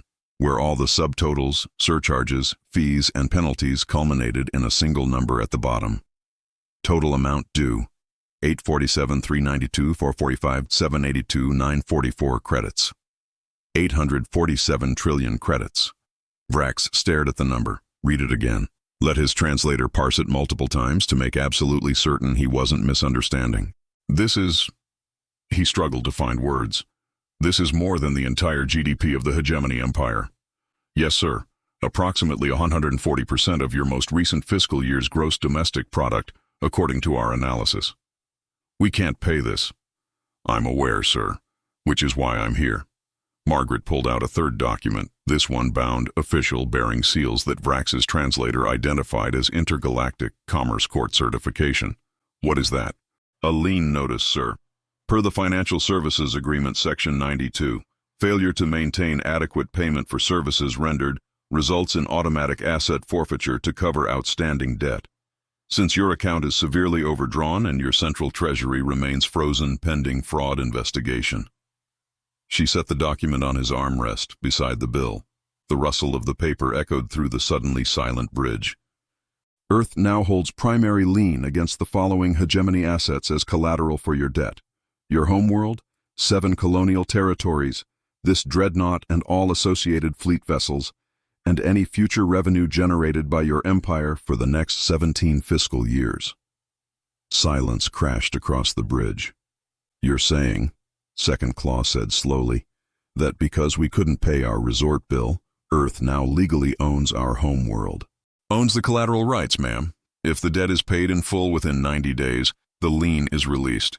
If not, Margaret shrugged slightly. The assets transfer to UEHC ownership to satisfy the outstanding balance. Vrax looked at the bill, at the lien notice, at the 4 impeccably dressed accountants who'd just delivered financial Armageddon in a briefcase. "We came here to conquer you," he said quietly. "Yes, sir. And instead, you stayed at our resort, consumed our services, agreed to our terms, and accumulated a bill that exceeds your ability to pay." Margaret collected the documents, all except the bill, which she left in his hands. "We'll give you 72 hours to review the charges and file any disputes. After that, if payment hasn't been arranged, the lien becomes active and foreclosure proceedings begin." "Foreclosure?" Vrax repeated. "On our homeworld." "On all listed assets, sir. It's standard commercial law. Debt must be satisfied." She gestured to her team, who'd finished their setup. "We've uploaded digital copies of all documentation to your personal account. If you have questions about specific line items, our customer service team is available 24 hours a day." "Customer service?" "Yes, sir. We pride ourselves on responsive support." Margaret and her team moved toward the exit. "Oh, and sir? One more thing." "What?" "The 90-day payment period. That clock started 72 hours ago when you first checked in, so you actually have about—" She checked her tablet. 17 days remaining before the lien activates. I'd suggest speaking with your financial advisors soon." The accountants departed, leaving behind only the rustle of expensive paper and the weight of 800 trillion credits in unpaid resort charges. Vrax sat in his command throne, the one with integrated massage functions he'd never asked for, holding a 247-page bill that represented the complete financial destruction of his civilization. "Sir?" Second Claw asked quietly. "What do we do?" Vrax looked at the bill, at the final number, at the lien notice that gave Earth legal ownership of everything the Hegemony had built across 10,000 years of expansion. "We schedule a meeting with Marcus Thorne," he said, "and we negotiate the terms of our surrender."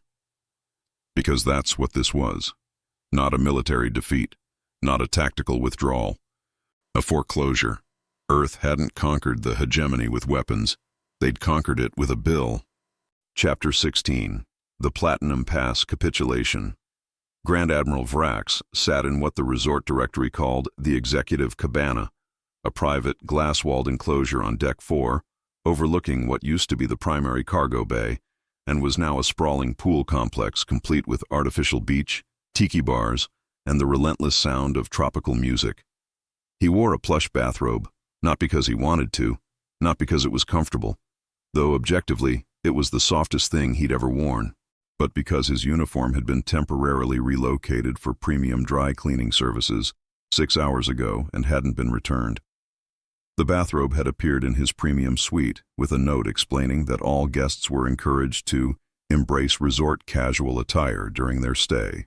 So here he sat, Grand Admiral of the Hegemony Fleet, conqueror of 1,000 worlds, wearing a white terry cloth bathrobe with Grand Hegemony Resort and Spa, embroidered across the back in gold thread.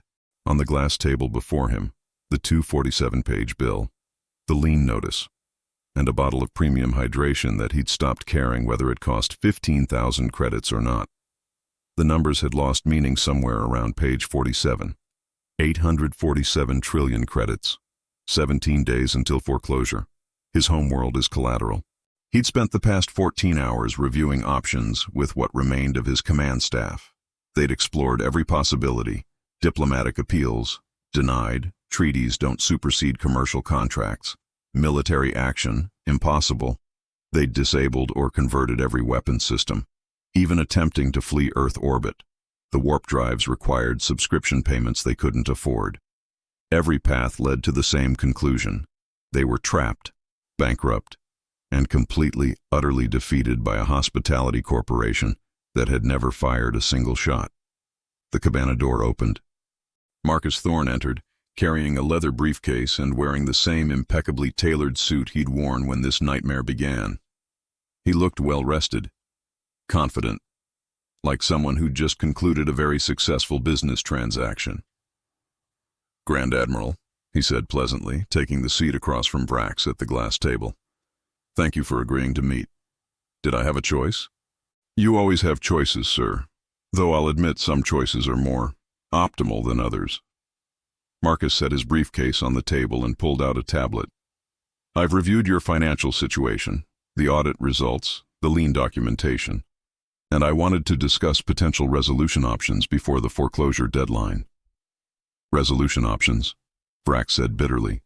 "You mean surrender terms?" "I prefer to think of it as debt restructuring." Marcus pulled up a presentation on his tablet, colorful charts, financial projections, the same aggressively professional graphics that had accompanied every other interaction with the UEHC. "Your current debt is approximately 847 trillion credits. Your accessible assets, even if we liquidate the entire Hegemony treasury, sell off colonial holdings, and auction the fleet, would cover perhaps 12% of that total." "I'm aware." "Which means traditional payment is impossible. However," Marcus advanced to the next slide, showing a different financial structure. "The UEHC is prepared to offer a comprehensive debt forgiveness program in exchange for certain asset transfers and operational agreements." "Debt forgiveness," Vrax repeated slowly. "In exchange for what?" Marcus reached into his briefcase and pulled out a bound document, set it on the table between them.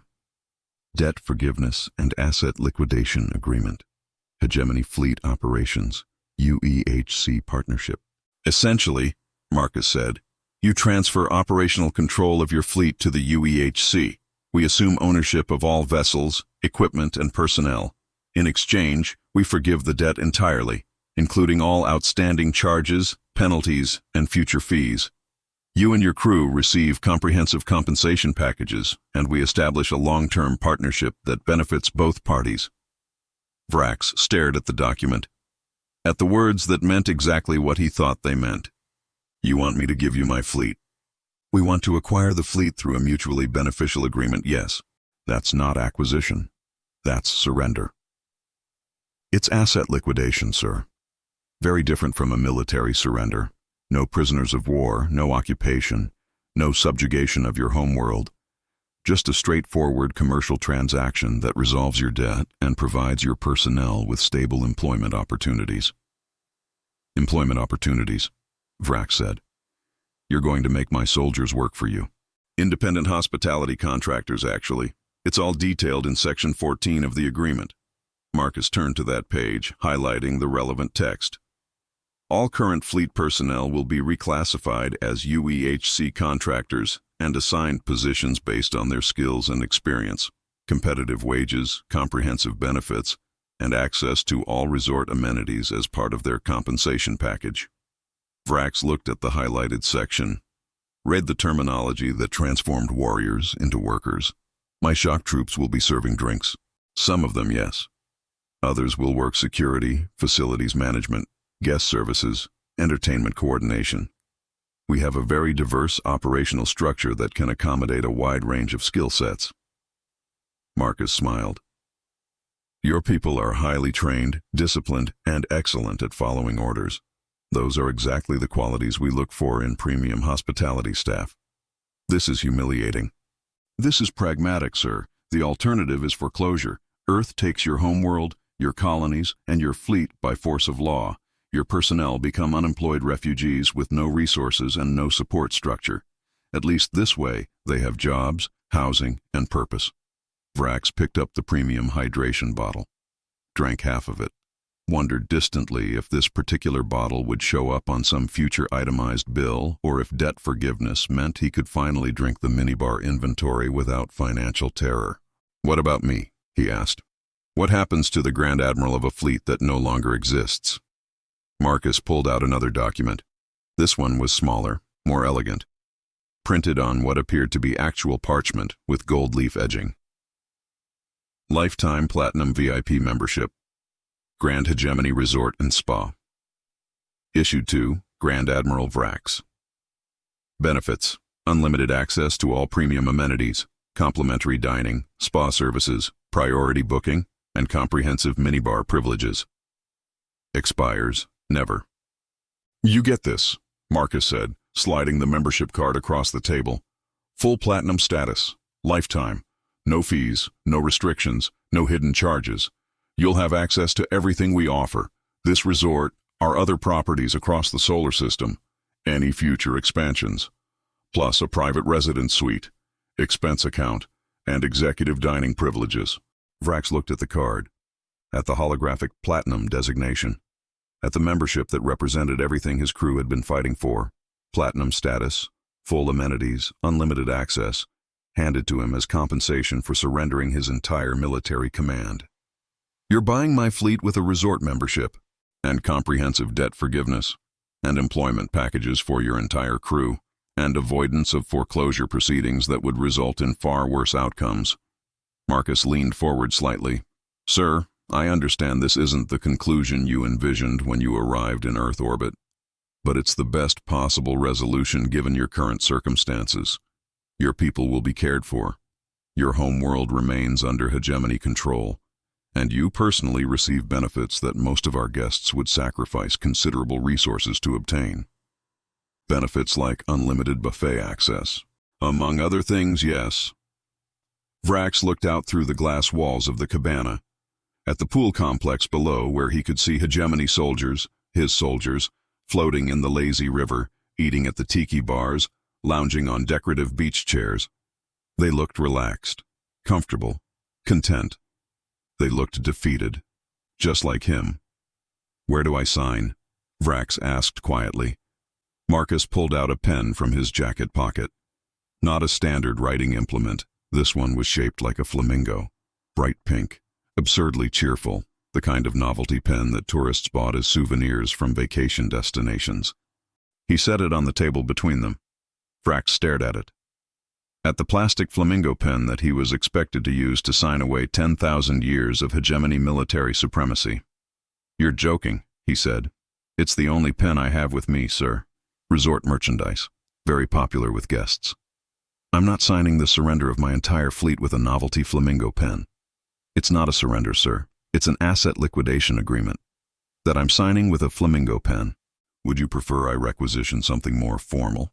That would take approximately 20 minutes, but I should mention that the 17-day foreclosure window is now down to 16 days, 11 hours. Every moment we delay represents increased risk of... Give me the pen, Vrax said. Marcus slid the flamingo pen across the table. Vrax picked it up, felt the cheap plastic, the slightly off-balance weight distribution, the small button on the top that, when pressed, made the flamingo's head bob up and down. He opened the agreement to the final page, to the signature line that would transfer operational control of every ship, every weapon, every soldier under his command to a human hospitality corporation. Agreed and accepted.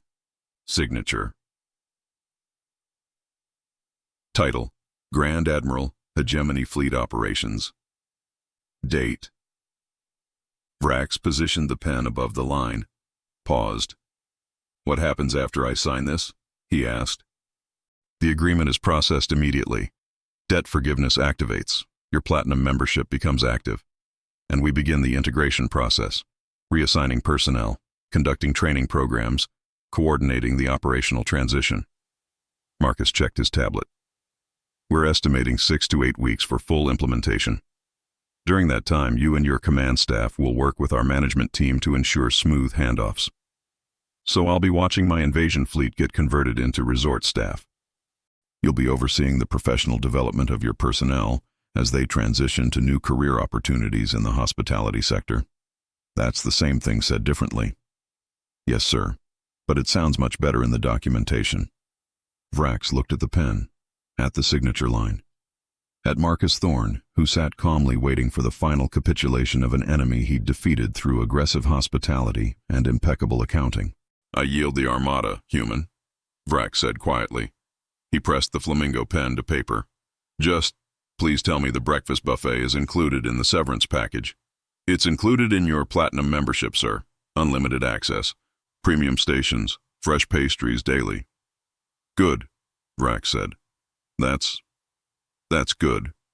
He signed his name, the formal hegemony script that denoted rank and authority and command of forces that had conquered countless worlds, written with a pink plastic flamingo pen. The scratch of cheap plastic on expensive parchment echoed through the cabana, soft, anticlimactic, utterly incongruous with the magnitude of what had just occurred. Marcus took the document, reviewed the signature, and nodded with satisfaction. "Thank you, sir. I'll process this immediately. You should see the debt forgiveness confirmation in your account within 15 minutes, and your platinum membership will activate simultaneously." "What about my crew?" "We'll begin orientation sessions tomorrow.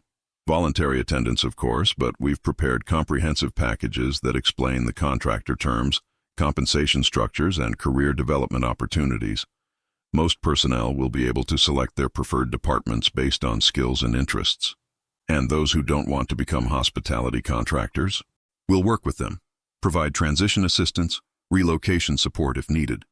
But sir," Marcus stood, collecting his documents, "I think you'll find that most of your crew will embrace this change. They've already adapted to resort life quite well. This just formalizes their relationship with the UEHC and ensures they're compensated fairly for their contributions." Vrax remained seated, still wearing his bathrobe, still holding the flamingo pen. "I came here to conquer Earth," he said, "to claim this planet for the Hegemony, to add another world to our empire." "I know, sir. And instead I just signed my fleet over to a resort corporation in exchange for unlimited buffet access and debt forgiveness." "Yes, sir. That has to be the most embarrassing military defeat in Hegemony history." Marcus smiled slightly. "For what it's worth, sir, you're not the first invasion force we've handled this way, and you won't be the last. Hostile takeovers are significantly more efficient than kinetic warfare." "More efficient," Vrax repeated. "You mean cheaper?" "That too." Marcus departed, leaving Vrax alone in the executive cabana with his bathrobe, his lifetime platinum membership, and the novelty flamingo pen that had just ended an invasion without a single shot being fired. He looked at the pen, at the ridiculous plastic flamingo that had functioned as the instrument of his surrender. Then he pressed the button on top. The flamingo's head bobbed up and down. Vrax watched it bob, once, twice, 3 times, and for the first time in 72 hours he laughed. Not a happy laugh, not a relieved laugh, but the hollow, exhausted laugh of someone who'd been so thoroughly, completely, and absurdly defeated that there was nothing left to do except accept the flamingo pen and the buffet privileges and the lifetime membership to a resort built from the wreckage of his military career. He was Grand Admiral Vrax, conqueror of 1,000 worlds, platinum VIP member of the Grand Hegemony Resort and Spa. And somewhere below, in the converted cargo bay, his invasion force was learning to mix tropical drinks and fold towels into decorative shapes. The conquest was complete, just not the way he'd planned. Chapter 17. The 5-star defense grid. 6 months later. The tourist shuttle, Wanderlust, approached Earth orbit carrying 247 passengers and the usual cargo of vacation expectations that would be moderately disappointed by reality. Sarah Martinez watched through the viewport as the ship came into view. Her 11-year-old daughter Emma recorded video on her tablet, more interested in the social media potential than the actual experience. The obliteration, or rather, what it had become. The dreadnought hung in orbit, covered in thousands of neon lights that probably looked impressive in promotional materials, but up close just looked garish. Holographic signs projected into space. Hegemony Grand Resort and Casino. The shuttle pilot's voice came over the PA, sounding tired. "Approaching the Hegemony Grand, secure luggage. And remember, 20% gratuity is mandatory."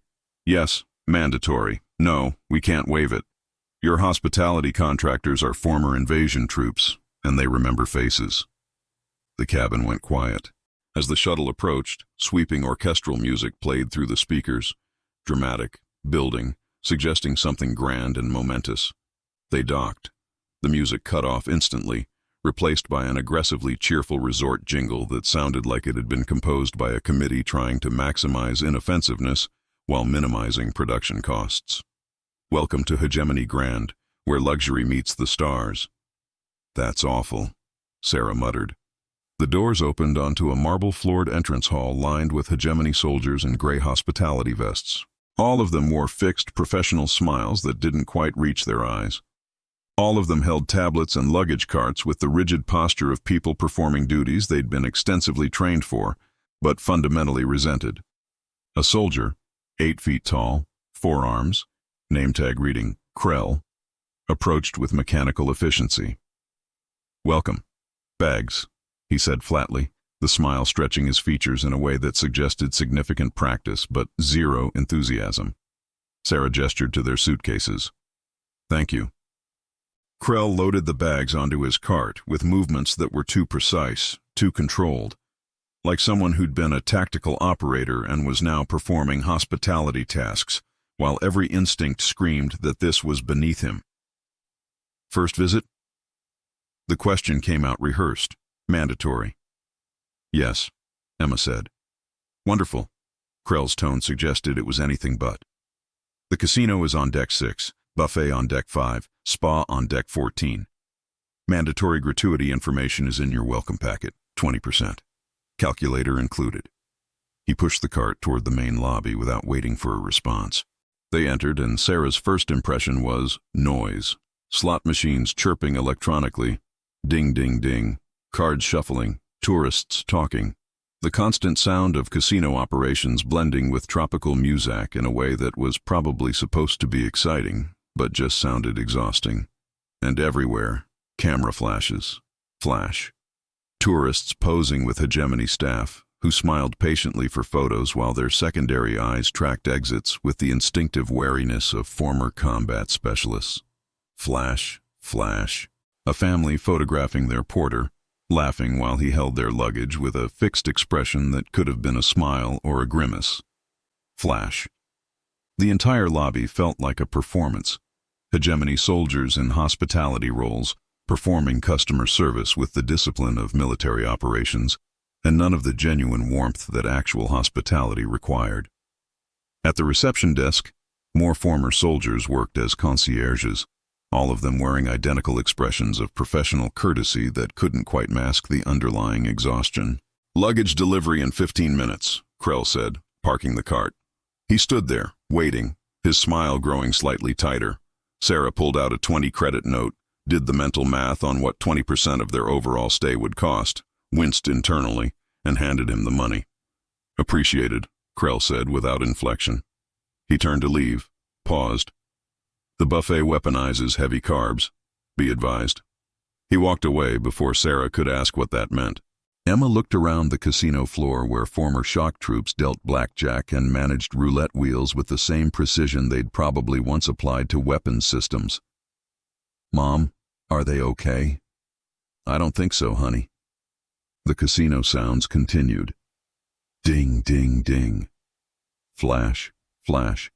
The cheerful jingle playing on loop.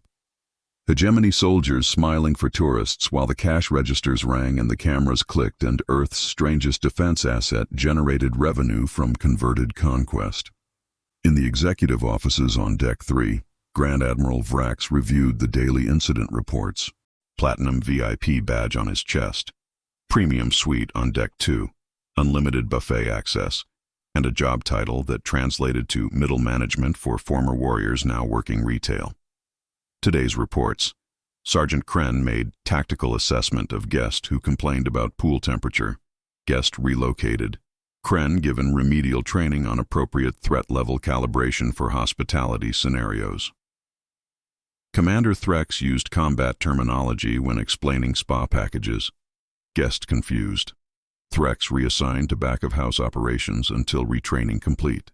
Porter Unit 7, Krell, reported guest refused gratuity, cited excessive tipping culture. Krell maintained professional demeanor, but secondary eyes tracked guest for remainder of shift. No incidents. Recommend commendation for restraint. Marcus Thorne entered, set a tablet on Vrax's desk. Quarterly numbers. Revenue up. Guest satisfaction at 4.1 stars, down from 4.2 last quarter due to staff-seemed uncomfortable reviews. But profit margins strong. The obliteration is Earth's highest-grossing orbital asset. Because tourists pay to be served by actual alien warriors, Vrax said. Correct. Novel experience. Premium pricing. Marcus pulled up financial projections. We're generating more revenue from this single converted dreadnought than most planetary resorts. Built on former soldiers carrying luggage. Built on effective resource reallocation, Marcus corrected. Your people have jobs, housing, income. That's more than they'd have if we'd pursued traditional foreclosure. Vrax looked at the incident reports, at the quarterly numbers, at the reality of his invasion fleet converted into Earth's most profitable hospitality asset. Guest complaints are increasing, he noted. 20% mandatory gratuity, staff described as cold or uncomfortable. We're addressing it. Additional customer service training, smile coaching, empathy workshops. Marcus moved toward the door. Your performance review is next month. You're trending well for senior director. More incident reports, more smile coaching, more explaining to former tactical specialists why they need to be friendlier when serving drinks. That's hospitality management, Vrax. Marcus left. Vrax's comm chimed. Message from Krell. Sir, guest in Sector 4 demanding gratuity refund. Says Porter Service, not worth 20%. Former weapons specialist Vex is handling checkout but showing elevated stress indicators. Intervention recommended. Vrax stood, straightened his uniform vest, and headed for Sector 4. 6 months commanding Earth's premier orbital resort. 6 months mediating tipping disputes and smile quality complaints. 6 months watching his invasion force reduced to customer service while tourists took photos and complained about prices. And apparently, that was his life now. Sarah stood on their suite's force field balcony, looking down at Earth. The resort was fine. The facilities were impressive. The views were spectacular. The former invasion troops were professional, if uncomfortable. But there was something deeply strange about vacationing inside a converted warship served by warriors who clearly hated their new jobs, but performed them with disciplined precision. She pulled out her tablet and wrote a review. Hegemony grand, 3 stars. Facilities nice, views great. But the mandatory 20% gratuity is excessive, and the staff seems miserable. Casino is loud. The resort jingle is aggressively annoying. Unique experience, but probably wouldn't return. Felt bad for the porters. She posted it, closed the tablet, and looked at Earth rotating below. The planet was safe. Not because of weapons or military might, because someone had figured out that hot towels and service agreements and legally binding contracts were more effective than missiles. Earth's defense wasn't kinetic. It was 5-star accommodations, aggressive hospitality, and former enemies reclassified as independent contractors working for mandatory gratuity. Krell finished his shift, returned to contractor housing on Deck 9, and counted his tips. 92 credits, 8 hours, carrying luggage, smiling for photos, accepting mandatory 20% from tourists who took pictures without asking. He lay on his bed, comfortable, climate-controlled, significantly better than military barracks had ever been, and stared at the ceiling. Tomorrow, same gray vest, same name tag, same fixed smile, same luggage, same tourists, same photos, same tips. It was honest work, legal work, soul-crushing work, but it was work. And in the strange new galaxy where hospitality corporations defeated invasion fleets with contracts and towels, work was what you got. He closed his eyes. Somewhere above him, in the executive offices, Grand Admiral Vrax was probably mediating another dispute about towel warmth or gratuity percentages. Somewhere below him, the casino continued operating. Ding, ding, ding. Former tactical specialists dealing cards to tourists who laughed and drank and had no idea they were being served by warriors who remembered what it felt like to be feared. And somewhere far away, in Hegemony space, his homeworld continued existing, under the shadow of Earth's lean, collateral for a debt that had been forgiven in exchange for this job, this vest, this smile. The galaxy's most feared armada hadn't fallen to kinetic fire. It had fallen to a 20% mandatory gratuity. The end.